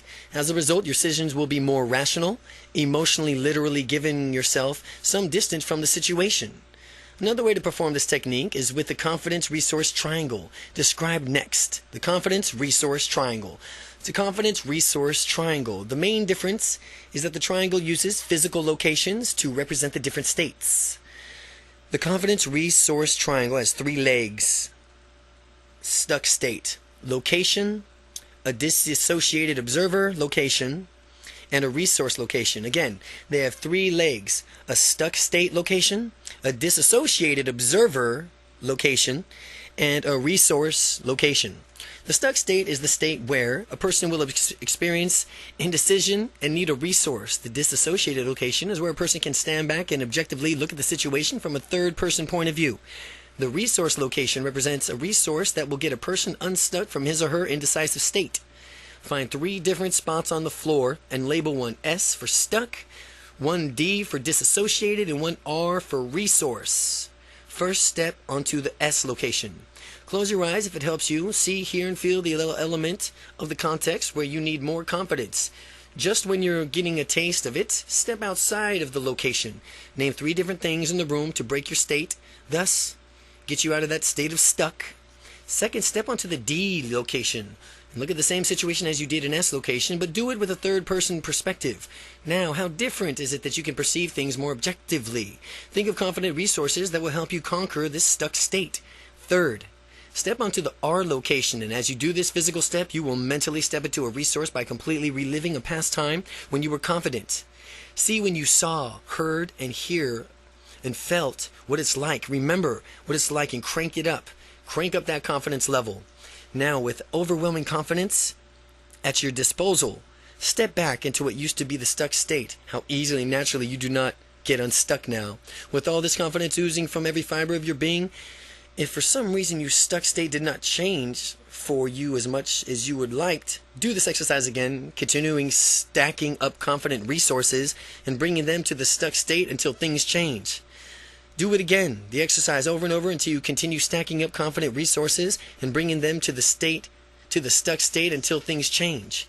Disassociate, add resources, and act differently. Number 1, envision yourself in a stuck location.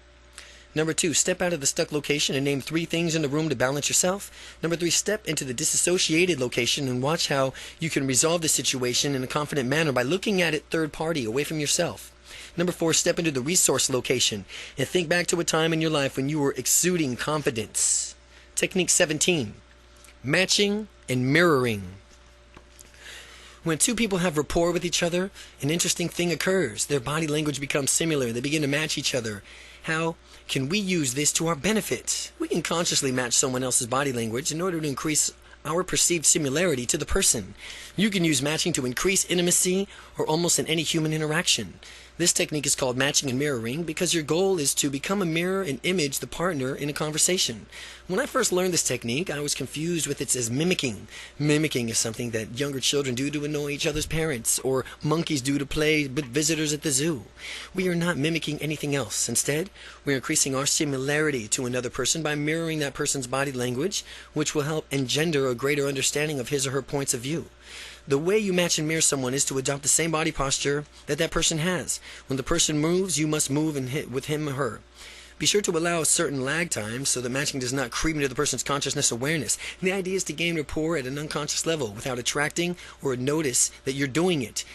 The intended effect is that the other person will feel that you are similar to him or her without even being quite sure of why. At the rapport deepnesses, as the rapport deepens, you can trim the lag time and until pretty soon you're moving exactly with the person. Rapport is like a dance. One person leads, the other one follows. Up until this point, you've been involved in the dance and only been following. After sufficient rapport has been established, you have the opportunity to lead the dance of rapport. Begin by moving your body into a new position and seeing if the other person follows you. Now, when the person does follow you, you will know that you are now the one in charge. And if you move and the person does not allow you to go back to the matching, mirroring and build up the rapport further. When you lead non-verbally, you can match and mirror people in other ways. In addition to matching body language, you can match a person's breathing too. This person will serve the unconscious synchronize. This practice will serve to unconsciously synchronize. You and another person can facilitate rapport. To match someone's breathing, watch his or her shoulders. Most people's shoulders rise when inhaling a breath and fall when exhaling. People exhale as they are talking. So remember to match someone's breathing as the person speaks to more similarly to you and how another person, even in barely perceptible behavior, such as breathing. The deeper the rapport you will create. As we're matching someone's breathing, you can match hand gestures as well. When another person's talking, notice how he or she gestures. No matter whether one is wild, demonstrates gestures, or slight, precise hands using some gestures. I don't care if you feel awkward or it's outside of your comfort zone. You are matching the other person in order to better understand and communicate with him or her. Facial expressions are another great way to match and mirror someone by developing greater rapport. Someone frowning is raising of an eyebrow or another facial expressions can be matched. You can even match someone's muscle tone. If a person's uptight and stressed out, you can tighten yourself up too. If the person's loose and relaxed, you can do the same way to be with him or her in the moment. Suppose that you match someone who is tense. You could develop a great rapport with the person and begin to lead the dance rapport gradually by relaxing. If the rapport is sufficient, the person will follow you and relax as well. The level of perceived similarity between you and another person is directly proportional to the rapport that you will experience. Again, the level of perceived similarity between you and another person is directly proportional to the rapport that you will experience. The greater level of rapport you experience, the more freedom you will have to relax and be your own confident self around that person. A good rule of communication is to remember that nobody is going to get a message across for you. So do whatever it takes to make sure that you are heard. Nonverbal matching somehow can help facilitate this and increase the chances that your message is received the way you intended it. It's not up to the other person to make sure that he or she gets it. As an excellent communicator, it's solely up to you to share your message loud and clear. Matching and mirroring number 1. With a friend, practice mirroring his or her movements. First, adopt the same body postures that the friend has, and next, match your friend's gestures. Third, mirror the friend's facial expressions, and when you are aware of the rapport that has been deepened, try making your own gestures and facial expressions and see if your friend matches your movements.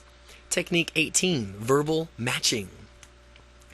You now understand how to create rapport by non-verbally matching someone, and of course, you can further deepen rapport by matching someone verbally as well. Typically, verbal behaviors can match our tone, voice, volume, voice, rate of speech, inflection, for example, questioning and manding. The word usage, if someone speaks rapidly, for example, you shouldn't speak much more slowly. You should keep up with that person's speech rate. If someone speaks slowly, you don't want to be a motor mouth when talking with that person. You want to just speak near to the same rate that person is speaking. Listen to people's key words, the words they say over and over again, like they call them a trigger or hot buttons, words from which you hear these words. Use them right back and notice how the rapport skyrockets. My trigger words sprinkled throughout this book. If we were to meet and you spoke with me using some more prevalent words in this book, you would notice how delighted I became and more rapport would skyrocket. Some of my trigger words are unstoppable or fun or powerful or delight or awesome. Here's an example of how to match someone's trigger words. The conversation between an artist and her friend. The artist may say, "I like my art because it's expressive and freeing. I get to be myself, and the paint landscapes there are breathing, are breathtaking and wide open. It allows me to express myself in a way that I didn't get to before. Painting is liberating because I can see the beauty of things around me and express it to others." The friend can match the numerous trigger words by saying, yeah, it makes sense. I understand where you're coming from. It seems like it would be liberating to really lose or express yourself to others, to be able to see a true beauty in things, to point where it takes and how it takes your breath away. That would be really awesome. I can see why you like painting so much. The result of this communication will be that rapport has deepened because of the trigger words. The painter then discusses her passions of painting, elicits someone's passion, listen to the trigger words, and then use those words when you're speaking with that person. You will be amazed how much quickly you develop an excellent rapport. Verbal matching. To increase rapport, practice verbal matching with a friend. First, practice your friend's tone and volume of voice. Next, match the rate of speech. Finally, pick up on your friend's trigger words and use them as you respond to what your friend was saying. Technique 19, parroting. Parrots are interesting birds because they repeat certain words or sentences that are used frequently enough. To act like a parrot, you can increase rapport.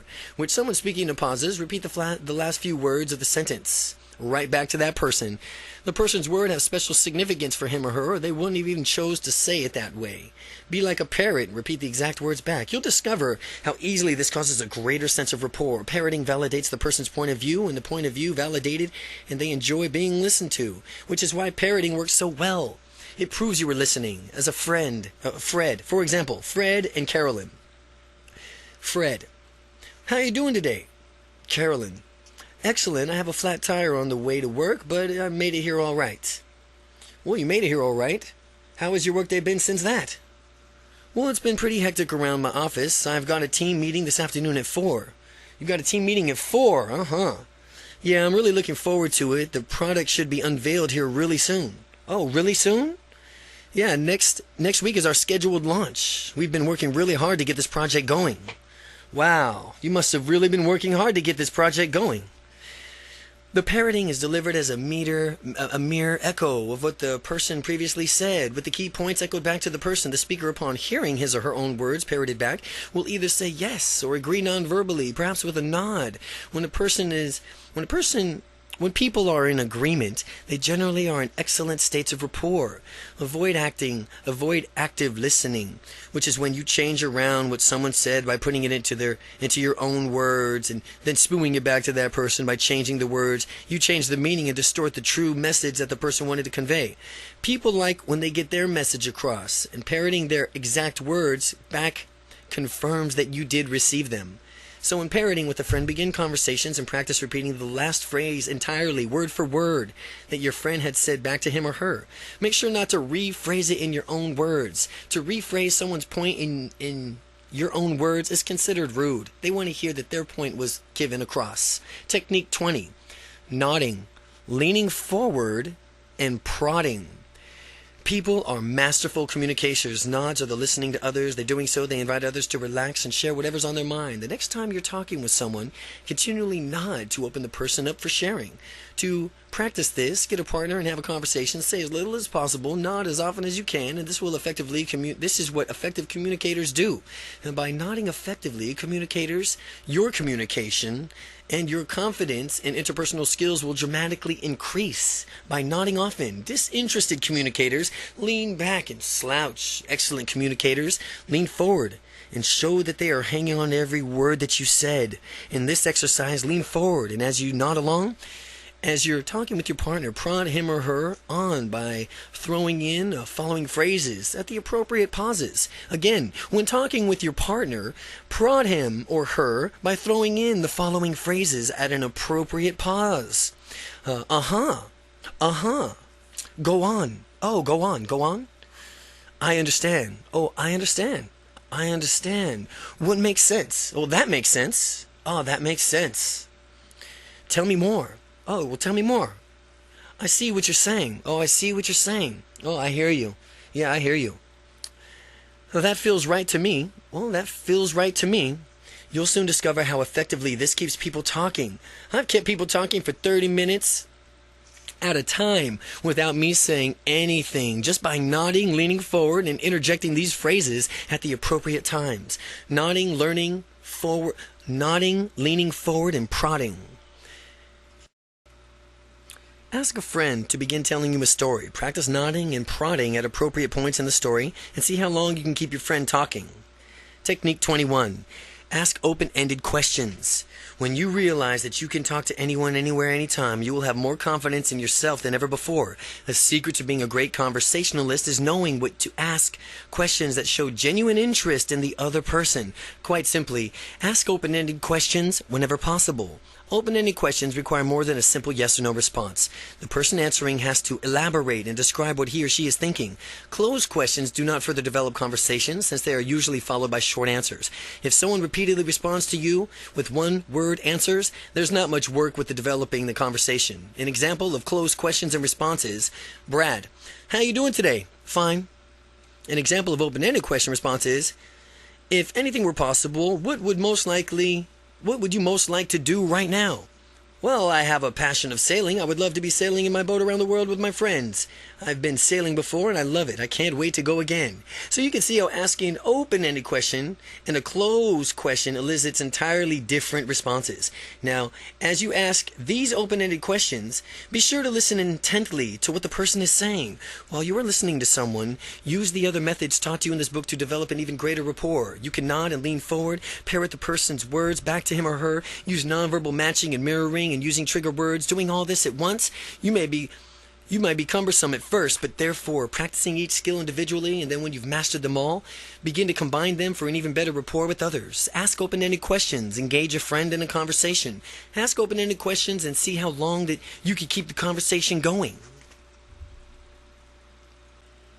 Chapter 14, Your Confident Future. Whatever we expect with confidence becomes our self-fulfilling prophecy. Brian Tracy. This chapter contains a few final pieces of advice to get you on your way, and once you've started, make sure you don't stop. Build your community. As your confidence grows, others will notice the change within you and perhaps behave differently than before, and that's normal. They are used to you acting in a particular way, and then when you behave differently, they may not have a pattern for interacting with you anymore. They will adapt to your newfound confidence and develop an affinity for it. When I first began breaking out of my shell, I was concerned about how others would treat me, and much to my delight, they seemed to enjoy being around me a little bit more thoroughly as a direct result of my increased confidence. Family and friends. Enlist the support of your family and friends to help you on your confidence journey. When they are behaving in a confident manner, they can compliment you and reinforce your behavior.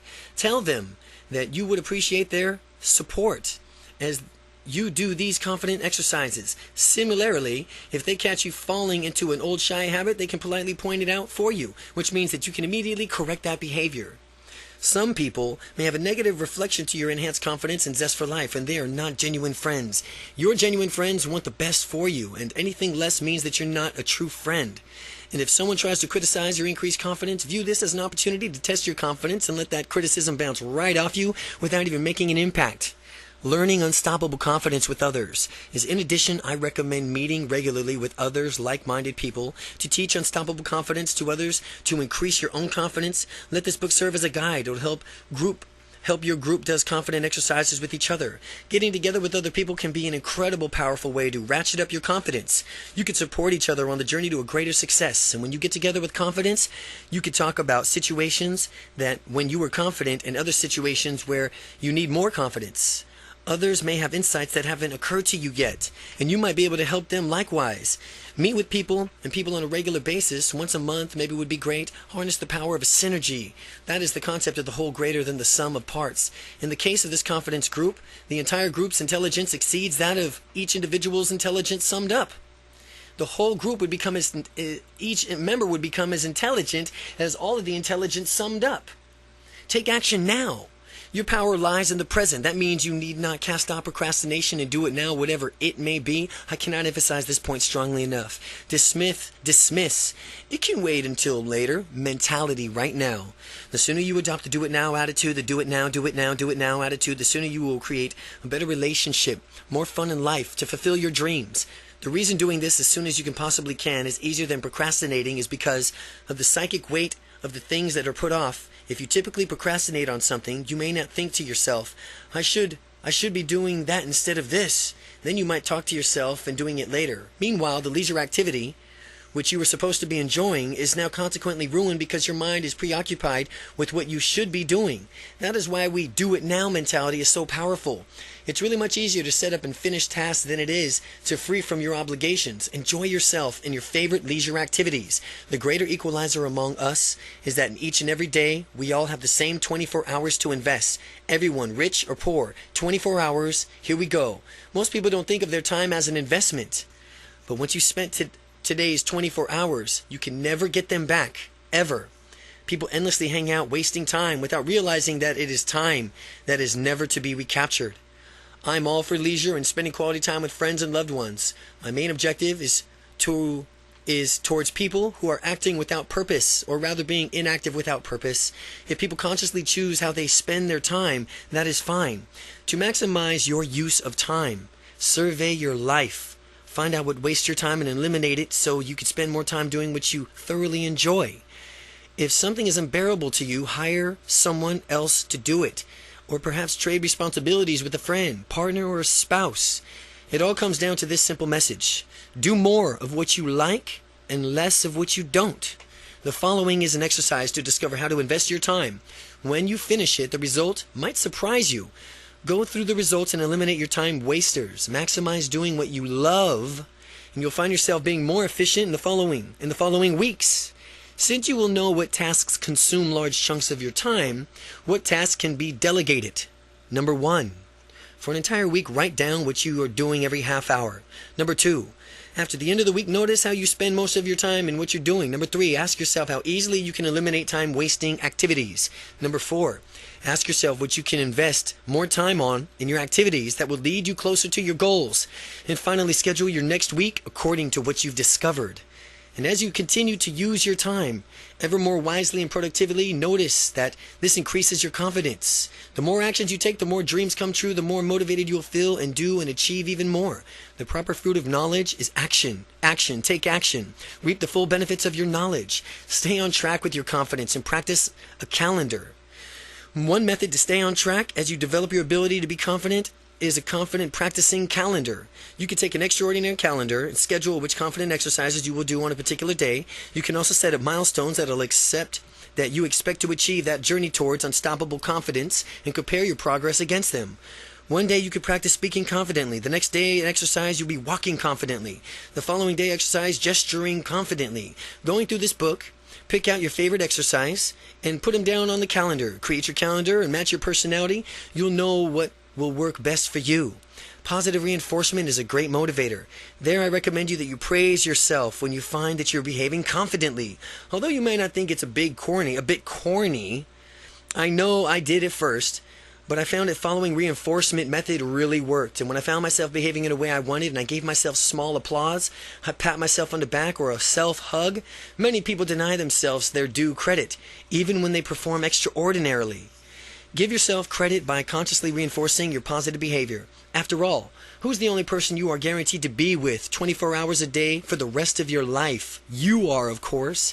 Treat yourself well. Discover how your unconscious mind responds. As you treat yourself better, you'll discover how you're able to access parts of your memory that you hadn't before. You're able to visualize better. Your negative internal dialogue will disappear. Many people do not treat themselves very well. They have a nagging internal dialogue making their lives miserable. They think that people are out to get them. People are causes in their lives, not effects. Disempowered people let things happen to them. Empowered people make things. When people take complete responsibility for their own lives, they become empowered. They realize that they always have a choice. They can act out consciously decisions instead of blaming others and playing a victim role. They can realize that they always will have a choice. They can act out conscious decisions. When you're empowered and acting out of a choice, celebrate your accomplishments by rewarding yourself. Reward yourself in the same way you reward your best friend. His or her accomplishments. Remind yourself that you are wonderful. Sometimes people don't celebrate their accomplishments. They stall or wait for others to do it. Or maybe they wanted permission to celebrate or what they did. I'm not giving my permission for you to celebrate all of your successes. I'm now giving you permission for you to celebrate all of your successes.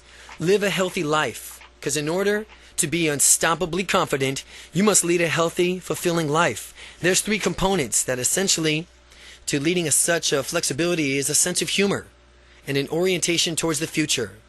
Leading such as a life of flexibility and a sense of humor. Flexibility, if you have flexibility in life, you'll have enough choices to be able to do whatever it takes to achieve your outcome.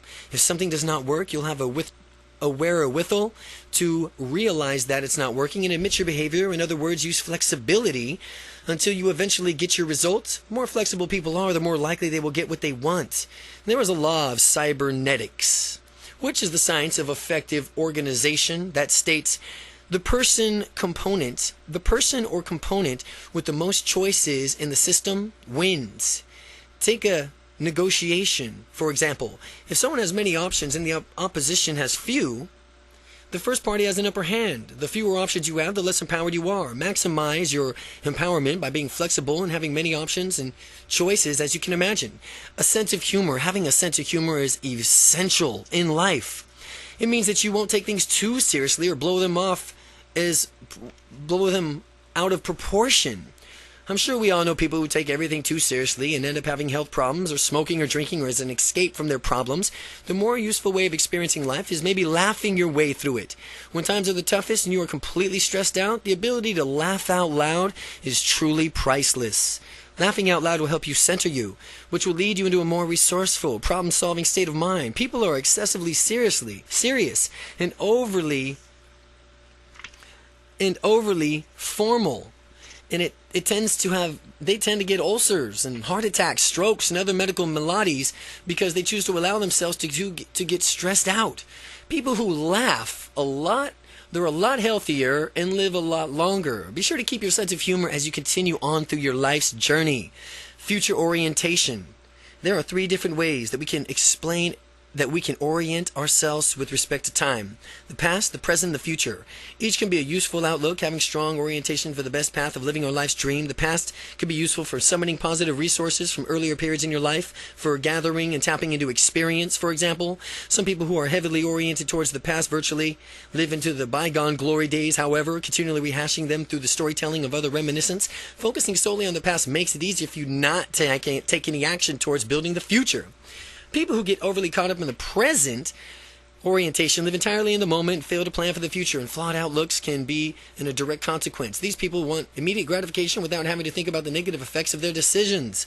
A certain amount of present time orientation is to cherishing each moment of your life and allowing the spontaneity to provide that you still plan for the future. The ideal orientation is to balance the future and the present together. The ideal mental orientation from now on is to balance the future and the present together. Knowing what you want for the future, planning for it, and taking action while enjoying yourself along the way is the ultimate ideal and ideal to strive for. You're constantly living and thinking about the future while still living and enjoying yourself on the way. And by delaying instant gratification and having patience and diligence working towards your goals as you thrive in the present moment, you will still have the ideal time orientation combination. When you find the balance that works best for you, you'll know it. Life is short, and we don't know what tomorrow holds, but we can plan for a wonderful future while we make the most of today. Plan for the future while making the most of today. You can achieve your dreams when you take action and work your plan, and life goes by so quickly that we must remind ourselves to cherish each and every moment. Getting going and don't stop. With your unstoppable confidence, you're going to want to tackle the world at once. When you consider all of what you want and you can achieve in your lifetime, you might want to go out and do it all right now. You can tackle the world, of course, but you should do it in a progressive stages. You will have so many dreams and passions awakened that it might seem overwhelming. Sometimes, when people feel overwhelmed, they do nothing because they don't know where to begin. We'll avoid letting this happen to you. Consider your most important immediate goals and pursue those first. Remember to take action each and every day, and no matter how much or how little things brings you closer to fulfilling your goals. A journey of 1,000 miles begins with a single step. Focus on taking the next step every day. Beware, though, that if you focus on the next action as part of a larger goal, you may lose sight of what you're going after in the goal in the first place. The ideal here is to have a balance. Keep the big picture in mind, remembering what's important for you and to you about the goal and why you're even doing it, as you focus on small steps that actually get you there, taking action each and every day. Being unstoppably confident means being proactive, being proactive, being proactive. Decide what you want, go after it, and get it. Some people say, someday it'll happen for me. No, no, no. Or, I'm waiting for my lucky break. The problem is that those reactive people are waiting forever. Resourceful people make it happen. Luck is where preparation meets opportunity. Be prepared for relentlessly pursuing the opportunities that you'll surprise yourself at how lucky you become. Go out there and make it happen because you are unstoppable.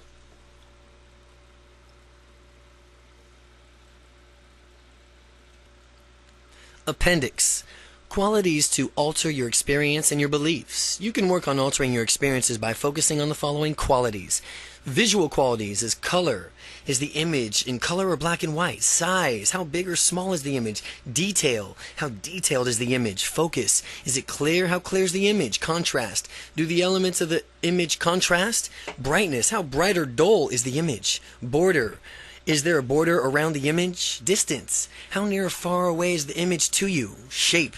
Which shape is the image? Location. Where is the image located? Perspective. From which vantage point do you view the image? Dimension. Is the image flat or three-dimensional? Movement. Is the image fixed or is it a movie playing?